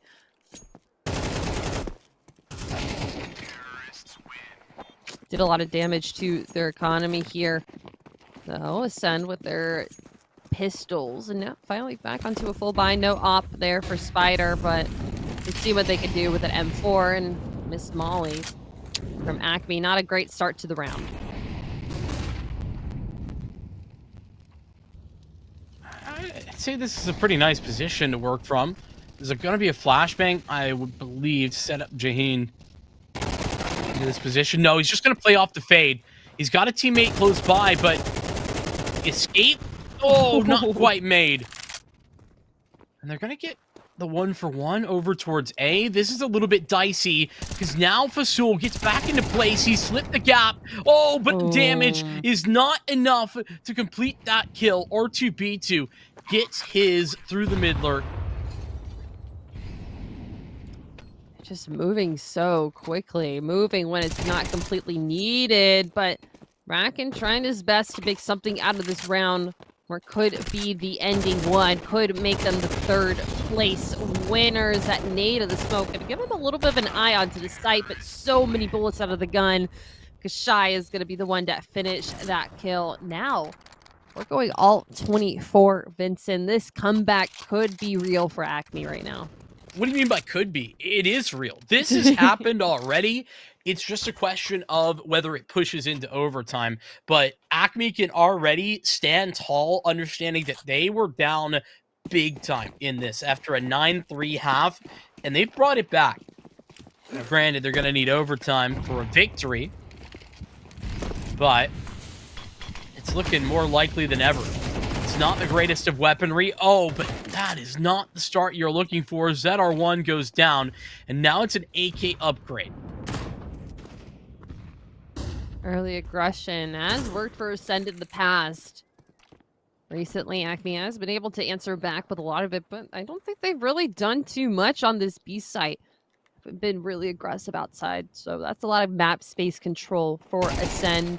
Have to know that they're gonna try and throw their way onto this A site at some point. Spider with a nice quick headshot, and William with a nice deagle. Markin's getting up ahead of him. He might do it right there. No, R2B2 tagged low, but guess who? He's got so many opportunities when he's been able to bring this back. R2B2 again is asked to clutch, asked to push this to overtime. And he won't be able to. Not a chance. Fasul to close that down. Close on that comeback. They make their way to the round 24, but they can't find overtime. Instead, it's Ascend Esports that take that third place victory and bank a nice 10,000 dirham for their troubles as well. A fantastic end to this third place decider. Yeah, a little unfortunate for Acme. I feel like they come into this not really playing a team that they got a lot of information about today, because we only saw Ascend play one map, one best of 3, but they only played one map because they were down, because they weren't able to get to the venue in time. They weren't able to enter into their real states of playing CS. So now that they're all warmed up, they were ready for it. They're like, all right, we got to keep in this money. We need to make sure that we are still making our mark on this tournament, and make their mark. They did. Ever since the first best of one that we saw a lot of firepower from them, and I don't think they ever slowed down. We gotta give some credit to Acme though. There were a lot of times there that I felt like Ascend could have closed it out, but Acme just pulled something crazy, some crazy shots, some deagle shots that just probably I wasn't expecting, and they were doing a lot better than I thought they were towards the end of that map. Yeah, I mean, I think that there's a couple of individuals to talk about with regard to that before we talk about Ascend a little bit more. First and foremost, like Jaheen, he was a guy that we said it at halftime, kind of leading into halftime that, it just wasn't a good half, right? Bro starts out with a 4K on pistol round to get them back in it immediately, and then continues to have high impact moments from then on out. And R2B2, say what you will about maybe the silliness that Ascend were putting on display, but that 1v4 was something that R2B2 needs to take a lot of credit for as well, especially once those first 2 kills come in. He's got a lot to do and pulls it off. There was a lot to like, and I think Kashaya actually bought them a lot of time. Those couple of rounds that they found on the CT side, a lot of those were Kashaya, kind of bringing that into the fold. So a team effort, Acme to pull it back, but ultimately I think Ascend Esports showing that they were the better team today, and Spider in particular.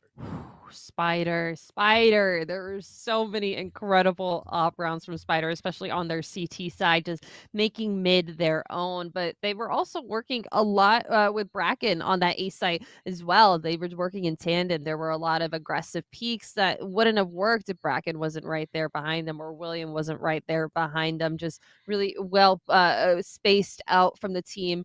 They were able to be like, okay, there is one player in mid. I'm going to fall back so they feel like it's a little bit safer for me to walk out. And that's when you can go ahead and peek and get that kill. So, yeah, lots to like from Ascend, lots to like from Acme. I mean, you were saying it, but R2v2, that 1v4 that we saw from that round, I think that was my favorite play out of the entire tournament. So it was amazing.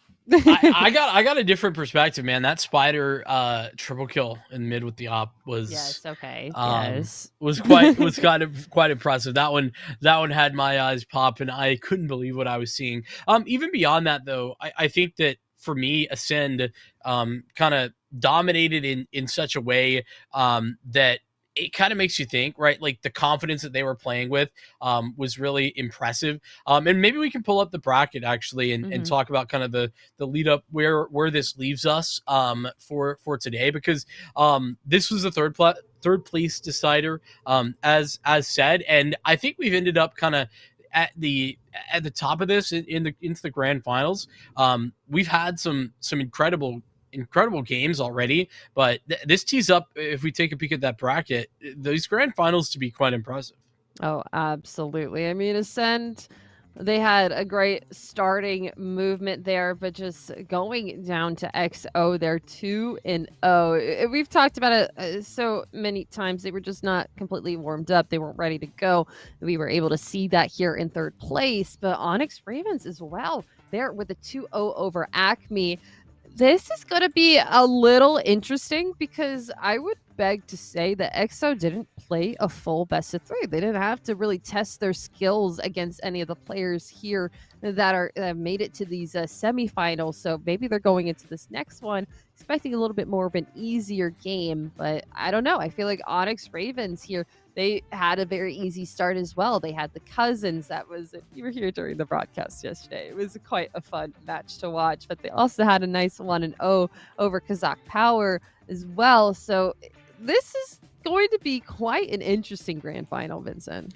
Yeah, I would agree. I think that there's a lot to love. I talked about kind of Onyx actually as the favorites coming into this, at least for me. But EXO brings a lot to the table as well. One thing also to mention, by the way, that we need to continue to focus on is that, we're here to raise awareness about cybersecurity, about some of the dangers that are existing. We're here to play hard, play smart, but also to play safe is another key. So, out on the interwebs, got to make sure that you are. What, is there something funny? You said interwebs. Yeah. That's. I know. It's just the way to go. It's an old internet slang term. It's just we're showing our age, Vincent, here, but.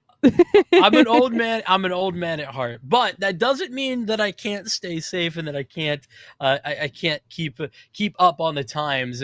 Make sure not to click any suspicious looking links, or honestly just any links that get sent to you that doesn't make the most sense. If something feels fishy, something feels wrong, or doesn't track with what you think is right, then don't take the risk. There's no reason. It's not worth it. I promise there's no free Robux. Those don't exist. They aren't real. Yeah, definitely think before you click, but also play mindfully, like live purposefully. Make sure that while you are gaming, you're having fun, that you kind of make sure that you're leveling that out and like living your life, hanging out with your friends and family, going to work, touching grass. I mean, that's something that it's hard for gamers to kind of get out of the routine of just playing video games till 4 a.m. So make sure that you're taking care of yourself, taking care of what's yours, protecting what's yours, and protecting your mental health, because that's pretty important that you are being aware of yourself. Yeah, and I think that that ability to kind of create communities and bring people together as well is part of the reason that we're all gamers, that we enjoy playing games, and that's what we're doing here at the Dubai Police Esports Tournament. We're getting the opportunity to kind of bring people together and create some of those as well. Which, by the way, if you are interested in kind of following what we're doing, Dubai Police HQ on all socials, links down in the description. Make sure that you are following us. This is, I mean, the third event that I have had the privilege of working with the Dubai Police Esports squad, and it's been a lot of fun to do that. So yeah, make sure to drop a follow, keep up to date, because I mean, maybe you're interested in pulling up and having fun. We have the back end of the bracket here today, Apples, but we had a bunch of teams that rocked up, not necessarily super experienced, that can play, have some fun, get a stage game in too. Yeah. I mean, how cool is that? That's pretty awesome. Getting on stage, like having fun. You're also getting on stream as well. It's honestly a really awesome tournament to watch. Like, you could go up against some really amazing like pro players that you've probably seen like on stages, like a bunch of different events. Like we saw Boros is here as well. He was just on. He's going to be on XO. He's going to be playing in that grand final. He had to play against a couple other teams that probably have just been pugging online, or maybe just some matchmakers. So it's a great place to kind of see the two different skill levels come together and just play. It's a video game. You're having fun. You're having a good time. It's not always about winning. It's about having fun with your friends and whoever you enjoy playing the game with. So, I mean, to be fair, it is also about winning. I think okay, Sixer was saying in his interview, he gave that silly little smile to Archie and was like, "Hey, yeah, I think we're gonna win. I think we got this." Speaking of Archie and speaking of interviews, I think we're starting with the winners interview, and I think we've got Risky standing by with her, so we're gonna toss it over there.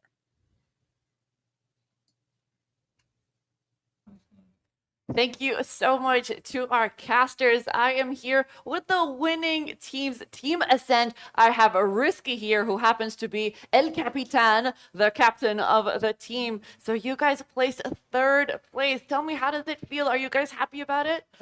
We are happy about it, but like we deserve the first. You deserve To the be first. honest, yeah, because like there is some issues that's happened. We play like best of one, and like one game it's forfeited for us because our opponent like they got late because car accident like that. But alhamdulillah, we get the Alhamdulillah. third place. If we have like chance more, we will win. Definitely. So, I mean, it is unfortunate that these things happen, but you know what? Third place is still a very, very good position for you to reach among all of these people that came to compete at the Dubai Police Esports Tournament. So I think you should be very proud of that, for Yeah, I'm sure. proud of that because like we are the first time we are playing like the same team, the 5 players, the same team. Oh, really? It's Yeah, the first it's time. our first time. Like, imagine it's like a first time. We didn't practice, we didn't do anything. We just like we pop in.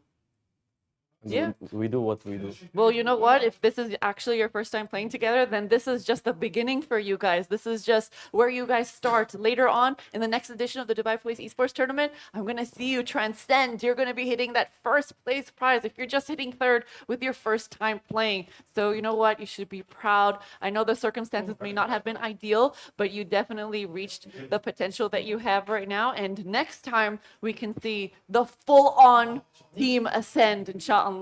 Let's talk a little bit about your gameplay. So there were a little bit of hiccups there. We saw you go round after round after round, and then suddenly you just started to fall off.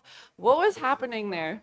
The real thing, like our team, like they was like they know they will win. They joined the game from the beginning. Before we start, they said like it's fine, we are winning. Wow, the We don't care. confidence. Yeah. Okay, so And you're then trolling Team Acme a little bit there. Is that what you're saying? Yeah, they start like trolling, like you see the clip of Fasul when he jumped with his knife. Then he You know, clutched. I see what's happening here. I was about to come at him about Fasul, who actually tried a knife and then he threw the rounds. But now he's telling me they were just trolling. That was intentional. So, That's what the story you're sticking with? Yeah, like they troll like little bit. They troll a little bit, fine. And at times when they don't troll, we have Spider who's getting skewers and making sure his kebabs are well done and ready to eat. So you guys played pretty well, in my opinion. Is there any last words that you want to say? Thank you for this host and for everything. And inshallah, for the next time, you will be the first for sure. Inshallah, we are rooting for you guys. Congratulations again for winning 3rd place here at the Dubai Police Esports Tournament for Counter-Strike 2. Now we will go back to our phenomenal casters. Take it away, guys. A little bit of trolling, a little bit of silliness, but all good. When you walk in with that confidence, Apples, to say, guys, we're winning, actually, before round 1 even begins. That's what we're hearing is happening. That's crazy confidence. I don't know about you. What does that do, like, in your mind? How does that change how you see the game? That kind of changed exactly everything, because if you go into a match expecting to lose, I feel like your confidence is not looking too great. You're not feeling too great about your play style. You're going to be peeking things that you feel like not confidently. You're not going to be expecting to win a gunfight, which does affect your performance. I mean, playing in Counter-Strike is definitely a confidence game, like 50% of the time. You have to have a little bit of an ego in a nice way to be able to swing into gunfights that you are thinking that you're going to win, and then most of the time that you do. I mean, when I'm playing myself, when I'm playing with my friends and I'm like in a gunfight actively, I have to think in my head, I am not losing this. And I usually don't if I think that. So it really is all a mind game in the end, and they went into this best of 3 with the perfect mindset. Yeah, a little bit of mental warfare, and I mean that it goes both ways, right? Both you can get in your own head, and you can also be winning by some positive mentality. It works in both directions. By the way, we do have, from what I understand, a losers interview as well, which is super awesome to get a chance to. So we're getting that set up right now.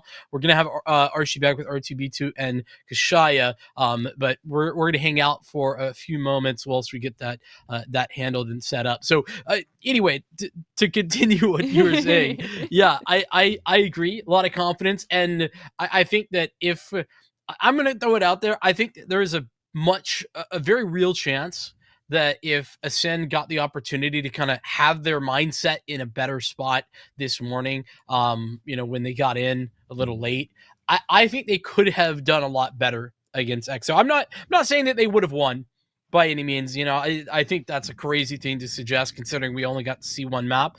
But I think that Ascend looked like a team that dominates when they have the right mindset, and I can't imagine the mindset this morning was where they wanted it to be. Yeah, I think at least it would have gone to a 3rd map, because then they would have been able to have the last kind of 4 hours that I'm sure that they were ruminating on that loss. Like, we should not have lost that. We should be in the finals. We should be winning, and we need that money, which brought them into that win that we just saw, a nice 2-0. I mean, if they had enough time to kind of get that preparation for that first one, I think we probably would have seen them in the finals. I'm going to go all the way. I think we could have seen them in the finals with how they were playing. There were a lot of signs of life from them, and I think they just got outplayed on Dust 2 because they were not ready. They they had to very quickly rush to the venue after being late for a couple hours. They weren't able to do their warm-up routine. Weren't able to talk about, okay, this is this team that we're going up against. This is what they're known for. This is how we counteract that. They also weren't expecting to go all the way straight to Dust 2. They were expecting to play their first map pick. So it's definitely tough when these kind of situations happen, and I commend them for being able to bounce back, able to get that 3rd place victory and put themselves still in that money. But it's unfortunate for them in the end that they weren't able to make it to the finals. It's the difference between you and I. You're giving it the full send. I'm just doing the half send. All good. A confidence issue, one might say, on my part. That being said, we got Archie standing by on the mic here with R2B2 and Kashaya. So we're gonna take it over to them. Thank you so much once again. We are back here at the Dubai Police Officers Club, of course, at the Dubai Police Esports Tournament. And we are here with the fourth place team, which is Team Acne. We have Kishaya and we have R2, B2, not D2. Don't get confused with Star Wars. It has nothing to do with it. It has no affiliation. So, guys, congratulations. Fourth place. How do you feel after that? Are you satisfied? I am. I'd say because it was our first tournament together, so we didn't do bad. What about yourself? I'm a bit disappointed in myself, but overall, I feel the team did good for its first time. Like, we just came together as friends. We said, let's go into this, let's have some fun, let's see what we can do. Well, I love that. And you know what? The fact that you said you were disappointed with yourself, I've been hearing a lot about you. You are the captain of Team Acme, and I've hearing raving reviews about your pistol rounds. And apparently you've been stomping every single one of them. Tell me, what's the secret? No secret. Are you just good? confidence? Just confidence. Yeah. Okay, I love it. And the fact that you guys are coming and playing in a tournament this huge at your very first time, that takes guts. That takes confidence. So I believe you when you say that. At first, I wasn't sure if I was gonna join, and then R2B2 just contacted me at the last second, and he was like, "Yo, we have a tournament. We're missing a fifth. Do you want to join?" I was like, "Yeah, sure." So me and ZR1, we just joined, and then for the past 3 days maybe we practiced twice, and then we were like, you know what? Let's just give it our best. I love that attitude. And you know what? The best things just come unexpected. When you least expect something, that's the things that you enjoy the most. And you thought, you know what? There's a 50,000 dirham prize pool as well. That doesn't mean anything. We're going for fun.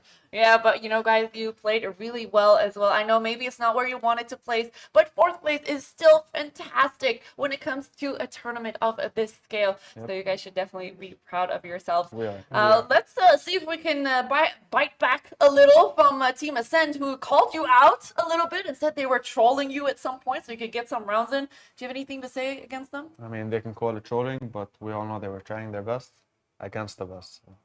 Damn, okay, I love that answer. Okay, well done. Is there any last words of advice that you want to give anyone out there who perhaps could have been like you or just gaming on their computers at home and then want to be exposed out to tournaments and want to succeed like yourselves? I mean, go for it. Maybe if not for the money, for the experience, you know? Yeah.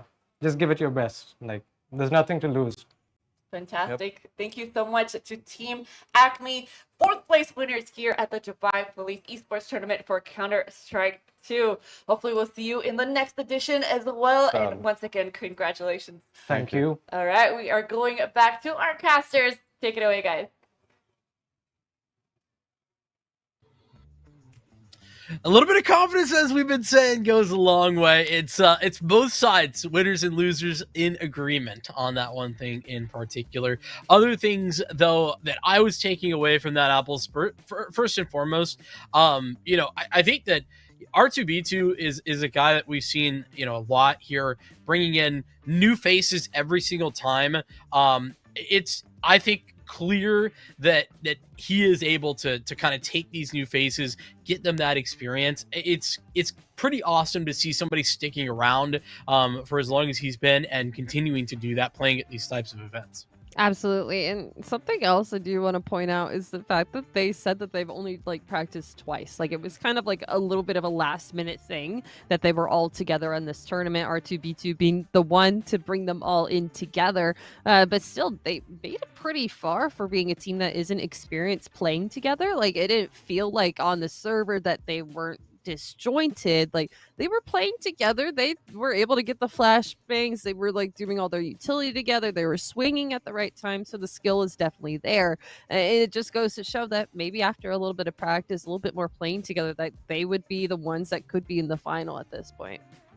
Yeah, I would tend to agree with that. Practice makes perfect, and not having enough of it, I think, definitely a factor in this one. Ultimately, though, at the end of the day, we have Acme fourth place, Ascend taking away the big difference being the prize pool there.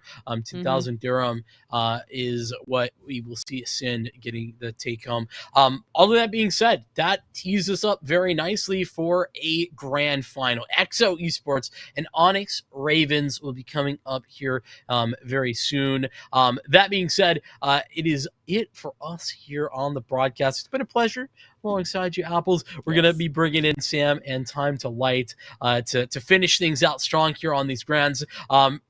In the meantime, though, we're going to take a short break and make sure to game smart while you're at it. We'll see you back here in just a little bit.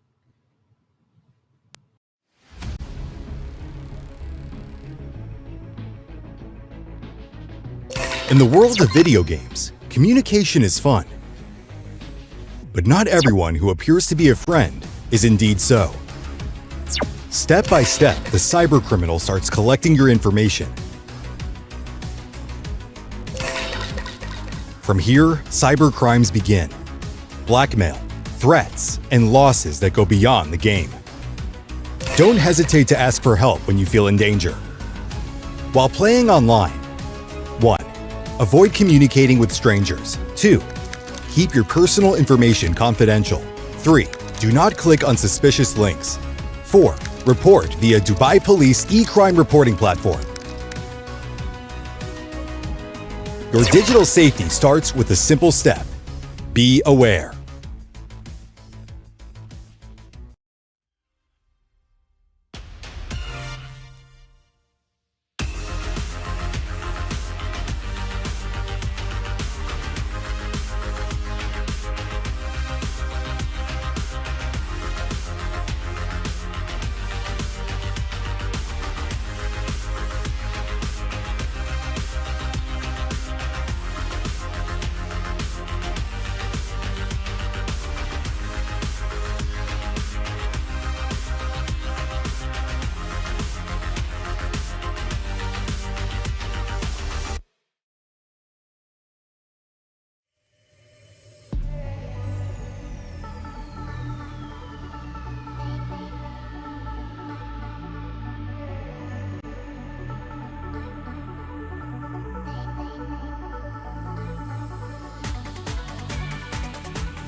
In the world of video games, communication is fun.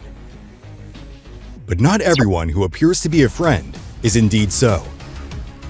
Step by step, the cybercriminal starts collecting your information. From here, cybercrimes begin. Blackmail, threats, and losses that go beyond the game. Don't hesitate to ask for help when you feel in danger. While playing online, 1. Avoid communicating with strangers. 2.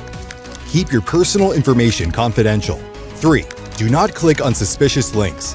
4. Report via Dubai Police e-crime reporting platform. Your digital safety starts with a simple step. Be aware.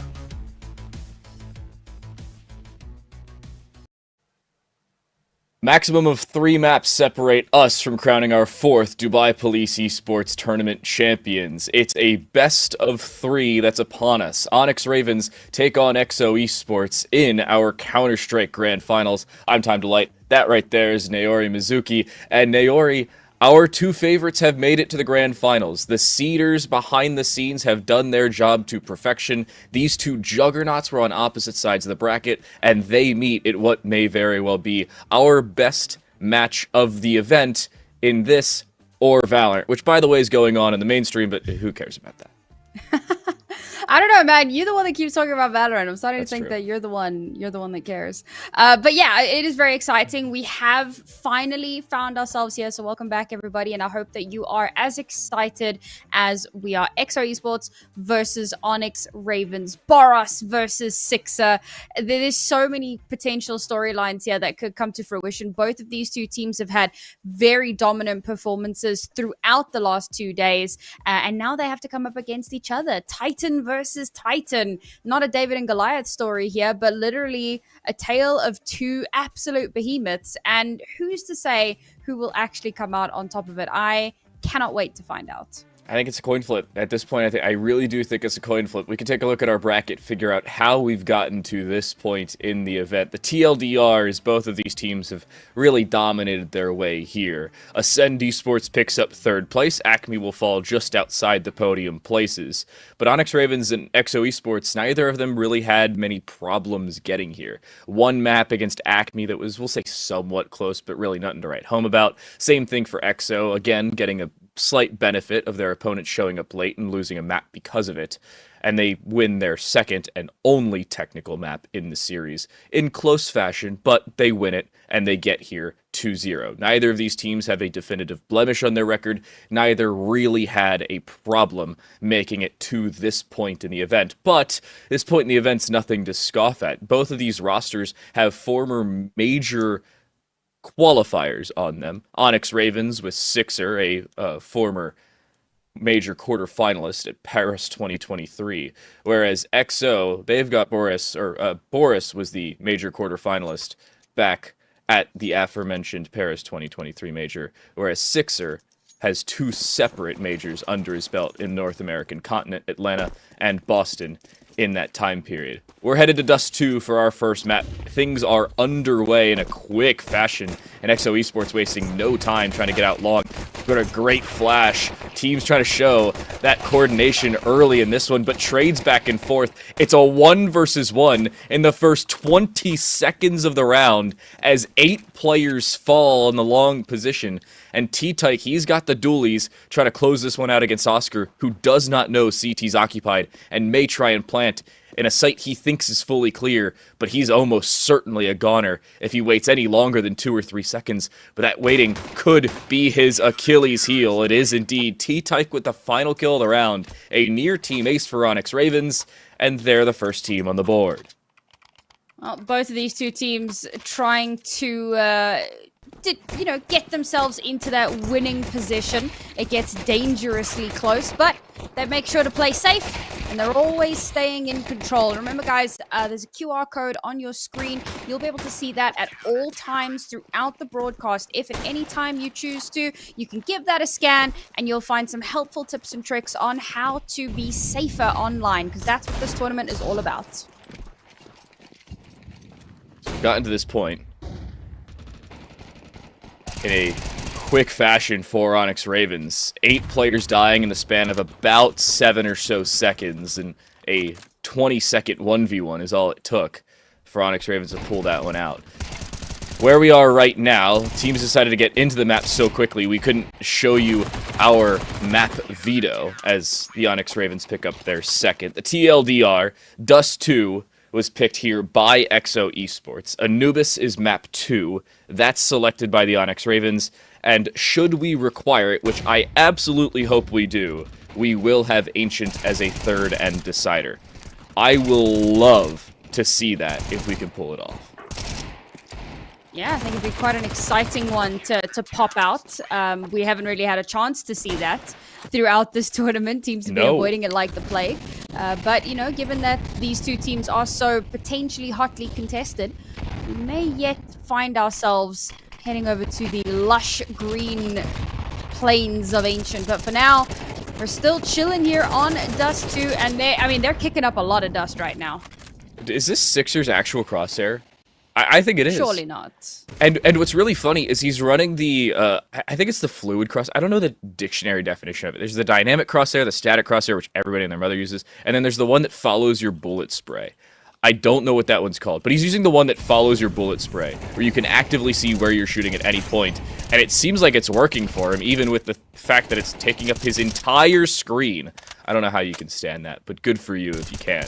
That swing, difficult from Goose. Ardex King just gets swarmed, and Sixer just doesn't get all that much involved. Boris finds one with the assistance of Osamas, but a retrieved M4 makes this a reasonable round for Carlito around that long position. The reload's good, but he's just getting swarmed just the same. And Ezram, I would not be surprised if this is our first save of our grand finals. That's a good turnaround from EXO. Lose the first couple of rounds and come back absolutely swinging once you find yourself with a buy in hand. We love to see that. And that does kind of tell us that this is potentially going to be a much closer affair than some of the other games that we've had today. And we wouldn't ask for anything less in a grand final. Very, very exciting stuff. So now the question becomes, cool, we've saved the FAMAS from the previous round. What on earth are we going to do in the next round? Because they've let some of that momentum slip away. They've let some of that cash slip away. To try to come back into this with anything really worth writing home about is going to be really difficult. So I think this is just kind of a round of trying to keep your head above water. Does seem like we have a technical pause on here. I wonder if while we do, I've thrown production for a loop once before. Can we take a look over at a map veto just to get it visualized for everybody at home? Because I'm also curious about the bans. We heard about what the picks were, but I want to know who is so rude to ban out Vertigo. My guess is Onyx Ravens. It's my goats. No, it's my goats, EXO. My guess is Onyx Ravens. No, it is EXO. What'd I tell you? My both goats. teams have insta-banned Vertigo at the beginning of their map vetoes on stream today. I feel Inferno... like we all know something that you don't, Time to Light. Hold up. Nuke is map 2. Oh, there we go. Okay. That's interesting. Sorry, guys. We had a bit of miscommunication earlier. It's not Anubis. It's Nuke. And we did actually see Nuke yesterday, and it was Onyx Ravens. Yeah. You know, they were the ones that were playing on it, so I guess it makes sense. That's pretty exciting. See, now that's a really big benefit for Onyx Ravens, because if they banned first, I guarantee you they would have banned Vertigo, and then you more than likely would have seen EXO ban out Nuke. But because it was the other way around, EXO was like, we do not want to play Vertigo by any means. Now, granted, Onyx wouldn't either, but EXO wanted to make sure of it. And because of it, Nuke was left over. It's pretty beneficial to Onyx Ravens, if I do say so myself. So here with EXO selects selects Dust 2. I somehow combined Dust 2 and Nuke in one word. That's totally how things work. EXO selects Dust 2. Onyx Ravens understandably choose the CT side. When we get onto Nuke, it's more than likely a CT side selection, if I had to take a general guess. Yeah. But, I mean, choosing CT against an Onyx Ravens team who I don't think lost a T-sided round when we saw them play it. Yeah, what's scary that'll also is mean... Go ahead. This is interesting. Of the 7 maps in the pool, we will only see 5 of them in this tournament, if not maybe 4, assuming we don't get to a third map. You are correct, sir. We have not seen Vertigo, thank goodness. We have not seen Inferno, and very likely we won't get to see Ancient. I say very likely, not very likely, but up until now, we haven't seen Ancient. There is still a very strong possibility of us getting to that map a little bit later on today. So hopefully, we'll get to do that. And guys, I just want to plug one more time, the Dubai Police Esports Tournament. It's all about from controllers to community, It's not just about gaming, but it's also about making friends and about, forming lasting relationships and connections that will, go with you through a lifetime. So there are the dangers of being online, but there are also some wonderful things out there. So think before you click. Make sure not to click on any weird links because those get sent around a lot, particularly in places like Twitch, Discord. Just be safe out there, folks.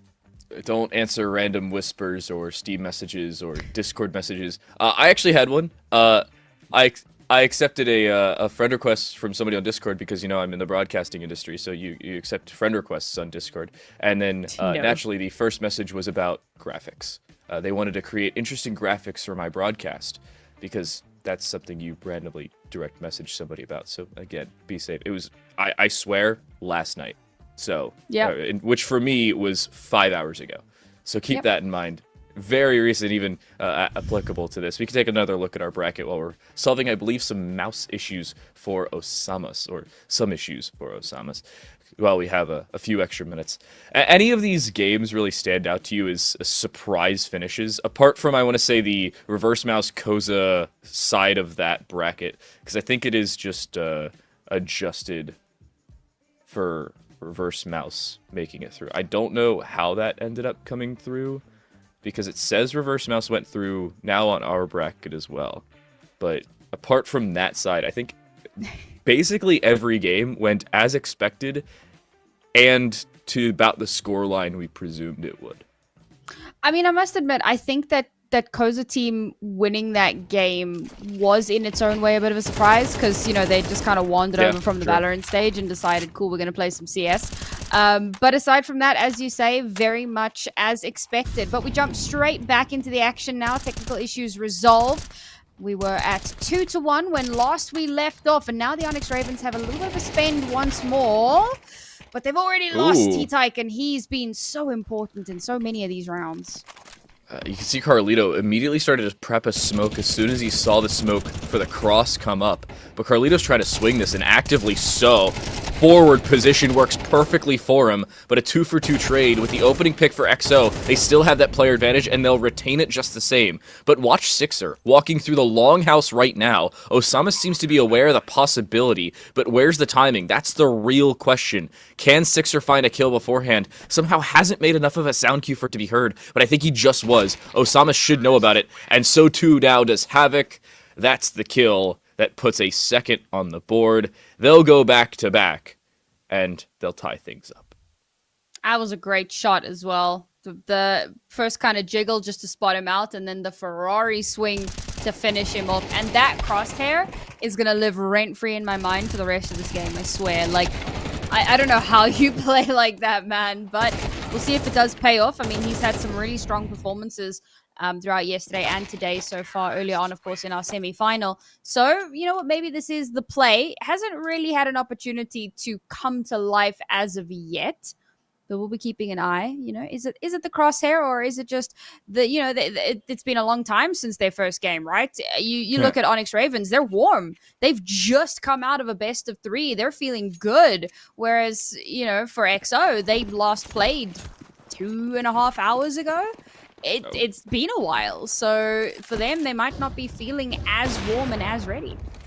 It's been a little while for him, to say the very least. I think it may have been longer than that. I mean, their game finished at 3 a.m. Eastern time, which was, 5 hours ago? There you go, yeah. Yeah, it's been a while for XO, but, I mean, after picking up that second or third round, they seemed comfortable. Sixer was trying to hide in Hiko. He's unsuccessful. Boris did not require the same inhuman reactions to clear the angle. And look at the combination of utility and multiple angles held towards the catwalk walk through.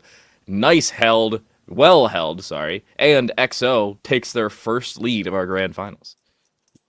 Yeah, it was a looking pretty good after the pistols, but it looks like things might just be turning around as EXO look to take the lead and hold on to the reins. But Onyx Ravens have shown they can be a little bit of a bucking bronco, so for EXO it's going to take more than just holding on. And now we've got some decent buys across the board. Oscar has an AWP in hand. That could be the site cracker that they need. I do like that Onyx are playing 2 towards this site as well. This is one of those sites that very often you can just kind of leave empty entirely. But I prefer it when you have at least 1 body. 2 is a preference because retaking is so difficult. So if you can just hard anchor it, you've won half the battle. So they smoke off the B side of mid, not CT side of mid, and then they molly off catwalk. EXO is doing the exact contrast of what you'd expect out of the mid control they hold. But then they're following up with exactly what you'd expect from the mid control, just without the original smoke that you'd presume would come through.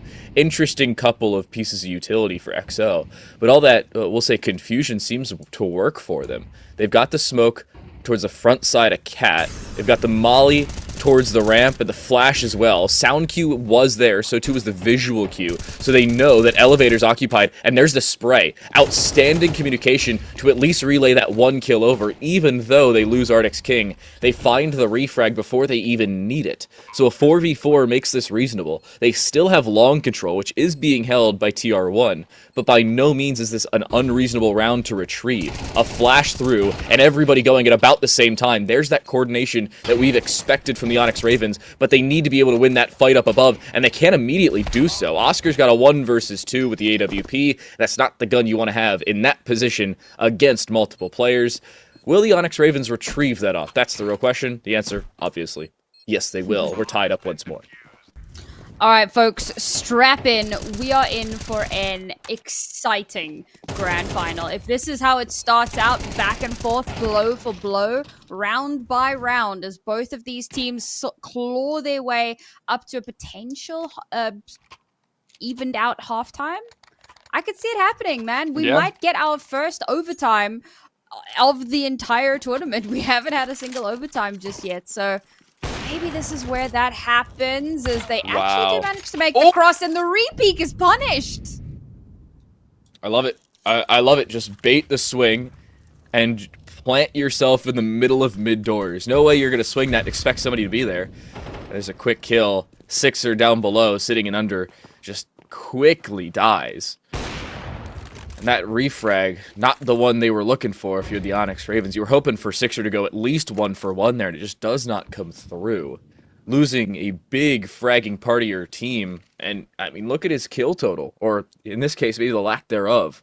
1 and 6 for Sixer, not the number he's been looking for to kick off our grand finals here on Dust 2, a map where he's shown his own prowess.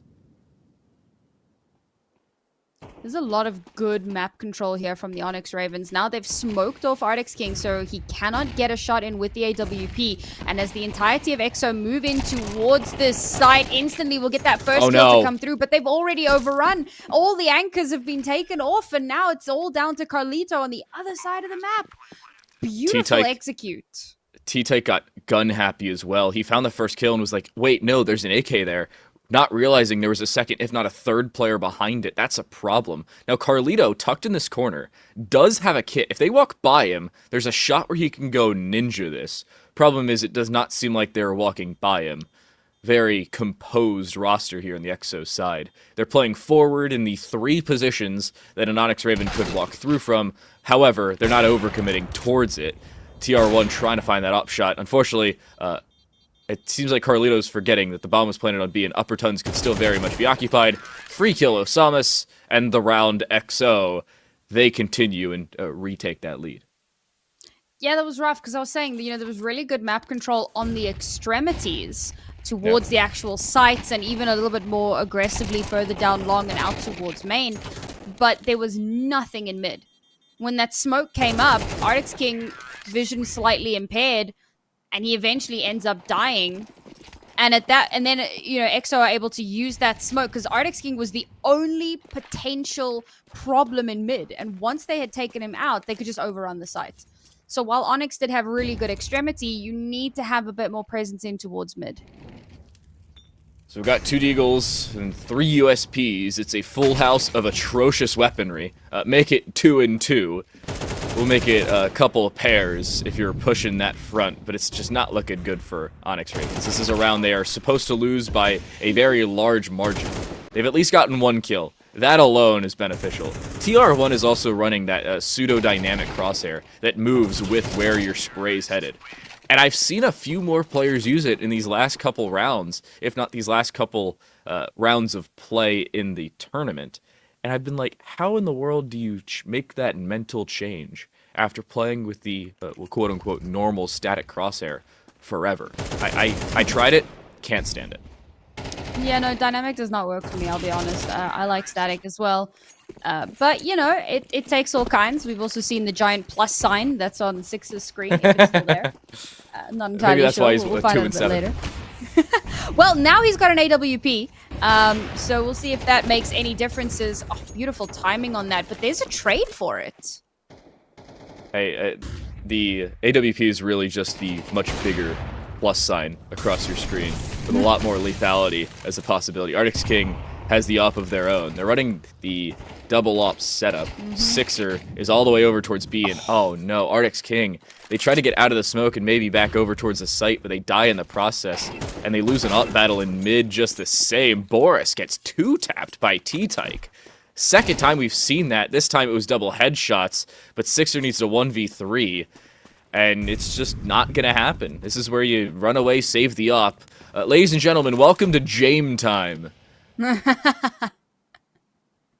Jeez, I wasn't expecting that reference to pop up. But I suppose you should always expect Jame time. It is quite a common occurrence. This whole round was... Go on.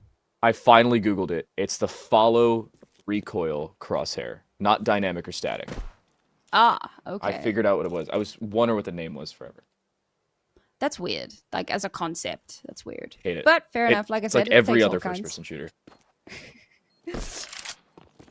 I think that this round goes very badly for Onyx Ravens, not just because they lose it, but also because they lose both. Oh, Sixer, what are you doing, bro? Why are you there? Oh, that's unfortunate. All right, that was a very, very expensive spend that goes very, very badly. And there was opportunity for that, right? I mean, the fact that Arctic's King gets shot through a smoke is hella unfortunate, but they also know that he was somewhat trapped behind car. And the fact that he hadn't been able to get out before the rush came in, just a symphony of small moments that caused their ultimate downfall. And Onyx Ravens starting to give up more and more as these rounds progress. Here in Eco again, Deagles and an MP9 rather than 2 Deagles and 3 USPs. It is 4 and 1 in this respect. And if Onyx Ravens want to have any shot at this, it is either A, full engage as a team and send it as fast as they can. By the way, Sixer has a P250, not a Deagle. I can't see. But honestly, I wouldn't hate them playing this just like a rifle round where you just stay a little bit more disengaged if you can. Play for a trade or two just like that. Deagle headshots are indeed a thing, but Sixer loses another gunfight, and that's the entire B site. With CT smoked off, that should just about do it on this one. I mean, this is an interesting one. It's Onyx Ravens losing more and more opening duels. They aren't having the spatial control they have had in our semifinals, back even in the quarterfinals. And that combination, plus the fact that they're starting on the CT side of a map where they thought that CT side was going to be more successful, is, we'll say, by no means helpful to their cause. What I do find interesting is the 2 players that we'd been talking about having all of this experience and, you know, having played in these massive events and whatever. Neither of them are necessarily doing the craziest amounts. Osamas is leading the charge for EXO with 15 kills at the moment. And to be fair, Onyx Ravens, I mean, most of the team, they are kind of struggling a little bit. They have been for the past few rounds. But yeah, we're not seeing those potential star players have that star power. I will say, however, it's really cool when we get to see other players step up and be a little bit more in the limelight. Like I said, right, Osama's sitting on 15 kills at the moment. Like, he is really doing the most. He is him right now. That's the other thing where you're looking at a lot of these, I mean, former major placers and saying, wait, where have these players gone? But at the same time, their gun skill is not the only thing that put them up to a tier 1 level. Your workability with your teammates against opponent strategies, sometimes that can be the difference maker in how far you excel into a T1 or T2 level. And that seemingly is the case for both of these players. As individuals on a team that may not be at that same level, you're not going to see them stand out every time. Yeah, you'll see individual spectacular moments because of their experience, sure, but by no means is it going to be every single round ace, ace, Sure. ace, 4K, 3K. And that shows you how much depth the Counter-Strike scene has, even in an event basically quickly held for the Dubai Police. Yeah. By no means is this a scrub event, but you've got 2 former major placers who are each negative. I mean, Sixers triple negative. Damn, bro. Why you gotta do him like that? Sometimes it's just how the cookie crumbles, is I think that's how the kids say it. That's a nasty angle. They know Onyx King's all the way over here, and they just duck him almost a second, but T-Type gets flashed in from behind. Carlito goes for some support as well. They actually win the trade battle on that catwalk position, and Havoc takes another nade. That could very well be the round itself. They have not cleared T-Type from the site. He's just patiently waiting behind the boxes. They seem to be aware of the possibility, but do they actually clear the position? That's the real question. Does not seem like Havoc has any inkling as to the possibility. He clears Goose.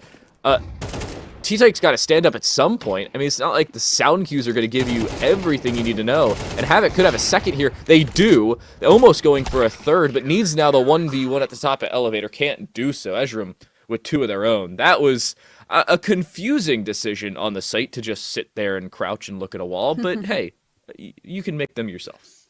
Maybe he was playing anti. You know, that's... Okay, yeah, some might call it cope. Some probably call it cope. Yeah, Maybe it was try a to bit play of at an the odd. Maybe, yeah. It's kind of crazy to me that despite the fact that they completely circumvent Arctic's King, take him down, and start running forward, there's just this like barrage of bullets and utility and just everything but the kitchen sink got thrown down short. So XO, they get an advantage and then they just crumble under all of that firepower and they end up losing the round. And that's a pretty important one for Onyx to win as well. Now, last round and a half, they've kicked it off nicely. We'll see if they can keep that momentum going. That's a good 2-for-1 trade. Ezram's in a position where you want to kill, and then you want to be the confusing extra point in the round that everybody's looking at. You do that because you know you have at least 1, if not 2 players behind you that will refrag or keep you alive. In this case, it was a refrag. You go 2-for-1, you'll love a 4 versus 3. It's a great scenario for Onyx Ravens to open up with, especially considering this can put them to 5-7. Now, you just patiently wait. You've got the double up, one watching mid doors, the other watching B tunnels.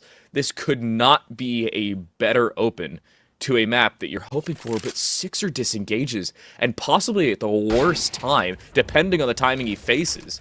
There's one, flashes maybe a second time, hoping for a second kill, but now's where they should push as the EXO squad, and they do. Nobody rotates over to immediately help him, and EXO has the sight. That's weird, man. The fact that nobody had started to rotate yet. Oh, a missed shot. That's not good. That means that they're still alive. But Arctic's King. Oh, no. How does that even happen? It Wait, feels the like the Carlitos? communication. He's just Go walking on. through. Just clean kill. He misses! Wait, Oh, what? no! T-Tyke's got a 1v2 and he misses the opportunity. There's no way he doesn't kill him. I mean, I've seen head hitboxes. I don't even think that one's his fault. I'm going to have to go back in that. Could we get a slow-mo replay? I don't know how our replays work on the back end of things. I think it's automatically run. So I don't know if we're going to get that lucky. But there's no way that happens in a 2v2 that would have guaranteeingly won them the round on a pincer maneuver. How does that go through? I'll be honest. I have so many questions about that. That's not even his fault. I don't know, man. So I don't know. So when you're crouched like that, like leaning forward, your head hitbox kind of ducks behind your body hitbox. So your body hitbox kind of takes over where your head would seemingly be. So if you bend over and you shoot at somebody's head, you're really just shooting the top of their back according to the game, you know, with all the triangles and rectangles that are circling a Counter-Strike body player outline. But you're looking at it and saying, oh, that's a headshot 9 times out of 10, and maybe even a 10th time out of 10. And yet, because they were slightly leaning forward, their head hitbox disappears. And it's not even their fault. I'm going to say it. It's tragic they missed it. Not their fault. I will say, okay, it's very double-edged, right? Because in the moment, there's so much pressure. You're not necessarily thinking about every single contingency. Granted, I will give him that. But I also feel like you should be aware that that's a possibility and maybe just spray a little bit more. That being said, it happens so often, even at the highest tiers of play, where you're like, yeah, I've killed that guy. I've confirmed that kill. You stop shooting and the guy's not dead for whatever reason. So it does happen. I will give you that. But it's such an unfortunate position for it to happen in. And how Ardex King dies as well from like Narnia, it really does feel like communication was heavily lacking in that retake attempt. In all fairness, it also happens to me playing basically every game under the sun. I shoot at a player thinking, oh, that's an absolute kill, let me move on to the next target, and then I get absolutely dusted by the person I thought I just killed. Story of my life. Seems like everybody suffers from it. Feels bad, but it is unfortunately a part of the game that RNG can come back to bite you. Bomb plant for Onyx Ravens just before the first kill comes through. But a team kill, actually. Boris takes down Osamas and gives a breath of fresh air or any life into Onyx Ravens, and look for the flank. Ezram finds at least one and becomes now the confusing factor, making a second on towards Gandalf, and that's the round. The extra maneuver from behind the retake of XO, and the Onyx Ravens win our second half pistol. As we're heading into a bit of a weird anti-eco scenario here, guys, I just want to remind you that it's important to be responsible with your gaming. So when you get home later, you're probably going to want to boot up your PC. You're probably going to want to get a few games in. I know I always get hyped after watching some really good CS, and I'm just like, man, all I want to do now is hit the server. And that's cool. But remember, it is a Sunday, so don't stay up too late. If you stay up too late, you game too much, it can lead to insomnia, depression. Hey! I'm making a really important point here, okay? About safety. Calm down. They can wait. All right? Anyways, be safe out there, guys. Get to bed early and make sure that you're gaming responsibly. Carry on. It was a Zico. They pulled the Zeus Eco. Maybe just a shocking factor for us, but it finds a kill. I mean, you go 1 for 1 there, you're fine. And yeah, Sixer is running that follow recoil crosshair. And it seems like it's working. Hey, clean start. EXO at least find a kill there and drop Carlito, but that's about all they'll pick up. Oh, wait a second. Oscar finds a second for the team with the scout. That's all they'll pick up. Bomb plant is inconsequential at the tail end of things, but Onyx go back to start things off. I apologize for interrupting you. That was just a shock factor. Unintended. Yeah, I get you. Unfortunately, it's one of those things where you want to get excited about it, but you also know that it's not going to lead to anything. But it's always fun to see, so I totally understand why you got excited by that. And that's okay, you know? We are gamers. We enjoy video games. That's what it's all about, right? So make sure to do so safely and responsibly. You know, of all the games we've broadcast thus far, that is the only Zeus kill that we've seen. I can't speak for Vincent and Apples. I have not watched every individual round they've been on the side of. But if I was to take a gamble at it, I'd say it's maybe 1 of 2, and that's on the overestimation. So, hey, thank you very much, EXO, for showing us something we have not seen thus far in the event. Well, we've had a knife and a Zeus and an XM. So, I mean, we have been blessed on this stream. So, you know, if you casted as much XM play as I did, you'd think that XM was a curse. But luckily, it did not replicate more than like twice. I mean, I do not cast much XM. I'll be honest. It doesn't happen. I have casted more Negev than I'd like to admit. So I'm kind of sick of that gun. But you know, you got to broadcast lasers. That's so fun. T-Tech, wow. Oscar just waiting in the back of the site, finds the head of Sixer. No way you find a second kill there. But they don't clear the far side of mid doors, and it doesn't cost them. What gun did Arctic's King have? It sounded like a scout, but why would you hold that nasty angle with arguably the worst gun to do so with? Now leaving your teammates with a combined maybe 80 HP, sitting on the site. T-Tech finds one. That alone is beneficial. That's the second player walking through tunnels gone, but you have to swing both at the same time. It just does not go your way. EXO Esports are able to pick up the bonus round and shut down the Onyx streak. Trying really hard there to lean into the difficulty of retaking on that site, but unfortunately, like you said, right, very low HP, utility definitely lacking, and weren't able to hold on, unfortunately. I do like the little set play here of the utility, knowing exactly where to throw it down, because they know that they suspect that it's very likely that there's someone that there's going to be somebody behind that box. So molly it out, force him into an uncomfortable position. The fact that Oscar is still good for one before he goes down is a little bit outrageous. But the set itself was decent. Unfortunately, the execute off the back of it didn't quite come to fruition. And now EXO are once again in a bit of a weird spot economically, right? You've got a really good vibe for the first 4 players, and then you've got an MP9. I did answer my own question from the previous round, or the replays did. It was Arctic's King waiting next to mid doors with a scout in hand. He's got another one, but it's 2 AKs in that scout up against what is basically full rifles and a Galil on Osamas for some reason. This is a clean position for EXO to be in, and this is our first real gun round, or it's supposed to be, and yet it's not working for them. Arctic's King jump boost as they run across with the scout. It actually works in their favor. We saw them kind of prepping that, or seeing it prepped in their match beforehand, but now it works in their favor. Flash is good, Molotov even better, and now they've got some breathing room, but a couple jump peaks end up costing EXO the element of surprise, and now they make it a 2 versus 1, but with the SMG, it could be the benefit to the higher fire rate weaponry. How quick does that turn? 6 bullets in the MP9, more than enough to drop the 26 HP Carlito, but they've played Ring Around the Rosie with the ramp, and he has no idea where Carlito's run off to, but with the final bullet in the magazine, ends up escaping with 3 HP left over, and has the time to boot.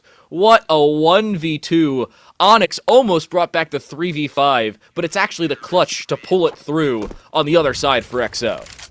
And I was actually getting a little bit worried on the timing on that one, because I noticed that he didn't have a kit, so I thought, how long can you stall this out? How long can you play Ring Around the Rosie and deny TR1 from even getting onto the bomb, or even, staying alive? But unfortunately, just not able to buy enough time. Carlito gets caught out, thought maybe he could win that. Steps get heard.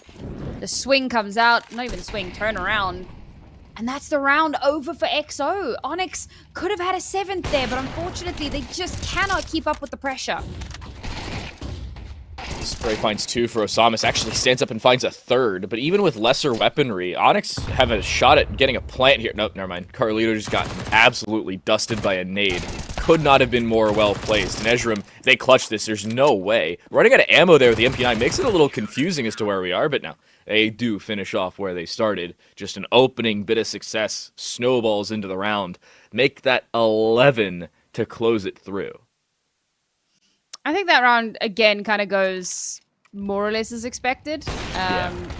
It was nothing really special that we thought was going to potentially come out of that one, which is a little bit unfortunate. But it does mean that EXO now 11 rounds, 1 round away from map point, and Onyx are trailing dangerously behind on what should be their stronger half, right? They're a very strong T-sided team. This is a T-sided map, and unfortunately, every little gap that they get is instantly taken away. You got a 3v3 here, and look how spread EXO are. 1 mid doors, 1 upper B, and the other car. You could not be more split as a 3-man setup on CT side of Dust 2. But it doesn't seem like they're too upset about it. I mean, even Havoc with the SMG is waiting mid doors. He's just gotten help from Oscar for a few seconds just to kind of cross their T's and dot their I's. But there's no rush on either side. I looked up at the clock and was like, did everything just freeze? I was really confused there was a tech issue because Onyx Ravens just did not move, and as soon as they do, they walk straight to the crosshairs of Oscar's AWP, and they haven't caught the rotation. Now they do of Boris. So they do get A-site control, but watch Havoc. Look at your minimap, top left of your screen. The number 2 is walking through the longhouse right now, and they think all that is clear because they just walked in from that same general position, but there's Havoc stepping in with the AK in hand, and now he's forcing Sixer to look that direction and still worry about CT, if not the catwalk. There will be a bomb plant, but this 1v2 is a challenge only because of their position. A pincer with both players, and maybe even a crab walk for Sixer into this angle. He's ever so patiently waiting just to try and hold towards this catwalk position, but a bit of a lag. We've missed that first kill. They've dropped Havoc over towards Long and seemingly know that Oscar's walking in. He just exposes himself with the op shot, and Sixer reswings, make it a 1-2 back the other way, and Onyx Ravens are finally back on the board. Yeah, I mean, that one was really tough. It comes down to that 2 versus 2, and it was so late for the rotation from Onyx, from EXO as well. It takes them so long to realize, like, oh man, we got to get to the other side of the map. And once they start rotating in, it's pretty cool because they're busy setting up a pincer, but unfortunately, they're so far away from one another that they can't play off of each other.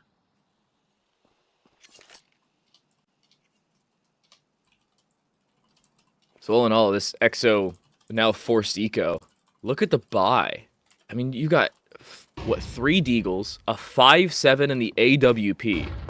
I'm very confused as to how they pull an op out of this. I mean, Oscar saving in the previous round's probably all that picked them up. But EXO, that decision, they're going to invest and probably going to have to save next round should they lose here. It'll be a miracle if they save anything more than just a Deagle or something over top of it. That's a decision of all time there, Naori. Yeah, you know, that does happen from time to time. You know, things get decided inexplicably. But, you know, you kind of come to hope that maybe it'll, I don't know, miracles will happen off the back of it. Sorry, folks, we are just experiencing some slight tech issues on our side. So we're going to do our best to get you through this. Yeah, so just bear with us as we make our way towards the end of the map here. But for EXO, this round, probably a bit of a nothing burger. They do have that AWP, but likely they are going to lose that, not be able to hold it on into that next round. And so Onyx will give themselves just a little bit more room to breathe. I don't even know if Oscar's really allowed to keep it. He's actually going to be able to get some damage done, so that's at least something done with it. But yeah, best case scenario here, try onto the AWP. I don't know if you're going to be able to do that. But at the same time, Onyx really can't afford to try and rush this down. That's the real problem point for them. And yet they will. A decision of all time, but it seemingly works in their favor. That's the round picked up, plus the op removed. And look at the lack of cash. I mean, their loss bonus is only at 2,400. They say, hey, buy down to 2,000. Problem is, they're already at 2,000. I mean, this is great for Onyx Ravens, right? They're finally starting to build up some momentum for themselves. They're finally starting to get a foot in, get the... about how they're on that T side. They're good at T map, so surely this should be where they're finding results, and they hadn't been up until this point, but now we're finally seeing them start to wake up a little bit, getting through these anti-ecos pretty easily, not really having any issue with any of the pistols. We've had a lot of eco rounds throughout the course of the last couple of days, so for Onyx Ravens, I think now this is a massive confidence booster for them. The question becomes, however, now that we come into this round where there's a full buy on board, an op in Oscar's hands again, I say a full buy, okay, there is still an MP9 in there just to be able to make sure they get some utility on the back of that as well. But this could be a really important round for EXO to win.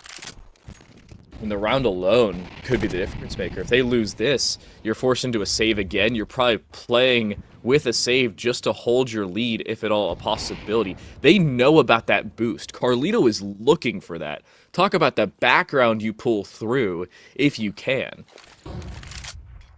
And Onyx, at tail end of this game, they're scrounging something back. But EXO here, even with this purchase, I see a distinct lack of, we'll say, two separate things. Number one, armor on Oscar. And number two, utility. Even, I'll push it for a third. There's not a single kit on the EXO Esports roster. Nobody has a defuse kit. Which means they cannot afford to make even the slightest misplay here. Now already Carlito has taken so much space up mid, but he'll get punished for it. A little bit too eager there, and Boros, a double kill from him. And that's exactly what EXO needed. This is what I was saying, right? Keep it flawless, don't make a mistake. However, Arctic King has taken Asamas off the board, and Asamas has been that linchpin. So to not have him available anymore could be the detrimental factor. But Oscar just keeps going under heavy fire, and he's keeping that lead for EXO. With Arctic King walking through there, you've got the flank setting in. Took a little while to establish, but Arctic King needs to 1v3, and I think was just seen on the elevator boost. Finds one somehow. Bumps for a second. No way you find that. Now a 1v1 with Boris. On the far side, flank he'll clutch it. No. The wings of fury fly down and strike for Onyx Ravens. And EXO Esports are struck down by a flying AK headshot. How in the world is that the clutch that keeps them in this game? Ain't no way he just won a 1 versus What? 3 EXO. That is outrageous. As you say, the flying shot is bad enough on its own. But the fact that we've got these 3 players that are peaking 1 for 1 and just dying. Okay, the second shot, again, it was like a crazy flying shot that probably should never have hit. In my games, that doesn't happen. But the other 2 players that are so far away, that aren't in any position to trade or be traded on, to let that 3 versus 1 slip away, the round that could have had you on map point. That's, yeah, I think that's devastating. And now economy is even worse than what we saw a couple rounds back for EXO. They've got only 1 player above 2,500. Okay, there has been a little bit of spend already put into it, so that kind of equates for some of it. But this buy is not going to be great. We're looking at an evened up scoreline at the end of this round. Maybe even that overtime that we were, joking about when the score was literally 3-3. I'm going to be honest, if Onyx keeps hitting shots like that, I don't even know if we'll hit overtime. They may win this one in regulation on a comeback like that. I mean, I think I know the real reason for our technical pause here. Somebody definitely punched their monitor after that 1v3. I would. All right, that would infuriate me to no end. In a game where you're winning and cleaning house, the second half comeback from a team that just gets capitalized off of by a jumping headshot in the midst of a 1v3.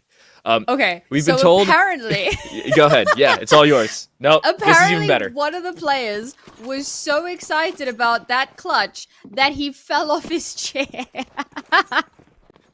That is a gamer issue, guys. Play safe. All right, play safe. Play responsibly. Stay on your chair. All right, keep calm. One of our admins said, "quote physical issue, not technical." So the technical pause was a slight misnomer. That's amazing. Thank you very much, IR8. Maybe the name IR8. That's amazing. That's Onyx Ravens. The opening kill could be the difference maker here, and it's the one through smoke for Sixer.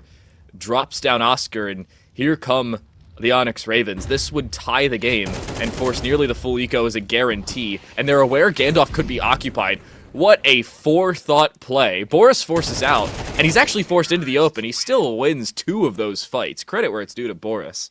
You're not supposed to win either of those, much less 2 of them, especially with the FAMAS, especially when everybody knows, if not thinks, you're there. Despite it, it's a round win for Onyx Ravens, and it will require all of regulation at a bare minimum just to determine our first map victors. We've already gotten a trait in this one, and we've still got a guaranteed second map, and at this rate, maybe even a third on Ancient. Yeah, I think that third map is definitely a strong possibility here. But let's see now as we find out who's going to get onto map point immediately. EXO Esports, 2 kills right off the jump. And they just have not allowed any space here for Onyx Ravens. They do not want to allow another round to slip away from them. Now with a 2-player advantage, they get those kills and they back away, except for the 2 players on long who are still playing that more advanced position. because now they realize Onyx have to come to us. They got aggressive, got those opening shots, and now they can play safe. Be responsible. This is where it's working for them. They've just disengaged entirely. They've got 2 players watching long. They've got another watching cat, and they've kind of just pulled away from mid in its entirety. They don't feel a reason to hold it. They don't think they need to, and thus they're just fully giving it up, at least for the time being. We're seeing Ezram kind of poke and prod, figure out how much is being given over for free. And now with Smoke to try and cut off CT, but you swing beforehand, and the op of Oscar shuts that one down. A little overzealous, even with the player disadvantage. It costs him. A head was seen there by Oscar, and it was definitely taken off, courtesy of TR1. Sixers in a 1v5 with the op. Now, good news is, there's still some money. Arctic's King with 9,700, T-Tyke's got what's probably going to be about 7 or 8K by the end of this. They will, if not should, be able to buy. However, the fact you basically just got absolutely swept in the penultimate round of regulation, that is a mental boom. I mean, there's still obviously the possibility of overtime if they can get that next. Oh, Sixer, buddy. A little bit. Are they not pushing him? No, they can't afford to. Yeah, no, you don't push this, man. You hold on to those guns. Oh, wait, the Maybe spawn not. lurk. There it is. Oh, Boros, you absolute monstrosity. Well, there you go. Finally, it's taken quite a few rounds, but EXO will finally get another round after a slew of losses. But will Onyx be able to take this into that overtime position? Cash, they've got enough. They can buy into this and still look very, very strong. But do EXO do the same thing here? Do they take that aggressive position? Do they try to get these early picks and back off? Or do they now wait, slow down the tempo? No! Hello. Walk straight into Sixer's crosshair, and that's Oscar off the board. There's your up battle won by Sixer this time around, but TR1 is still occupying long, and it doesn't seem like Sixer's aware of that. Obviously aware of the possibility somebody could be past the doors. You've already walked away from it for more than 5 or 6 seconds. That spray, not lethal by any means, but notable to understate the obvious. The swing, Ezram dies to Boris in the lower side of tons, and he actually smokes off his own position just to keep away the dangers that be on the T side. The smoke played to the boost, and the boost into a kill. Sometimes it's just clinical, others, it's now disastrous. Make it a 2v2, but HP heavily favors this CT side. Make it the players as well. Carlito in a 1 versus 2, he finds the first, and against an op, he's got a very reasonable shot at this. The real question is he going to be able to cross the mid doors? And with TR1 on the catwalk, yeah, he's going to be fine. Sorry, the B doors he'll get through cleanly so. This will be a plant and a retake, but with an AK for TR1. Oh, the timing. TR1 almost got through on that one. But Carlito, after the first fake, sticks it through. And is presuming tunnels for the time being, but right now he's wrong. That smoke should just now have dissipated. There it goes on those B doors. And TR1's actually isolated on the right side of this. He'll be on a problem point if he walks any further forward, but maybe not. The right side was the unexpected position, and that's what costs the Onyx Ravens Dust 2. That's how Map 1 comes to its formidable conclusion, and all of regulation, but still no OT. I mean, it couldn't have gotten any closer than that. What a fantastic first map. Really great swing from TR1. Just having that foresight, that forethought of like, that's probably where he is. The pre-fire comes through and he will clutch out that. And it was EXO's map pick. So if you go by the laws of logic, they should win that map. But it was very, very close, maybe a little bit uncomfortable. And I'm really looking forward to seeing what's going to happen on Nuke, because we've seen Onyx on Nuke. We know how good they are on Nuke. We don't have really any information about EXO on this map. Will it be just as close? Maybe this is where Onyx take us to map 3. It's going to be such a good grand final, man. You talked about not seeing the EXO side. That could actually be the benefit. Onyx Ravens have previous documented history on this map within just the last 24 hours or so. That could be the benefit that sets EXO in front. They can see what their opponents are planning. EXO, we haven't seen them on this map at all in this event. They've stuck to the deserted 3. Whether or not that is the case as we head towards Nuke, and thus possibly Ancient, is still time to find out. Map 2 is around the corner. It's Nuke when we return.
In the world of video games, communication is fun.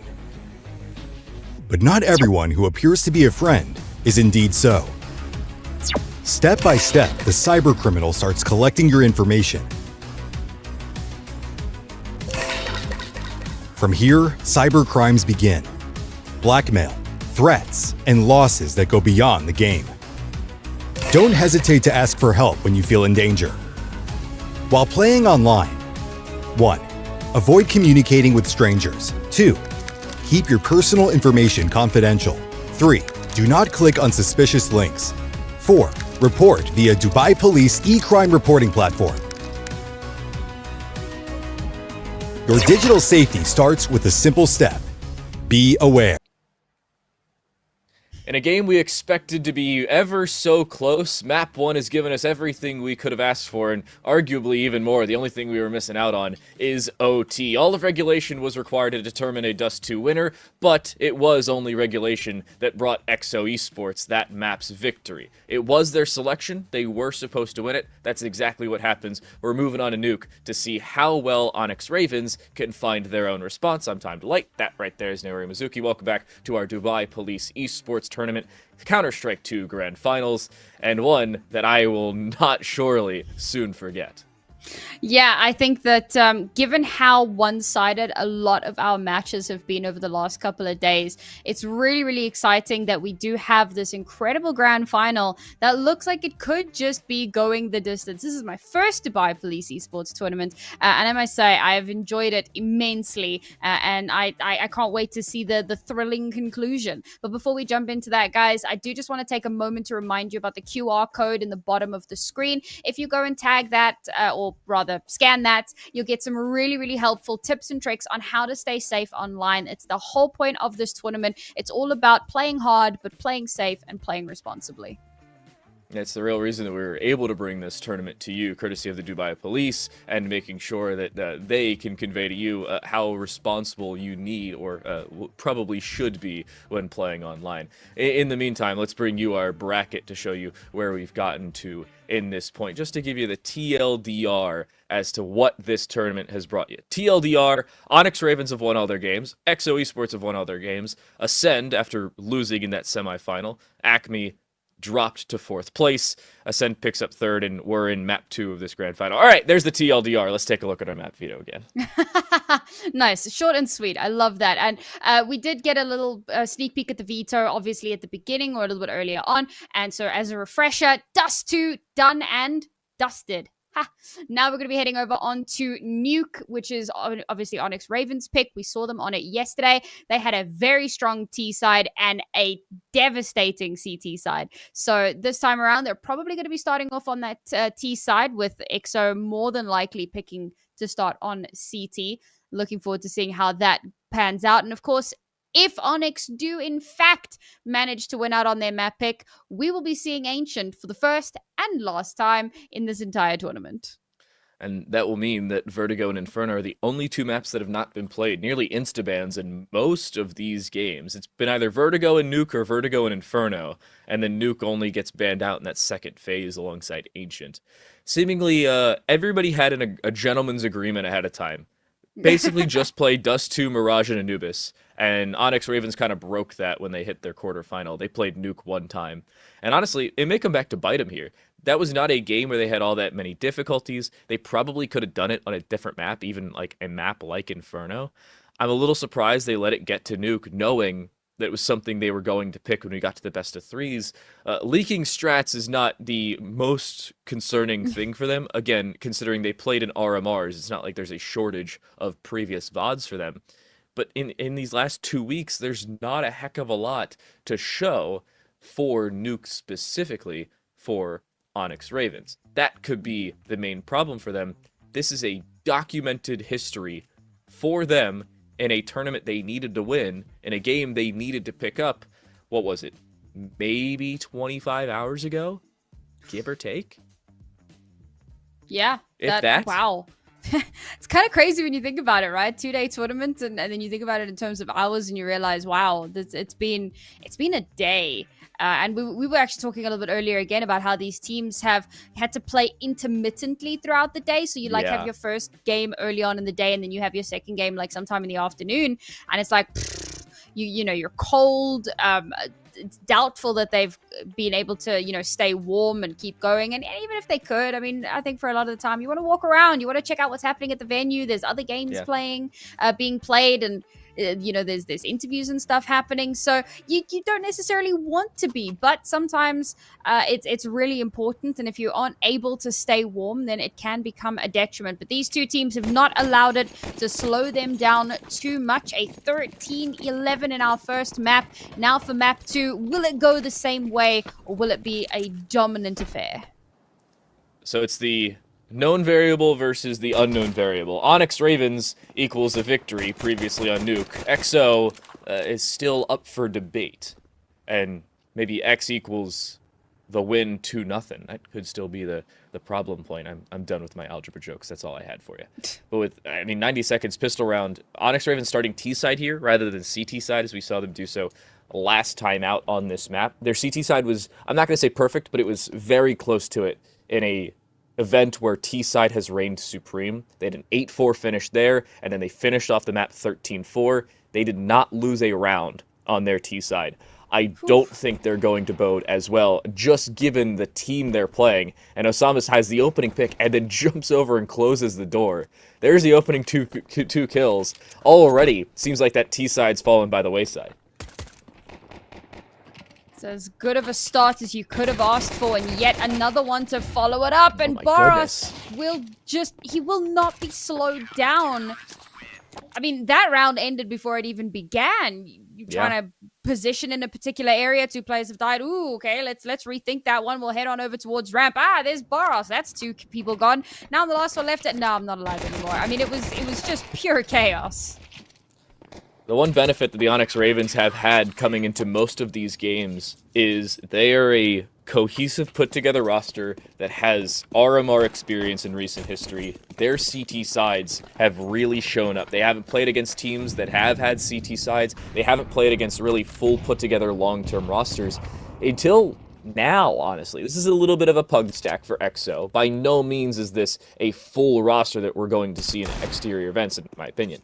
But it's still one with players of very well-documented history that know exactly what they're doing on most, if not all, of these maps. 1-for-1 trade outside, you'll take that, honestly, with a Glock. Hopefully you can retrieve that gun if you've got the space and time to do so. But with 3 MP9s between you and that position, I would not hold my breath on that front. Decent swing on timing. They're actually winning a lot of these duels on the 4 side of it, but Carlito with the Deagle makes it a 1v2, and he's actually retrieved that M4. Problem is he's now been seen and has no armor to note.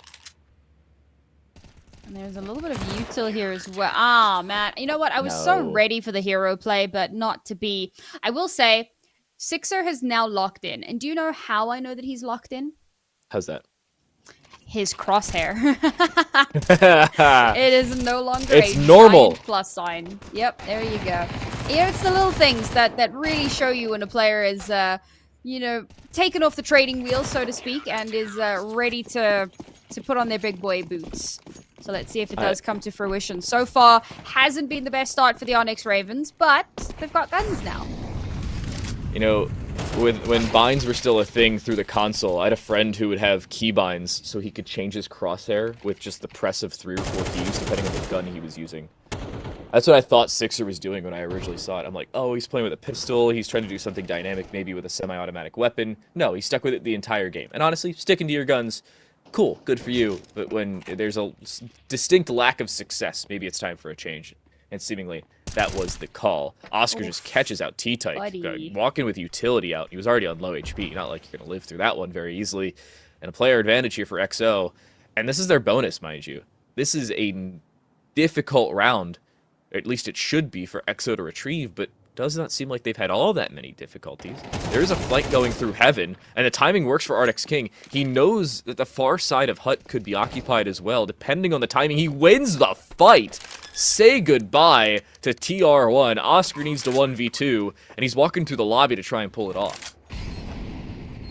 If Arctic's King is still alive, it is most certainly winnable. We've seen him do some phenomenal things, but now Oscar through the door, information very much given over. Some nice chunky damage onto Arctic's King in heaven, but realistically, I don't think there's any way that he's going to be able to do this. He's now going to flank around. Oh. Okay, good for the first. Had an inkling about Arctic's King, but time is ticking away. Yes, he does have a kit, but does he have the time? Smokes the bomb, taps, waits for the peek, through the He's got it. smoke, beautifully He's got it. timed, and he will get the defuse. What a clutch from Oscar. The kit alone is what saves him there, but because of the stringent economy so early in the game, as soon as that bomb is tapped, especially in the final 7 or 8 seconds, you're thinking, oh wait, maybe he doesn't have a kit and is sticking it all the way through. Even so, I have to swing this. I have to give myself a shot.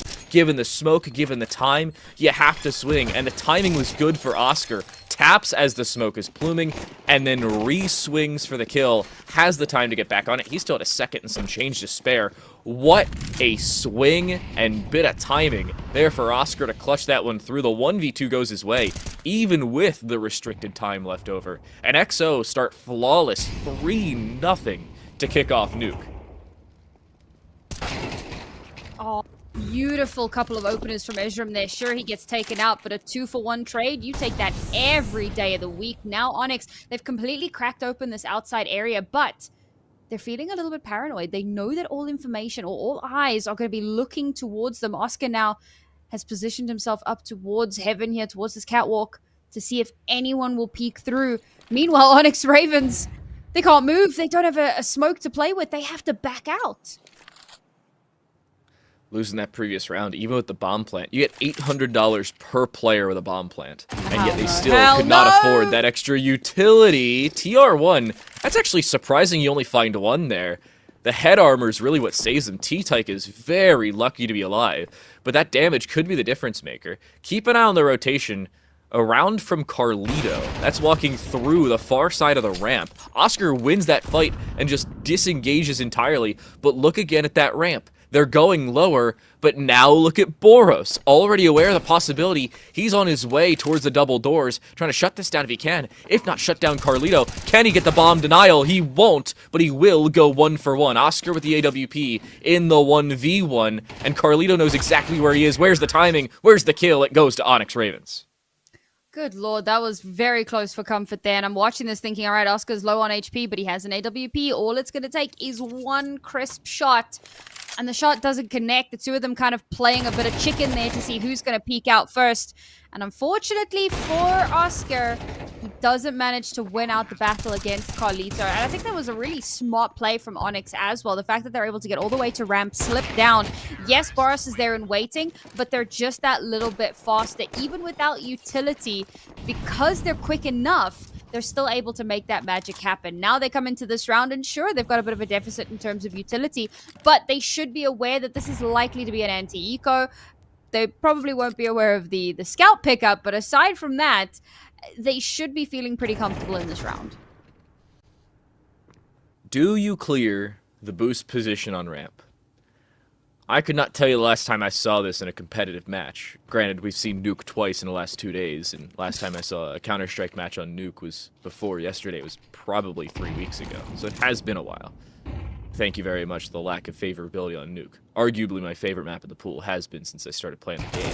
You don't see it as much, but XO, that comfortability doesn't seem like it's going to matter. Boris, even with a bait setup for Oscar, Oscar's goal here is to take a shot, get noted, and make sure they look at him so they don't pay attention to Boros on the swing. They do not want Boros to even be a conscious thought, and he won't, but not for the reason that XO's hoping for. They're all heading a completely different direction, and as soon as they aren't, look at Ezram, who's just walking out and finds the kill onto Boris, whose leg sticks out at the worst possible time. Sometimes it is the timing that is the difference maker. That is indeed the case here. Onyx Ravens lose just one player on their way to a second round at XO Esports. I mean, this bye, even now, is going to be difficult to try and avoid a tie. Geez, so many of those shots from Oscar connecting, but he can't quite get them onto the same player consistently, so can't get that kill confirm, unfortunately. I'm going to take a moment here to remind you guys to secure your game and protect your name. Get two-factor authentication set up. You know, if you've got some sick skins, some sick knife skins hidden away there, you don't want anybody to get access to your account, so don't click those weird links. Get your two-factor authentication set up and make sure that you protect what's yours. Especially on Counter-Strike. I mean, True. Steam Guard is very useful. It's not foolproof, but it certainly adds that layer that everybody needs. Boros goes for 2. Talk about peeling the layers of the onion. He's at nearly a full eco right now. Everybody else on the team has just USPs, and they're actually in a 4 versus 2 off the back of a double D headshot from Boros and the USP combination outside. They've also retrieved now the AKs just the same. This is just not supposed to happen. Plain and simple, that's not how these rounds are supposed to go. And they're continuing the wrong direction for Onyx Ravens fans at home. The CT vent is the last place that's occupied, and Ardex King with a Galil in hand is left alone. I wouldn't be surprised if they try and go for a knife here. They won't. Would have been funny. But they have 3 players live through that one in a round where they bought, I think, just a deagle. No utility, no armor, a single deagle. And yes, the eco counter has gone up on that one because that's a little bit outrageous. But you know what? Sometimes, you know, we talk about the hero rifle, but may I introduce you to our Lord and Savior, the hero deagle? It's not very often that you get to see that happen, but Boros with a beautiful performance there and a much needed round win as well to start bringing that momentum back in their favor. Of course, they still do have a strong lead. Well, a reasonable lead, but you want to make that as dominant as humanly possible. Remember, we said Onyx have a strong T side, but they also have a strong CT side. T-Tech's going to retrieve an AK there, but the problem is they've just dropped the bomb on site. I thought as soon as Carlito got into Secret unscathed, they were going to try and send it down the vents, but nobody gave anybody else the memo there. And Carlito, I mean, 1v4 with the SMG, they're just not going to happen.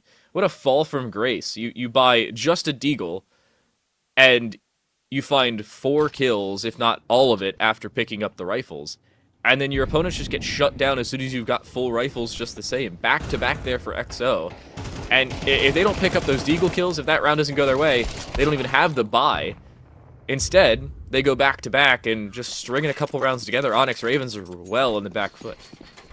Really weird round as well, because they just all kind of run out onto the site and get mowed down.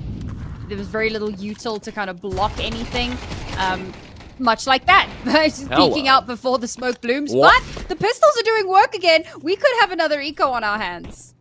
Carlito with a Tech 9 looking to swing as quickly as he can, but TR1 lines them both up in one shot, and Sixer brings one of his own back, but drops the bomb at the feet of Boros, and leaves Ezram in a 1 versus 2. Deagle in hand, and on an unoccupied ramp side, but Boros is now watching that side of the map, but he falls down just the same.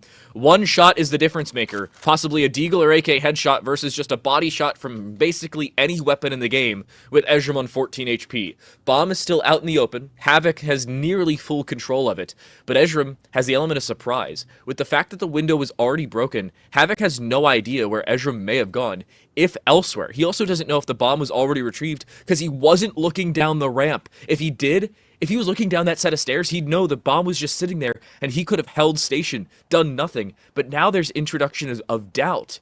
He doesn't know if Ezram's gone all the way around, gone for a wrap through Secret. He still doesn't know if the bomb is there. And Ezram has sat in this corner for 20 plus seconds. But he's going to have to open the door if he wants to try and get onto the site. If he wants to do so in any level of a quick manner. And Havoc, oh my goodness, the timing again goes against him. He's looking the wrong way. Nearly a guaranteed kill if he looks the right direction, and he does. Ezram gets the short end of nearly every single stick that there is on the map of Nuke. And somehow the Onyx Ravens still lose the round, despite the fact the eco was pulling in their direction the entire way through. Oh man, that is heartbreaking. And the thing is, like, Ezram, I get why you wait.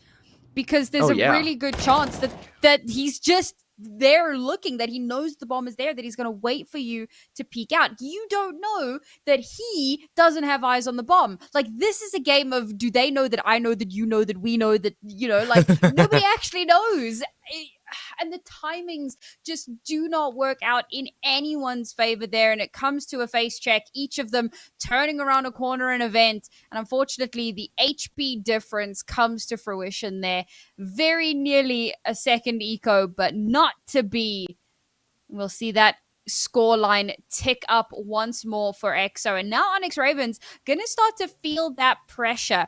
We spoke a bit about their T side and how strong it can be, but realistically, you want to get a good 3 or 4 rounds at a bare minimum just to have some wiggle room, right? If they can't get that, it's still doable, but my God, it's going to be difficult. And again, with the fact they're not starting on the CT side, it is a map they selected. They should have been expecting to start T side.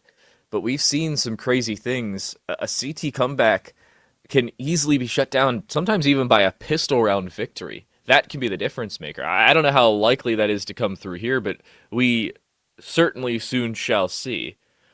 I'm also a little concerned looking at this from Onyx Ravens' perspective, because they've just kind of been shut down at every final hurdle. It's like taking the 100 meters, and in the final 11, you fall over and get nothing out of it. It's just disastrous, it seems, and that does not seem like it's going to stop anytime soon. Oscar's now in a 1 versus 2, because I believe we've solved our technical issue in the back end. Apologies for that one. But he's dropped down unnecessarily and diligently given away his position. That should have been a sound cue. Unless he drops down out of that radius and is actually able to walk up secret. He has not made a sound cue since he's dropped. Well, he's realized that it's likely not to be that B site. And now he'll know. Okay, it's definitely not. But now he's got so many options. This is the thing. He's got so many options of where to push in from. Oh, buddy. Spots out the body, shoots through, but unfortunately he doesn't have quite the right angle there. And finally, we're going to see our Onyx Ravens get back into the fight here. And this is what I was saying. A good 3 or 4 rounds, you're going to be so happy with that if you can actually get it under your belt. The first one is already there. Notch ticked off. 1 more round for Onyx, and they'll be sitting pretty. Hey, yeah, you said it 3 or 4. I'd say even 5 now is reasonable with them picking that round up. Look at the lack of a buy. We're seeing a Mag 7 for the first time in the event, at least on our side of the broadcast. Right. We've seen XMs, and Mag 7 is certainly a step. I don't know if it's in the right direction, but it's a step, that's for sure. But AKs across the board, up against 2 MP9s, a Deagle Mag 7, and the M4 alone for Osamas. Havoc, the first line of defense to be met, and look at the held off angles from Sixer, making sure that the hut walkthrough is being held. There's that Mag 7. It just takes Art King out of midair and actually finds a second, so the investment you get back in the purchase, but still a lost round. Onyx Ravens make it 4. Yeah, I mean, getting 3 kills there is pretty big at the very least. You're doing some of that damage. I will say I found it a bit odd that they opted to rush through towards Hut instead of just chilling, holding those close angles and waiting for Onyx Ravens to walk out. I think that maybe you get yourself some slightly better results if you do that. I also loved that shot, the fact that it was just friggin' clay pigeon shooting.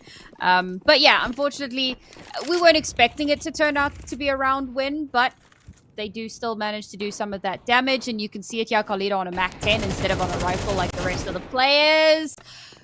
But we'll open it up here quite nicely in this anti-eco, and unlikely to be a wow! TR1 just 3-tapped Carlito, 2 to the body while he's jumping, and a 3rd to just clothesline him out of thin air. And now, with that Mac 10 retrieved, this round's still very much in the question. Oscar making them still very much in the round. Another double with the Mag 7, seemingly the shotgun merchant on the defensive side, and makes it a lot more difficult than maybe the Onyx Ravens were expecting coming into it. Yeah, they've got the money, but they by no means have the opportunity in a 2 versus 4. Low HP for Havoc, middle-ish for Oscar, but a lack of armor for everybody other than Havoc. And this Mag 7, you need the spray. You'll get it for most of them, and TR1 just walks straight through the fire, and then the flames, just to find that second kill. Havoc on low HP, standing elsewhere, finds the Deagle 1-tap from distance.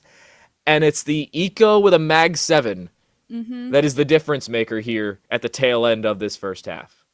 You know, that definitely counts. The eco counter is going up. So now we're sitting at 2. And I believe both of them were XO. That's always fun. Yeah. And the well first done. one was just a single deagle. The second was just the Mag 7. Outrageous, man. The little things that can turn things around back in your favor. But now we're on the last round of the half. And this is a pretty important one because it determines, obviously, what our score is going to be going into the half. Do Onyx go in with only 4 rounds? Or do they manage to scrape a 5th out of it? It's going to be tough because amongst the 3 rifles, there is a Mac 10 and a Deagle. Not the best position to be in. A smattering of utility. Enough to work with at the very least. 2 smokes. I doubt they go for an outside push with this unless they, like, just run it down, right? Like, get those smokes down, line it up straight down towards that B site. But I feel like that's unlikely. For XO, on the other hand, yep, they're sitting pretty. I mean, with this final round as well, an 8-4, especially with where we could have been, is great for XO. They'll happily take it. Sixer with the opening, TR1 with 1, make it 2 inside, and leave it down to Arctic's King in a 1 versus 3. TR1 giving away his position on this flank, just trying to make sure that Arctic's King's looking so many different directions all at the same time, and it's actually the nades straight through Squeaky that is the determining factor. What a finish to the half. For what could have been disastrous, XO Esports make it a mostly clean finish. An 8-4 is where we close. Same thing we saw yesterday with the Onyx Ravens, but this time, not only they're not starting on the CT side, they're not finishing the first half with the lead. And the nice thing for XO, I mean, for them to have managed to hold on to that last round as well, makes a huge difference because now they move on to their T side. So we spoke a lot about, you know, kind of win conditions for Onyx Ravens and how many rounds they would realistically want to get. We didn't touch too much on XO, and for them, only 7 rounds might have been very difficult to hold on to. 8 rounds, you've got a little bit more to work with here, and if they're able to pull this pistol out of the bag, then things start to lean a lot more heavily in their favor. So where's XO headed? They've got some utility, interestingly enough. Everybody's got armor, bar Oscar on this one. They seemingly are headed straight for the ramp, and as soon as it's noted, just a full disengage for Carlito, who does not want to have any part of it. He'll back away and avoid the conversation and actually drop towards Ninja. 1-for-1 is amazing there for Carlito. But the problem is an overexposure of T-Tyke drops the second kill, and they don't find an immediate trade, only for Sixer to wait outside double and patiently go for the Havoc bomb plant. Ezram overzealous, and Sixer's pop-off has honestly been met by a flat-footed rest of the roster for Onyx Ravens. Boros goes for 4 kills, looking for the ace, and he's only got Arctic's King to find, who's waiting outside the exterior of the ramp. TR1 will take away the ace opportunity, but the pistol round, that's the determining factor, and XO, with the lead out of halftime, now have it expanded. So I'm gonna do a thing that I don't normally do, but I'm gonna draw your attention to the KDs of our XO players, because you have Boros, Oscar, and TR1 at 15 and 16 respectively. Havoc and Osamus are not having the greatest map, all right? They're still on single digits, and that's not me trying to be like, I'm not trying to dog on them, but I'm saying Osamus, TR1, and Boros are playing out of their minds. They are taking absolutely no prisoners and doing everything they can to secure this victory. They have been ridiculous. I mean, even in this round, they just continue to be like pure nightmare fuel for the Onyx Ravens. And you can see how confident they are in taking these gunfights. Look at the, I'm not going to say the kill-death ratios, but look at how many fights they've taken. Kills plus deaths. I mean, for Boros right now, 24. Oscar the same. TR1's at 27. Whereas Osamus, he's only taken 15 fights. Havoc only 14. You've got 3 players in the 20s in terms of fights that have concluded with them on the front or back end. Whereas the other 2, I mean, different roles, sure, that could be the cause. But Boros, 17 and 8. Over a 2.0 KD, 2.125 if you want to get into the nitty-gritty of it. That's amazing. in a grand final on a map you did not select. Starting, yes, on the more fortuitous side, sure, but it's arguably more difficult to have that type of KD after starting CT because of the nature of you receiving your opponents rather than you now going to them. And now that EXO's on the T side, I mean, I think, honestly, if they win this round, right now, this map and this series, this grand finals is done. Do you want to know an even crazier stat before things kick off? Please. EXO have lost 8 opening duels. In 14 rounds? In 14 rounds, brother! They're 10-4 at the moment, but they've lost 9 opening duels. Yeah, 9. Wow. I was talking about stats yesterday in terms of opening duels, won, and all that fun stuff. For a team winning a round after losing the opening pick, it's about 27% on average. There you go. A T or CT side, that's the average of the two. And yet they've done it at a much higher click. Plus, they've won most of the rounds they've had that opening duel in. This is a superb map, if not entire event for EXO. Now, granted, they have now fallen here slightly. They do have a flank walking up towards heaven. Watch for Osamas, who's got a nasty angle, if not just a patient play. Free kill onto Arctic's King, who's looking the wrong direction. There's no way you look down when you walk out of the heaven balcony. However, a 1 versus 2, and Oscar's basically on a deagle here because of the scout, and you're walking inside. T-Tech's really the only line of defense, if you really think about it, and he's going to go down. Osamas finds that. This should be a bomb plant, depending on whether they can find out where the last remaining player is on the top side. Carlito's walking all the way back into CT spawn, trying to find an angle onto Osamas, but as soon as he does, where's the timing for Osamas? He saw the angle, he saw the head. Does he find the kill? You better believe he does. Ezram's the last line, looking to find the hero play. No tag with the scout, but the deagle body shot could be the difference maker. 12 HP for Osamas, no utility for either player, and the gunfire is going to be what determines it. Onyx Ravens finally get on the board in the second half, but it took them to the bonus, and it took it down to the wire. I'll be honest, Osamas gets a little bit too eager there, right? He gets 4 kills in the round. He's hungry for that ace, and he kind of just needs to chill. Okay, he's not aware that there's no kit on that player, but True. You wait for the tap. Even if there is a kit on the player, you have the advantage. You're up on that high ground. You have the space to work with. There's no way he's going to be able to like fly up to where you are. If he wants to get to you, he's got to go on the wildest flank imaginable. So just play patient, be chill. But he gets a little bit over eager. So a round that could have been theirs slips away, and the Onyx Ravens have another opportunity to come back. But because of how close that one was, not only did it end in a 1v1, but EXO got the bomb plant. They're actually on the better side of the eco right now. SMG, FAMAS, and a scout right now for Onyx Ravens.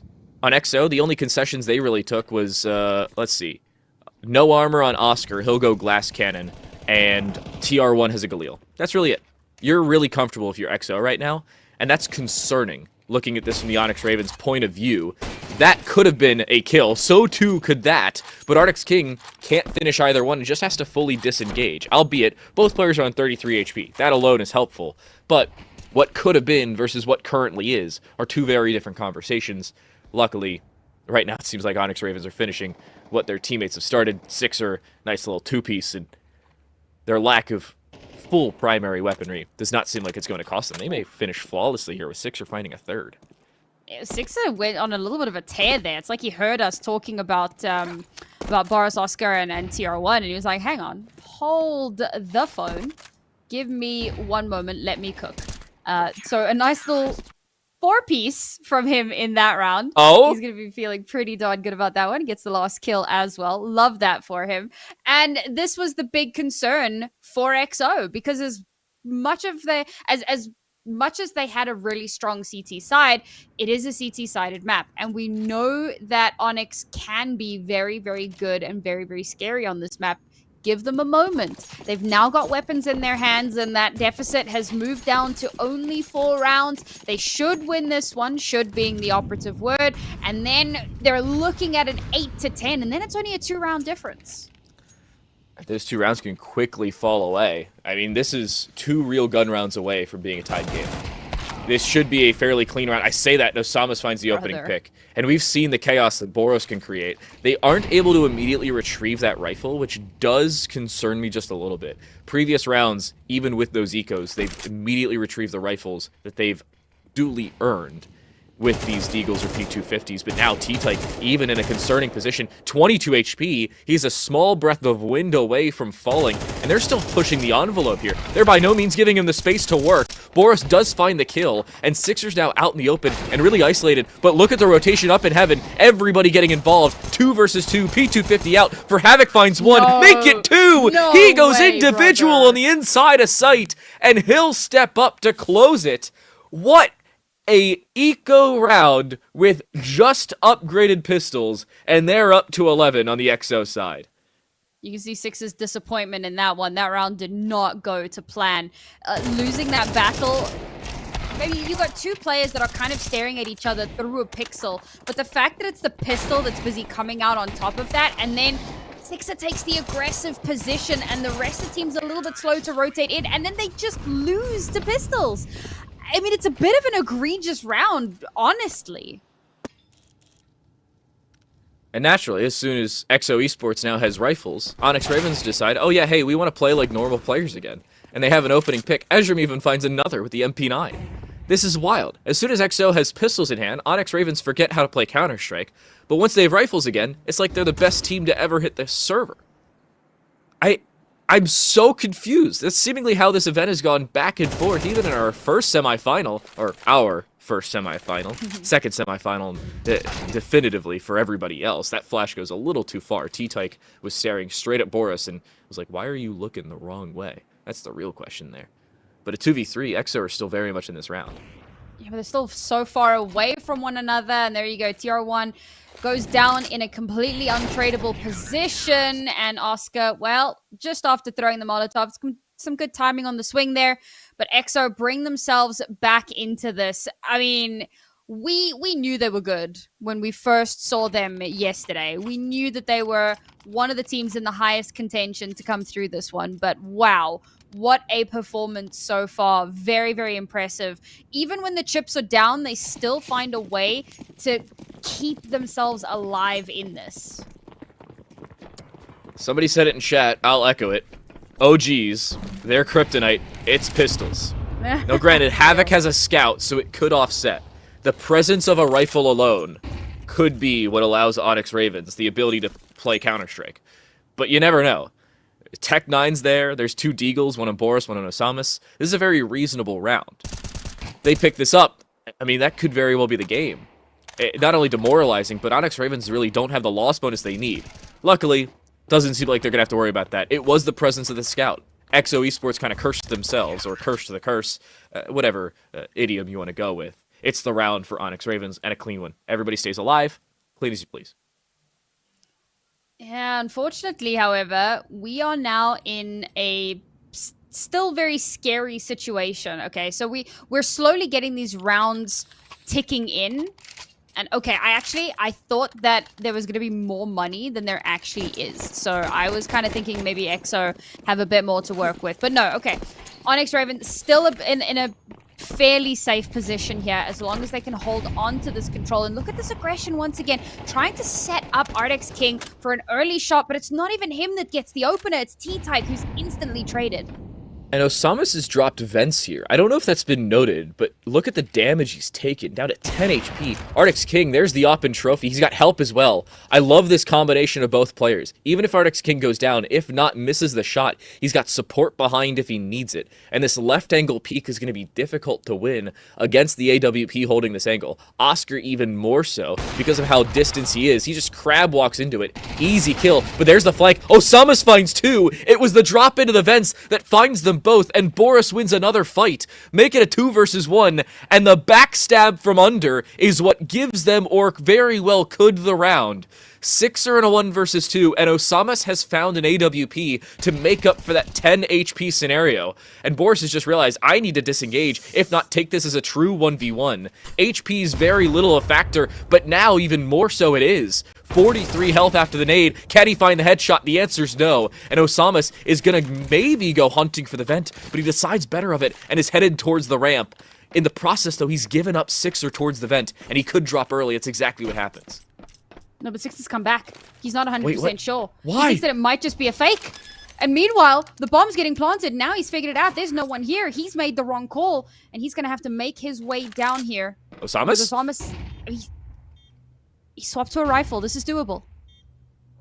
Problem is, it's still a 10 HP difference. That's the real problem point. There's still a smoke available for Sixer alongside the kit. No utility whatsoever, at least not of note here for Osamas. A headshot's required, and he gets headshot from distance. Overkill for Sixer, who keeps the Onyx Ravens alive. A 9th round on the board, but imagine the scenes. Again, what could have been, yet what is no longer, is XO cannot find what will be match point should they get there. What a flank from Osamas, regardless of the round outcome. That's such a good play on 10 HP. What a crazy round from Sixer. Just, I mean, he's been fantastic.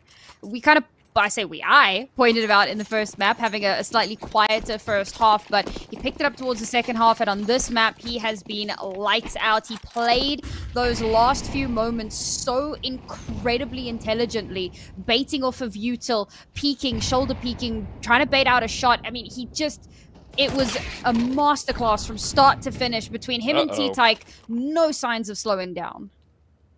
Boris is gone. Luckily, the Galil has been retrieved, but Sixer just walks into lobby and finds both players. It's an AK and a Scout that's all between Onyx and double-digit rounds. And the problem now, yes, XO have bought into this round, but this is not a full investment for them. You could see that alone by the amount of money they have left over, much less by the weaponry they brought in. Osamas didn't even buy armor, nor did Havoc, or really anybody else for that matter. They have, at least should, have the full loss bonus. And should they do any more damage here, they could force Onyx Ravens into a lot more of consolidation than they'd like. That's not the case, though. Onyx Ravens keep 4 players alive this time around, after only having 1 the previous round. And here is where they could tie things up. This will be a full gun round for both sides to draw us at 11, should the Onyx Ravens pick it up. All right. I'm going to say it again. One more time. For all the marbles and all the biscuits. OT? Question mark? Is there? Well, I think that if Onyx wins this round, there's no way, because money is going to be a bit of a problem for XO Esports. But if XO can win this round, maybe. If XO does it, Onyx should have money to rebuy, and we'll see another full rifle round. If Onyx does it, XO is going to be on an eco while facing what would be the match point grabber for Onyx. So they may be able to buy in what would be round 24. A lot of speculation here finally is the round outcome. Boris is walking in. Nobody's watching Mini. How in the world has this gone unchecked? Boris finds a free kill. They do get traded, but at a bare minimum, it's the space opened up for the rest of the team, and Osamas picks up where his now fallen teammate left off. 3 versus 3 as another trade comes through. T-Tyke still occupies the backside of the silos, but the op holding down Heaven could be the difference maker. Osamas walking forward, needs at least 1 kill, goes sniping for 1, he goes skeet shooting for the other. What a combination for XO Esports, and they're on match and series point. Oh, look at the stress there, right? The just sheer upset. Like, man, that did not kick off the way that we wanted. And this is God. Wow. Bro, this is such an unfortunate position to be in, however, because let's just remind ourselves, this is map and series point. Onyx Raven need to win this map if they want to take us to map 3. Otherwise, they walk home with only a 2nd place finish. So yes, a rebuy, as said, possible. They've made it happen, but can they convert this round? Can they get 2 more to give themselves the presidential pardon and an opportunity to go that 1 step further? See, now, again, speculation, but should Onyx Ravens win this, XO will not have the most cohesive of buys in round 24. They won't have a freeway into OT, but it'll certainly be a watered-down attack compared to what we're used to. 4 players stacking outside the ramp, and it seems like they just want to rush it. They will. Carlito gets dusted. Brother. Opening pick goes to XO Esports, and that very well could do it. But how quickly do they swarm this B site? Arctic's King finds 1 on towards ramp, but is fully mollied out of position. 6 or another from the decon door, but it's only that 1 trade. Again, It's an even man count in the 3v3, but, the bomb has been dropped, and there's another flank setting through that Arctic's King knows about.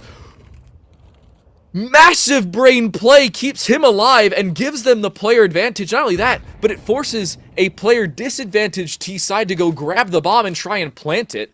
They'll use what is their final smoke just to go try and find time to get the bomb. But a one fight now for Boris changes that same conversation. Ezram finds the timing to walk down ramp, and everything now seemingly is going the Ravens' way. Do they open the double doors in time? They will. The Onyx Ravens are going to force 24 rounds in consecutive maps here in our grand finals. Holy man, when that door opened, I wasn't sure how that was going to play out, but beautifully done. A very, very important clutch in a round that felt like it was slowly slipping through their fingers and pulling away from them. This is it, guys. I can feel it. This is the OT that we have been waiting for. EXO still have a pretty decent buy into this. They've had to sacrifice one rifle for a bit more of that utility. They've already taken a little bit of early damage here for the Onyx Ravens. If they can just stay the course, maintain, hold those angles, we should be heading to Ancient. They found a gap here. They're just kind of walking through. I would be surprised if they try and walk through the smoke onto site. They don't. Osamas may have found another gap, but it looks like he's been seen. No op, no scout to hold outside. This is just rifles on rifles. Instead of what we've seen with scoped weaponry, T-Tyke finds one from the garage, and the turned attention of Osamas costs him his life. This is the Onyx Ravens forcing us to what would be now best of 6 it will be. MR12 be damned. We're down to 3 halves apiece. And it's Onyx Ravens on Nuke, their own map selection, to finally force us to our first overtime of the entire event. And of course, it had to wait until the grand final. You know, you gotta save those juicy moments for when it matters most, when everything is on the line. These two teams not willing to give an inch. And this has been so impressive, honestly, from both teams.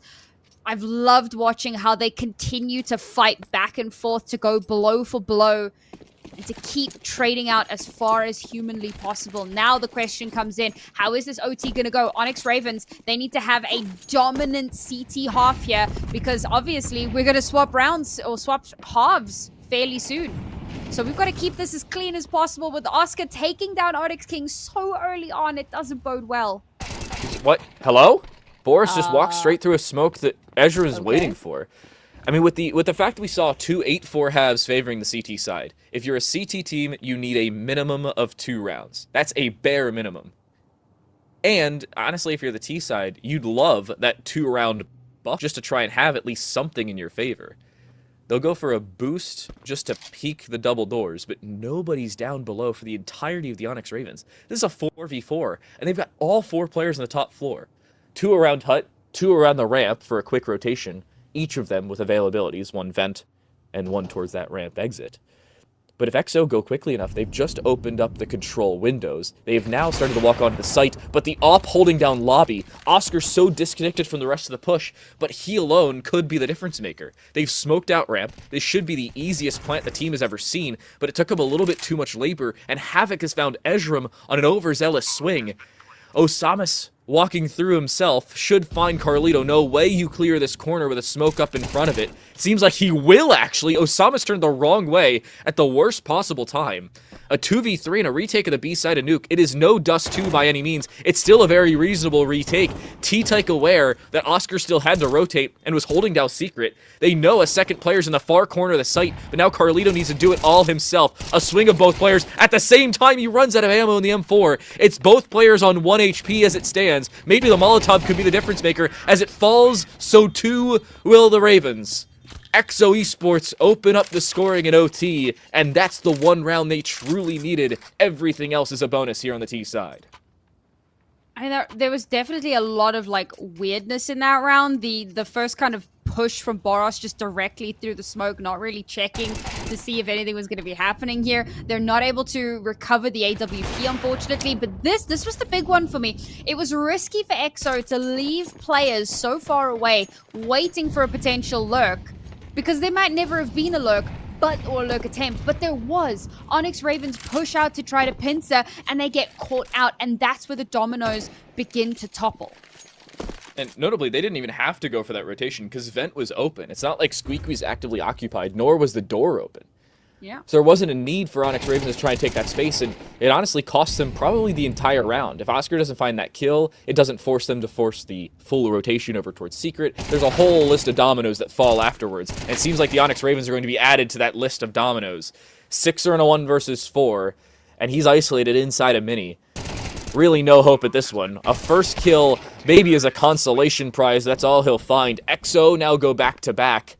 And look at the CT side economy, or in this case, the obvious lack thereof. CTs cannot afford to lose both of the opening rounds in OT, especially with just 10k in the bank, because you're going to be broke at the tail end of it. You have to buy utility, you have to buy armor, and more importantly, you have to buy defuse kits, and that $400, it adds up very quickly. Boros now chilling on 27 kills. Just kind of unstoppable at the moment. Sixer not all that far behind, to be fair. 24 for himself. The two of them were kind of our leading storylines into this match, and they're both doing everything they can to keep this as close as possible, but it's XO who are just eking out the lead here. Miss Smoke goes to the top of Mini. It should have dropped either in front of Mini, if not in the doors of it. That could be the difference maker there, but something to table for later. The Onyx Ravens, I mean, they've got 1 kit, head armor on 2 players, Arctic King's on a 5-7, and is the only one with utility. Arctic King should be attached at the hit with somebody else, and either be the bait for them, or bait the ever-loving heck out of their teammate and just pick up their gun. That should be their goal.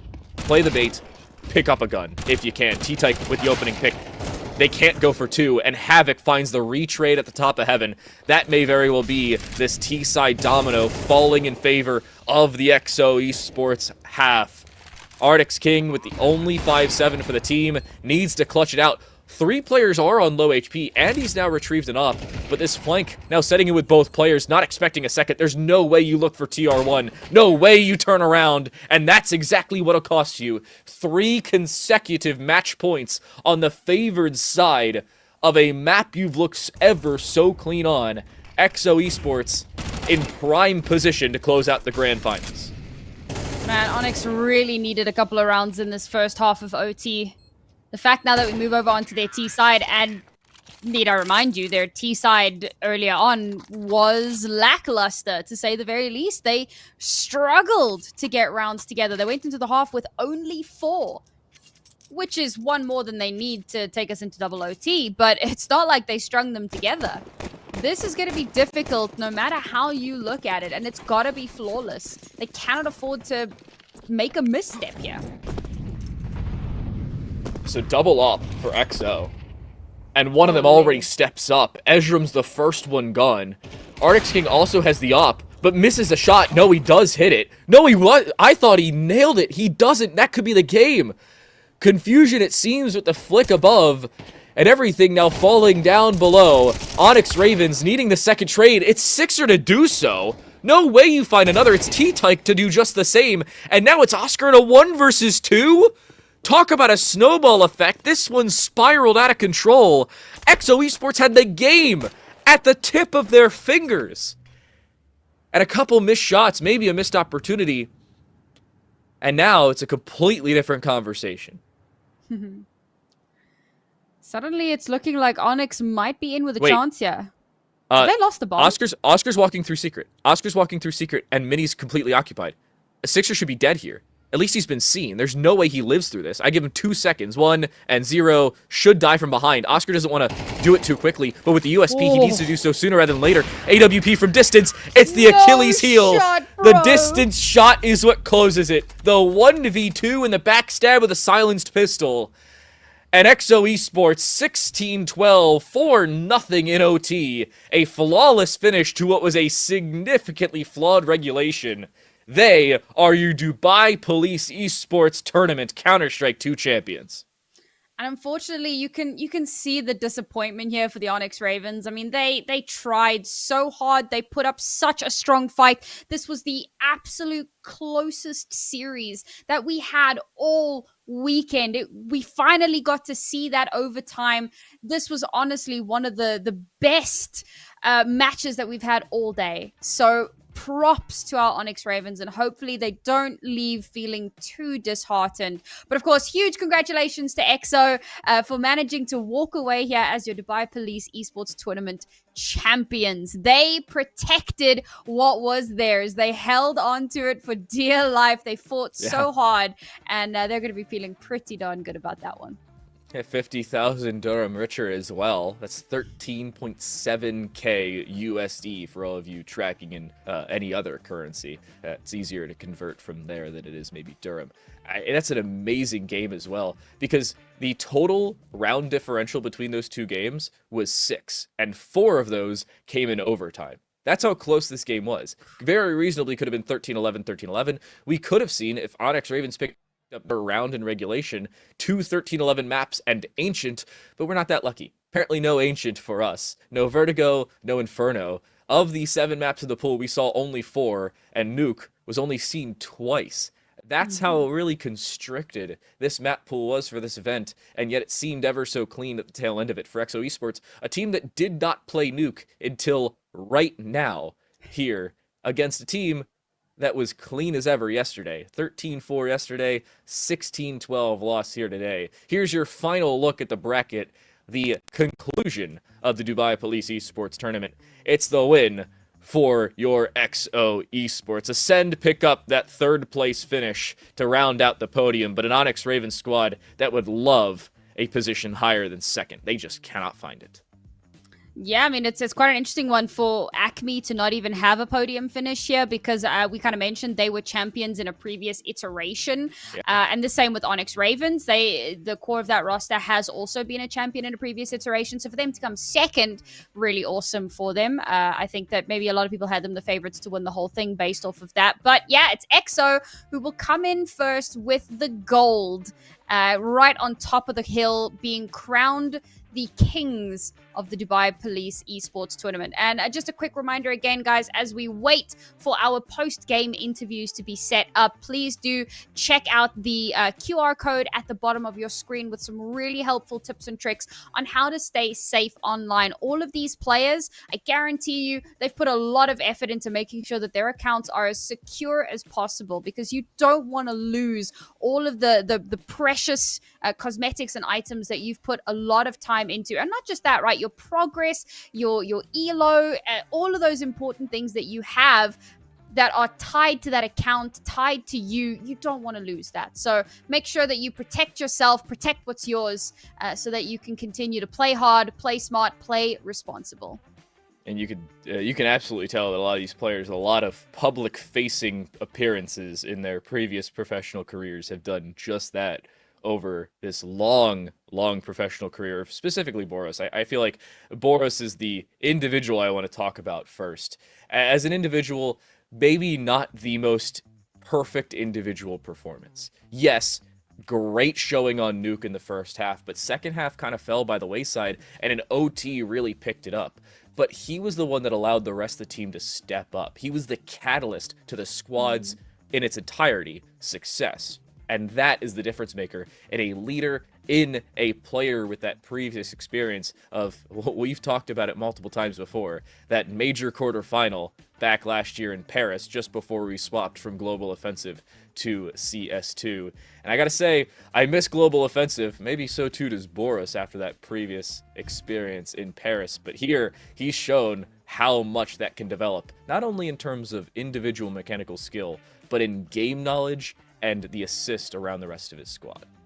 Yeah, I think that we'd kind of spoken a little bit about how, we have these players that weren't necessarily bringing that crazy star power, at least in the first half of our very first map. And, one of the points around it was you've got all of these other players that are all working together. You're not really expecting players to be dropping like 3-4K every other round, but the fact that they're then able to do that anyway as the game goes on. I mean, I just want to double check here, but Boros had 8 multi-kills on that map. Wow. 8. I mean, that is an outrageous number. And to be fair, T-Tyke was right there with him, right? Both of them 8 multi-kills apiece. So you are still seeing these star players have those star moments. And you know, on the other side for Sixer as well, he had 6 multi-kills. He ended the map with 26 kills. He also had a fantastic showing here today. So you can't look at them and count them out, or, you know, look, if they have a slightly slower performance, start to act like, oh, well, you know, they shouldn't be here or whatever. They are still very much in contention. And I look forward to seeing what the future holds for them. I mean, I'm looking at a couple more of these stats. Boros finishes 51 and 43, and you're thinking to yourself, oh, individual, probably MVP performance. Everybody else in the team, TR1 finished dead neutral, +2 for Osamas, -2 for Oscar and Havoc. Everybody on the roster was so close because both of these games were ever so tight, and even some of the individual rounds that EXO won, they did so when they probably shouldn't have. They were bringing back clutch opportunities, or they were losing those same opportunities in rounds they were still picking up at the tail end. So nearly every round was about as close as things get. They had a +6 round differential. That is not a lot in a 2-0 map victory, especially when one of those 2 maps goes all the way to OT, albeit it was a quick OT and a flawless 4-0 OT. But OT is indeed extra on top of what I think should have been required for EXO. They had a lot of opportunities to close out Nuke earlier, and they just couldn't capitalize, even to try and get to match point, much less close out match point. Yeah. And I'm really looking forward to getting into this interview when we do, because I don't know if you guys noticed it, but throughout the interviews today, the trophies have actually been on the table with the interviewers and the interviewees. So we've had a little peek at what these guys have been playing for. So we're going to get to see that very shortly as well. And I love this initiative, and I want to kind of shout this out a little bit. You were talking about it a bit earlier as well. This is the off season. It's quite a dry season, particularly for, you know, the Western culture, right? You know, we head into what we celebrate for Christmas time and so on. But for, you know, other regions, other cultures, other areas of the world, the year goes on, time goes on, and we, as the Western culture, during this off time, we get to experience other regions and see, you know, what kind of level of Counter-Strike they're playing at and see how they're performing. Yeah. So we're really, really grateful for that. But enough about me getting all sentimental about getting to see other Counter-Strike. Let's go check in with some very sentimental players. We have 3 of them waiting down for an interview on the stage.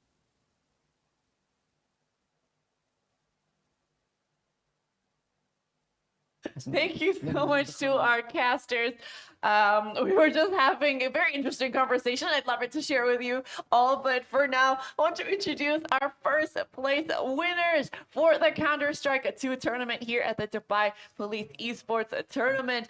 Oscar, we have Oscar as well, and we have, of course, your name slipped my mind. Boris, of course. Who could forget Boris? Boris was there clutching as well, and Oscar was giving us an insane last 2v1 for the very, very last round. How do you guys feel? You guys won in this entire event, the Dubai Police Esports Tournament. You feeling good, or do you think like, oh, it's just another tournament that we won? No, of course, it's good opportunity to play, you know, in Dubai with friends, you know, and to win it. Like, it's nice experience, and I want to thank the government of Dubai. It's really a good event. Everything was perfect from the beginning, and the staff, everything was good, and I enjoyed it really.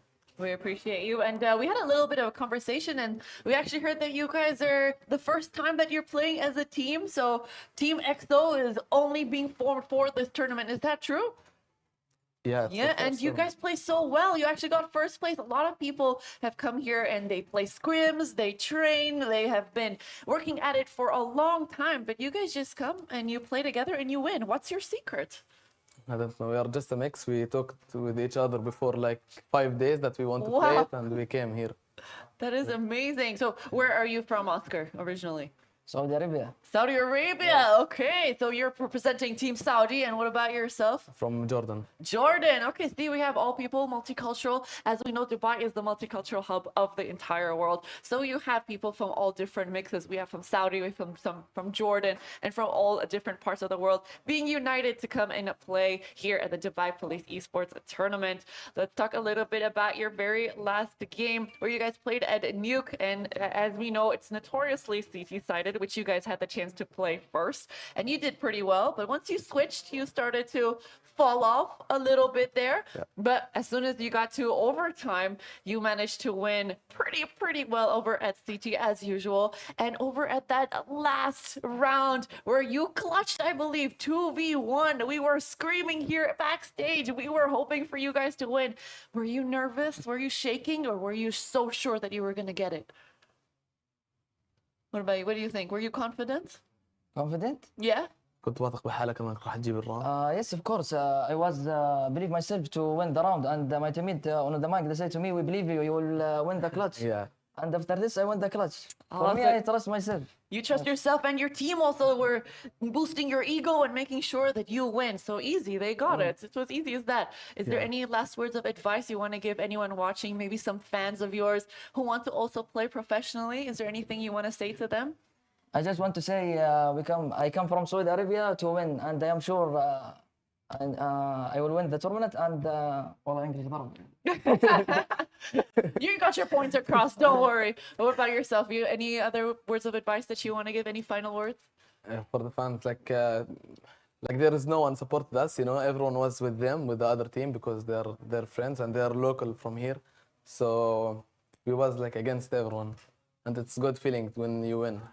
Then when you have challenge to come here and you win the tournament, is feeling too good.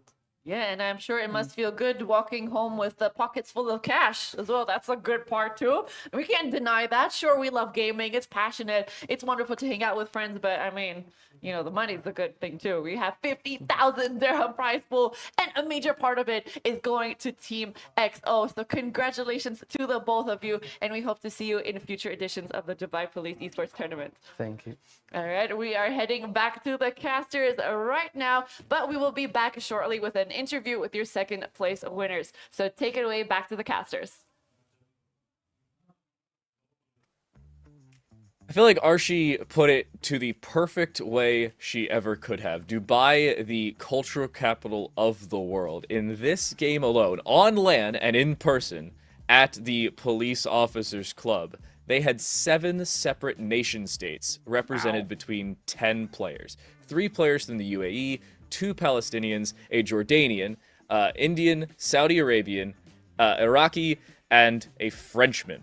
Yes, there was some European blood involved in this one. And obviously here, from our broadcast booth, we had the UAE squad helping us from in person alongside, I mean, I'm American, she over there, she's South African, and we had 2 other American casters just before this in our 3rd place in our first semifinal game. So everybody getting involved from basically all over the world. If I've done my background correct, we've had about 9 or 10 time zones represented in our semifinals and grand finals, if not more than that, depending on some extra nation states I didn't cover from our semifinalists. So I gotta say, everybody getting involved, and it's nice to see all this happen just before, as you mentioned, the holiday season for the West, but everything's still going on everywhere else in the world. Yeah, absolutely. And, you know, so I was getting all sentimental. The part that I didn't get to was just how much I love this initiative just in general, right? Like, time of the year is one thing, but the fact that the Dubai police are getting involved in esports and finding new ways to reach out to the youth and to show them. I mean, I remember when I was in school, we would have like people come to assemblies and they would talk to us about stuff, and everyone would fall asleep because nobody really cared. We were kids. We didn't want to sit and listen to a lecture. But to try and reach that younger audience in a way that they understand through tournaments, through these online competitions and through online connection, and setting up these resources that you can so easily get to. And if you'd like to know how to get to them, that little QR code in the bottom of your screen will take you there. It's all about safety and security online. When I was a kid, it was stay off the internet. It's dangerous. Nowadays, we're saying to our kids, you're going to be on the internet anyway. We know you're going to do it. And all we ask is that you stay responsible in your interactions. Make sure that you've got that 2FA set up. Make sure that you're checking, that the links that you get sent on sus. Check in with your friends. I get a DM from a close friend of mine and it looks like it's a weird link. I'll send them a message on a different platform and just be like, yo, looked a bit sus. Was that actually you? Is it safe to click that link? And if they say yes, cool, great. And if they say no, their account may have been compromised and they might not even have known about it. So make sure that you're taking the right steps to maintain safety at all times. I think I can count on multiple hands, plus maybe I have to grow a few more. The messages I've gotten from Discord friends saying, hey, you should play this game that I've created. When I know that person is not a coder and has absolutely no experience in the JavaScript they claim to have sent me. So keep that in mind maybe as well for the longer term when you are working with people even you do know. They could just the same have been compromised. Make sure you clarify and or make sure you confirm the information you have already been sent. But enough waffling from us. Our second interview is ready. Arshi's right back up, this time with Ezram from our second place team in the Onyx Ravens. All right, we are back with our second place winner from Onyx Esports. I have Idram here with me, and you know what? You have played phenomenally, and you should be very proud for placing second here at the Dubai Police Esports Tournament. So tell me what's going on with your head right now. I know you're not as happy as we thought you would be. Tell me, why is that? Of course, we're not as happy as we're not as happy because second place is just not us. We're used to winning the first place, but maybe luck was not on our side this time. So we have a lot of talking to do with the team. Definitely. I mean, there's always room for improvement, but undeniably, you guys played honorably. We were watching meticulously at you guys. You were very, very close in both of the games. And second game, you did actually go into overtime. And you know what? It was just tough luck for you guys. And I'm sure that we're going to be seeing you in the future editions of the Dubai Police Esports Tournament. So tell me a little bit about your team. I know you said you're newly formed and it's still fresh. So that's also another thing you can work on. Actually, no. We're not a new team, we're an old team. We are playing with two stand-ins, which is Carlito and R. They're not part of the team. So we blame them? No, we don't blame them. No? I'll tell you. And I was not supposed to play because I quit the game 4 months back. But one of the main players in the roster did not get his visa. He was supposed to fly over, so I was a last-minute replacement. And then we did what we did. Well, it is what it is. It is what it is. And visas, there are some pesky things, unfortunately, we can't avoid. But you know what? You fill the shoes pretty well, I think. You play pretty well, of course. Of course, because it's my team. No, I meant it's my team. I was playing with them for a long time until I stopped the game, but... You have the synergy, you have the dynamic together. Of course. What about your communication? Would you say that's on point with your team as well? Our communication was pretty bad, actually. Oh, no. Okay. But we got to improve that. I'll talk to the team. We're going to see what the future holds for us. Definitely sit them down and make sure you give them a good strict lecture for better communication. Definitely happening. Definitely happening. Any last words you want to give to any fans that are watching you right now? I mean, esports is just an amazing thing. Just keep grinding, keep playing, don't give up.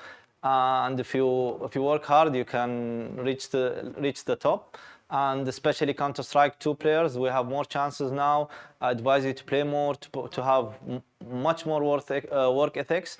And I'll see you guys at the major, hopefully. Hopefully, inshallah, we'll be seeing you guys in the major. Thank you so much again, Team Onyx, for placing second place here at the Dubai Police Esports Tournament. All right, now I believe that is the end for us here at Counter-Strike 2 stream for the Dubai Police Esports Tournament. So for me, it is a final goodbye.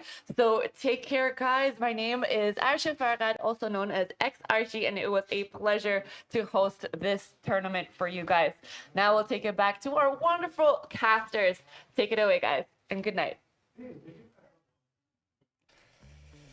It's been an awesome opportunity for all of us, really across the world. I could say that with all sincerity. It is 10:23 a.m. as the sun has already set in the UAE, and this event has brought so many different opportunities for a lot of different players from, we've talked about it, in just the grand finals alone, 7 separate nation states. And honestly, Naori, I've loved every second of it. That was a great grand final. Yeah, honestly, I can say that I really hope to be back for a future tournament. I hope that they keep doing this, and I hope that I have the opportunity to keep telling these stories, because that's what I love to do. I love to tell the stories of amazing up-and-coming players and see, you know, where the pros of tomorrow start from. Really cool. And as I mentioned before, a wonderful initiative from the Dubai Police just to make sure that they're raising awareness for safety and security online. So thank you guys so much for having me, and thank you to the teams for putting on such a phenomenal performance for us. It really has been such a pleasure. Yeah, I've been blessed enough to have a third consecutive Dubai Police Esports Tournament participation. It started for me specifically in December of last year. There was another in February, and now we've replicated it here, December of 2024. I missed out on the debut event, but hopefully we'll make up for it with many more still to come. But the credit is Dubai Police have finally added an initiative with the event itself. It hasn't just been, oh, we're the Dubai Police, we're putting on an esports tournament. It has been with a message, especially to the youth, and even maybe even the older generations that are bringing you esports, that are allowing us to bring you these gaming events. It is to play responsibly and make sure you protect your name in your own game. So thank you very much to the Dubai Police Esports Tournament, to 404 Esports, who have allowed us to bring you this broadcast, not only in the event, but to get it streamed out to the masses. And of course, to our production staff on the back end, allowing us to bring you these streams, not only mechanically, but feasibly as well. My amazing co-caster, Naori Mizuki, and our previous casters in Vincent and Apples. It has been an amazing event put on, another one that has concluded here for the Dubai Police Esports Tournament, and one that we will not soon forget. Now, while we may be done, our Valorant side of things is not so much. So go up to the URL bar above you, twitch.tv/404esports. Just remove the 2. You'll get over to our main stream. Valorant Grand Finals are kicking off and underway. We'll get you over there, hopefully with a raid. But in the meantime, thank you so much for hanging out with us for our 2-day Counter-Strike event. A massive congratulations to EXO Esports. The Pug Stack works. They pick up the victory and the lion's share of 50,000 dirham. Consolations to Onyx Esports for that second place finish. Acme just finished outside the top 3, and it's Ascend who have the final spot on the podium. Hopefully, we'll see you for another event here in the Dubai Police Esports Tournament Series.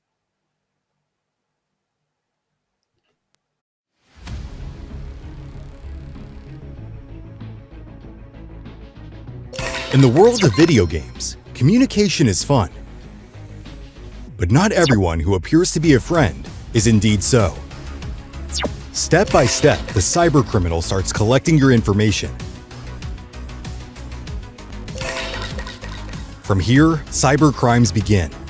Blackmail, threats, and losses that go beyond the game. Don't hesitate to ask for help when you feel in danger. While playing online, 1. Avoid communicating with strangers. 2. Keep your personal information confidential. 3. Do not click on suspicious links. 4. Report via Dubai Police e-crime reporting platform. Your digital safety starts with a simple step. Be aware.